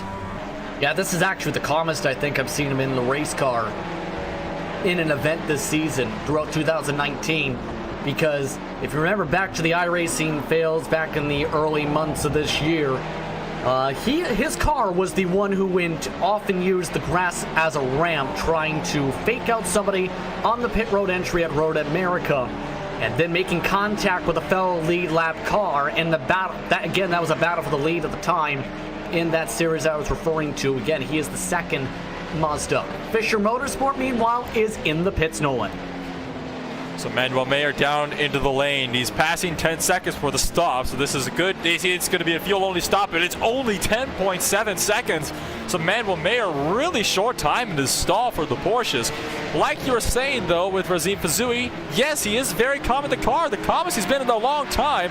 Has to take a little bit of evasive action to avoid Fisher Motorsports, but it is good to see, you know, that Razim Fazui has come such a long way since then. Haven't seen anything like that this race so far, and that is a good thing to see. Indeed, but again, as mentioned, Fisher Motorsport came in where Fisher Motorsport's cycle is P3. How far behind are they from GRT White, by the way? A decent margin, 31 seconds. However, GRT White might have to come in, we'll have to see. So that'll be the question. Where will they be if GRT needs to come in that one more time for their final stop of the day? Andrew Repkoff currently in control of that number 2 machine. They don't come down this time. Might wait till the next one, because at this point in time, with all the Porsches coming down, I don't believe there's a way that Repkoff can make it to the end. It might actually come down to the pit entry and exit, basically, or the in and out laps, because the difference in the pit stop lanes, 27 seconds. The gap, as mentioned, about 31 seconds at the moment for the position. In other words, GRT White might be able to still come up in front by a couple seconds. The 86 car is in the pit lane, though. That is slow rate. Pardon me, that is Project DTMs.de. They're in for their final scheduled pit stop and out with a quick splash and go of 11 seconds. So Luke's LePere down in 6th place in class. They're now out and away for their final stop of the day. Less than 15 minutes to go. We're in the final quarter of the final quarter. The final, quarter of an hour of the quarter of the race. And so that will allow LePere keeps on 6th place for now. Right now trying to hold on now again. Majority of the top 4 still has to come in now. Racing amongst them, America Racing. They're trying to hope that they can jump up to the 4th spot at the moment. They're 5th. Fisher Motorsport, as we said, already come in. GRT White, will they duck in this time? No, as you still follow along with the 6th place race car. Working its way through traffic, hello! Nearly cutting to the grass. So traffic's still being a small play, it would seem. There is the slow Racing.com esports team's car on board with Thomas Erzin. You can see a little bit of the engine beneath that hood. Not quite sure it's supposed to be quite bent that way, but the race has been hectic to say the very least, and that car still seems to have the pace to catch up to 6th place. That is for position, I believe. Yes, indeed. Both those drivers 2 laps down compared to the overall race leader. So these two will get the chance to scrap for the spot. Do have to deal with a couple cars. Blake Neck, Manuel Mayer up in front of them, for example. As LePere drives his way to the right side once again. Once again, traffic management 101. And Neck has run wide off the exit, loses quite a bit of time to Thomas Erzin. Can Erzin clear the Audi by the time he gets to turn 4? He's not even going to be able to start to get clear by the time they get to turn 4. He's going to have to try to get a run on Neck coming off of the corner. He is going to get it done to get by the lap car with no worries, but it is going to lose him a significant bit of time. And remember that machine for Blake Neck, still hoping to gain some time and quick on the 148, who is 2 or 3 corners up the road from these cars. So next, still trying to keep his hopes alive for another position in this race. It's been a difficult one. It's been a long one. And Neck car has gone off, and that is a Porsche right behind the cars on screen that just went off the circuit. That is true. That went off the racing surface. The DGFX 49 Motorsports machine went off into the sand trap on its own. Looks like it might have clipped the grass right about there, and right there you see now the left part of the pink rims, they clip the grass, around goes the race car. That and the bumps in that section of the track where the apex kind of dips a little bit just compounded the whole thing, because like you said, the springs and the chassis, they really load up, and you get to the bumps and the car just unloads as it goes over that little crest and the bump on the apex, and that's what sent the car around as well. A big slide though. Did manage to keep it out of the barriers, though. Again, still in the 10th position. How this race has gone, just need to make sure you do not bin the car, especially if you're in a position battle such as this. This is 4th and 5th. Full send, trying to find a way to send it on the outside. No, sends it back to the inside of Team Vikings. This is Ole Christian Urnberg doing his way on the outside. Ledger sends it in. A full send spot and a full send move. I think there's a reason why they call that team full send racing, and we've certainly seen it in this race, to say the least. But Christian Urnberg, he is certainly not going to take that without a fight. He's going to be looking to fight back. A little bit of a twitch on the entry. Lost a bit of time, but Ledger way overdrives the corner. Ledger has to deal side by side with Urnberg. Urnberg, can he take a move on the outside, or will he let the dive on the inside stay? They do have a Miata up in front of them. Urnberg keeps it side by side. Both of them drip their way through the corner. Faster run for Ledger though as he cuts back up in front. And now that Miata Razim Fazui might play into a factor into this little race here. You saw Unenberg look to the inside. Doesn't manage to make that work. The Miata will go to the right, stay to the right. No, gonna cut back in front and chop this battle in half. And Fazui able to stay out of the way now as he gets to the straightaway, but does break it up. They did have Nab Racing also pit, so there is a chance they might be able to move up a little bit as they pass on by more drivers coming out of the lane. Under 10 minutes to go, approaching 8 minutes even. Ledger with the faster run down the straightaway as the GRT white car is in. So this is going to be crucial here. This pit stop, you said it could come down to the pit entry or the pit exit. Where is Fisher Motorsports? That is going to be the question. They're just coming up to the final corner now of Clark Curve. Can GRT White get out in time? They are going to get out in time by a mile and clear them. And Andrew Repkoff, no doubt, is going to hold on to second place from here on out.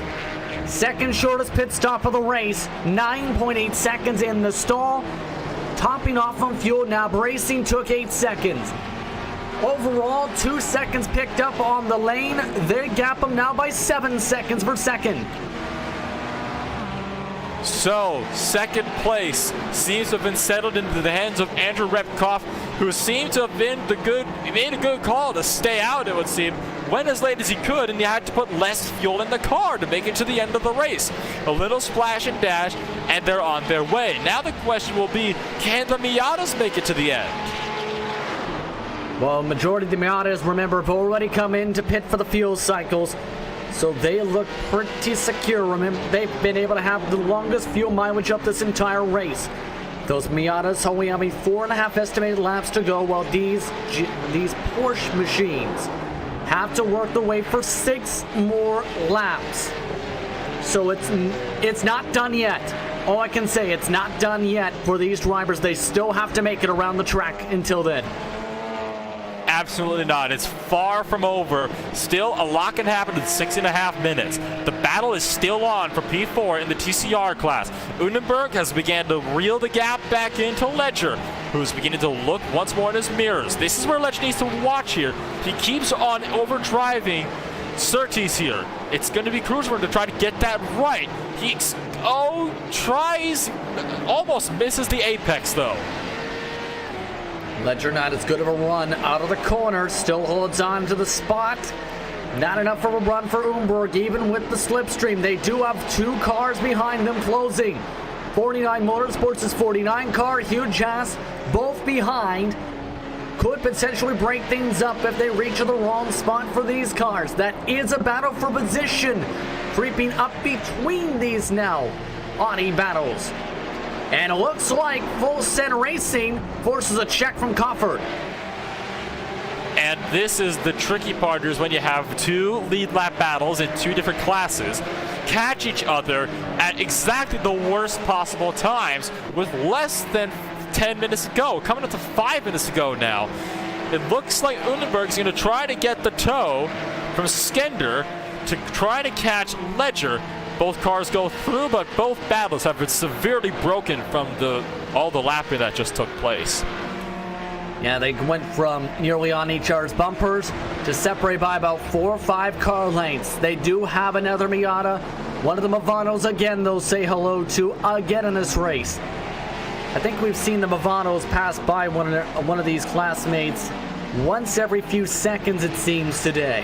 That is Brandon Hawken, the overall class leader for the club class, having to let them on go as quick as they can.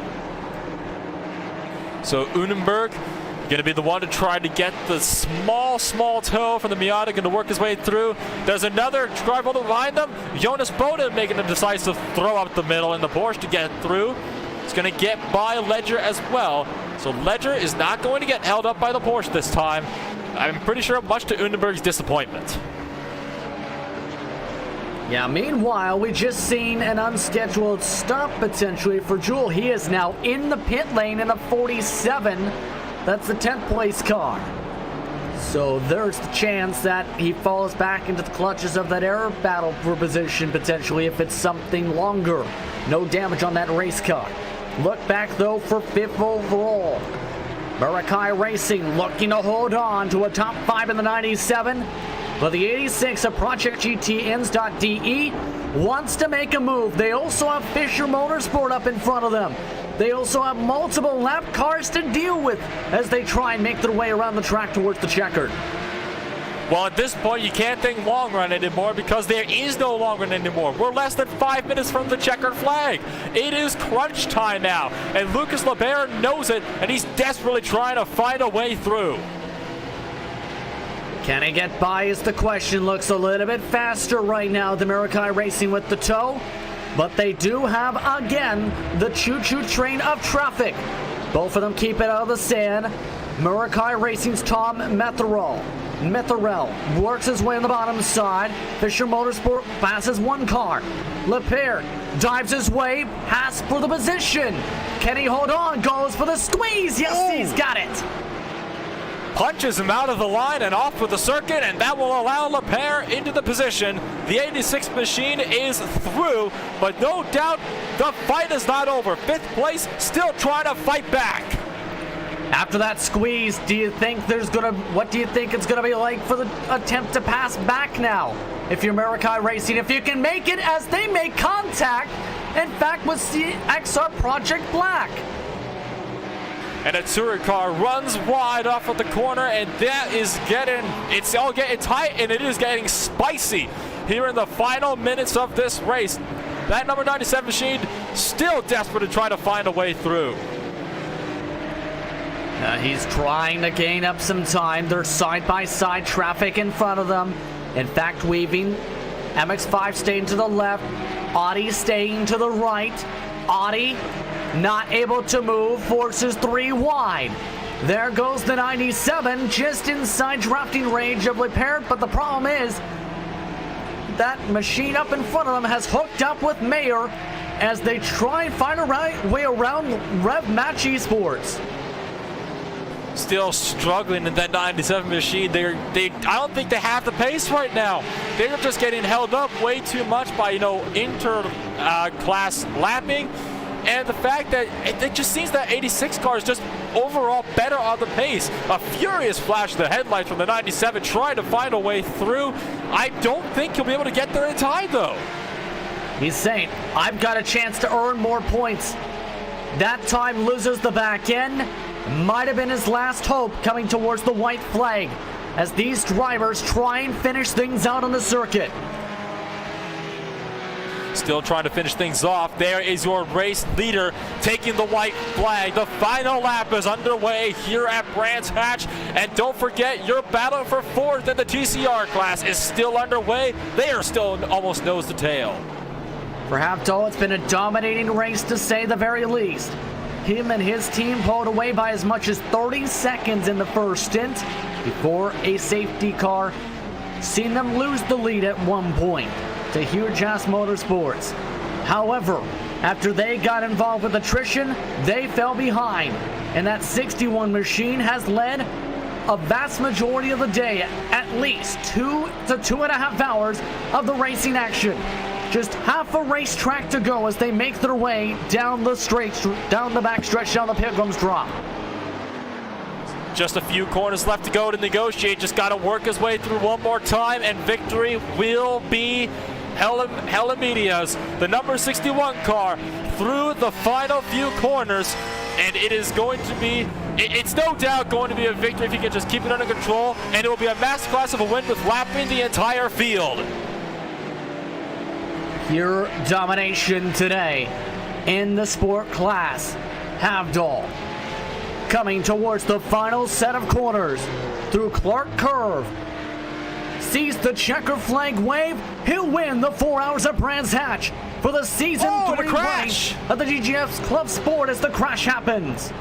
Steen Ledger, the battle for 4th in the TCR class has just gone up in smoke. They went 3 wide to get around a lap car through one of the kinks, and it went wrong for Ledger, who got turned into the sand, saved the car, and gave Unenberg the position. Behind them, though, Team Hoinchenveld has been able to race well themselves. Sten Glatzel making his way around the track. We're getting ready for the checkered. However, for the club class, Brandon Hawken, he's been dominant today. Him and that 289 have led their way through just about the entire race. Coming across for the final set of corners once again, Movado Sim Racing Team adds another notch to their belt.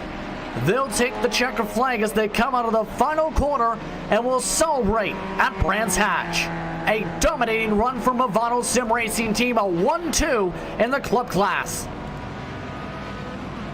So in the club class, 1-2 back-to-back, dominating the Club Sport Series in the club class for the Miatas Field.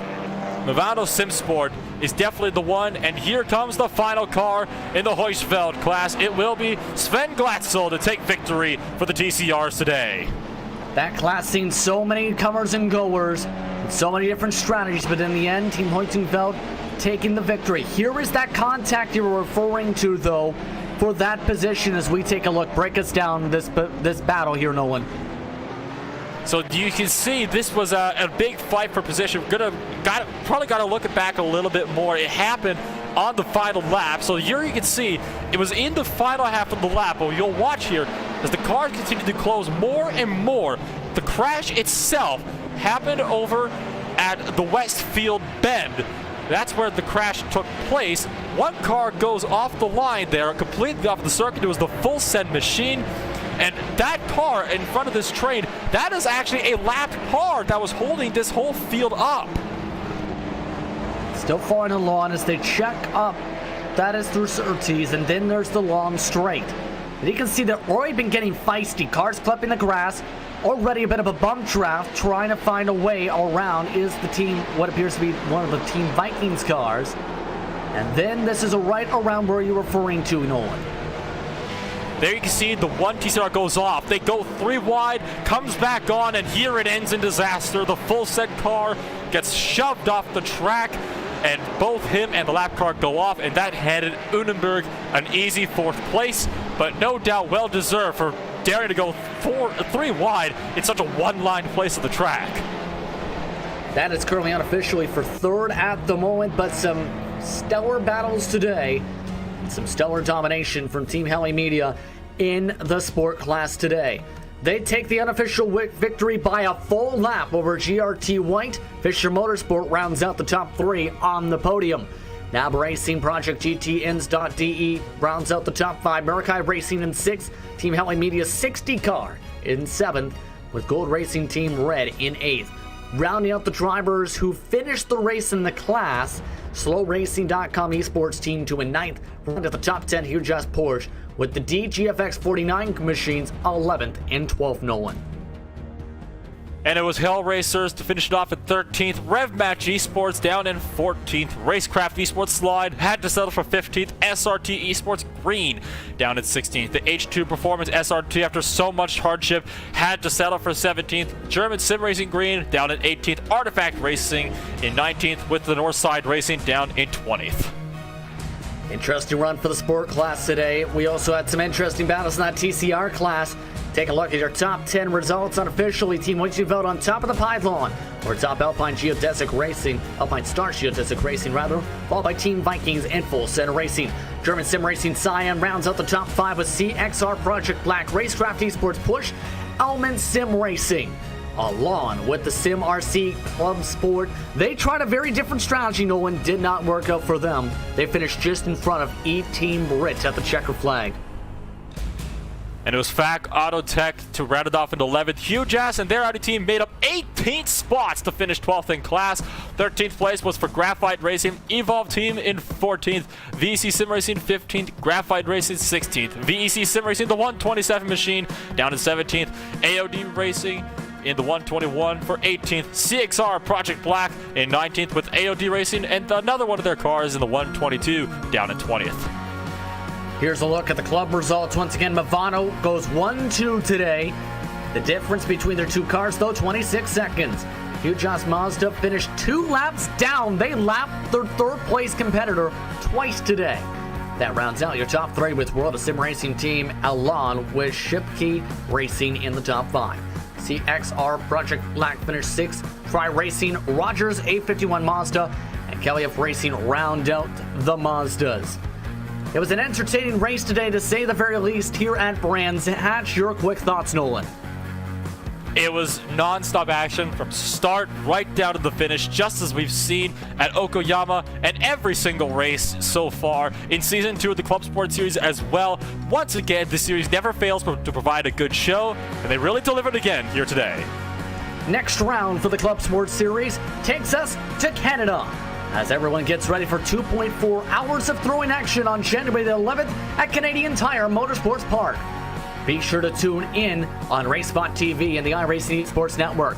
But for Nolan Rempel, for Hugo Ruiz, I'm Justin Prince saying so long, and thanks for tuning in for the 4 hours of Brands Hatch. We hope you enjoyed the action, and we hope you enjoy the rest of your weekend.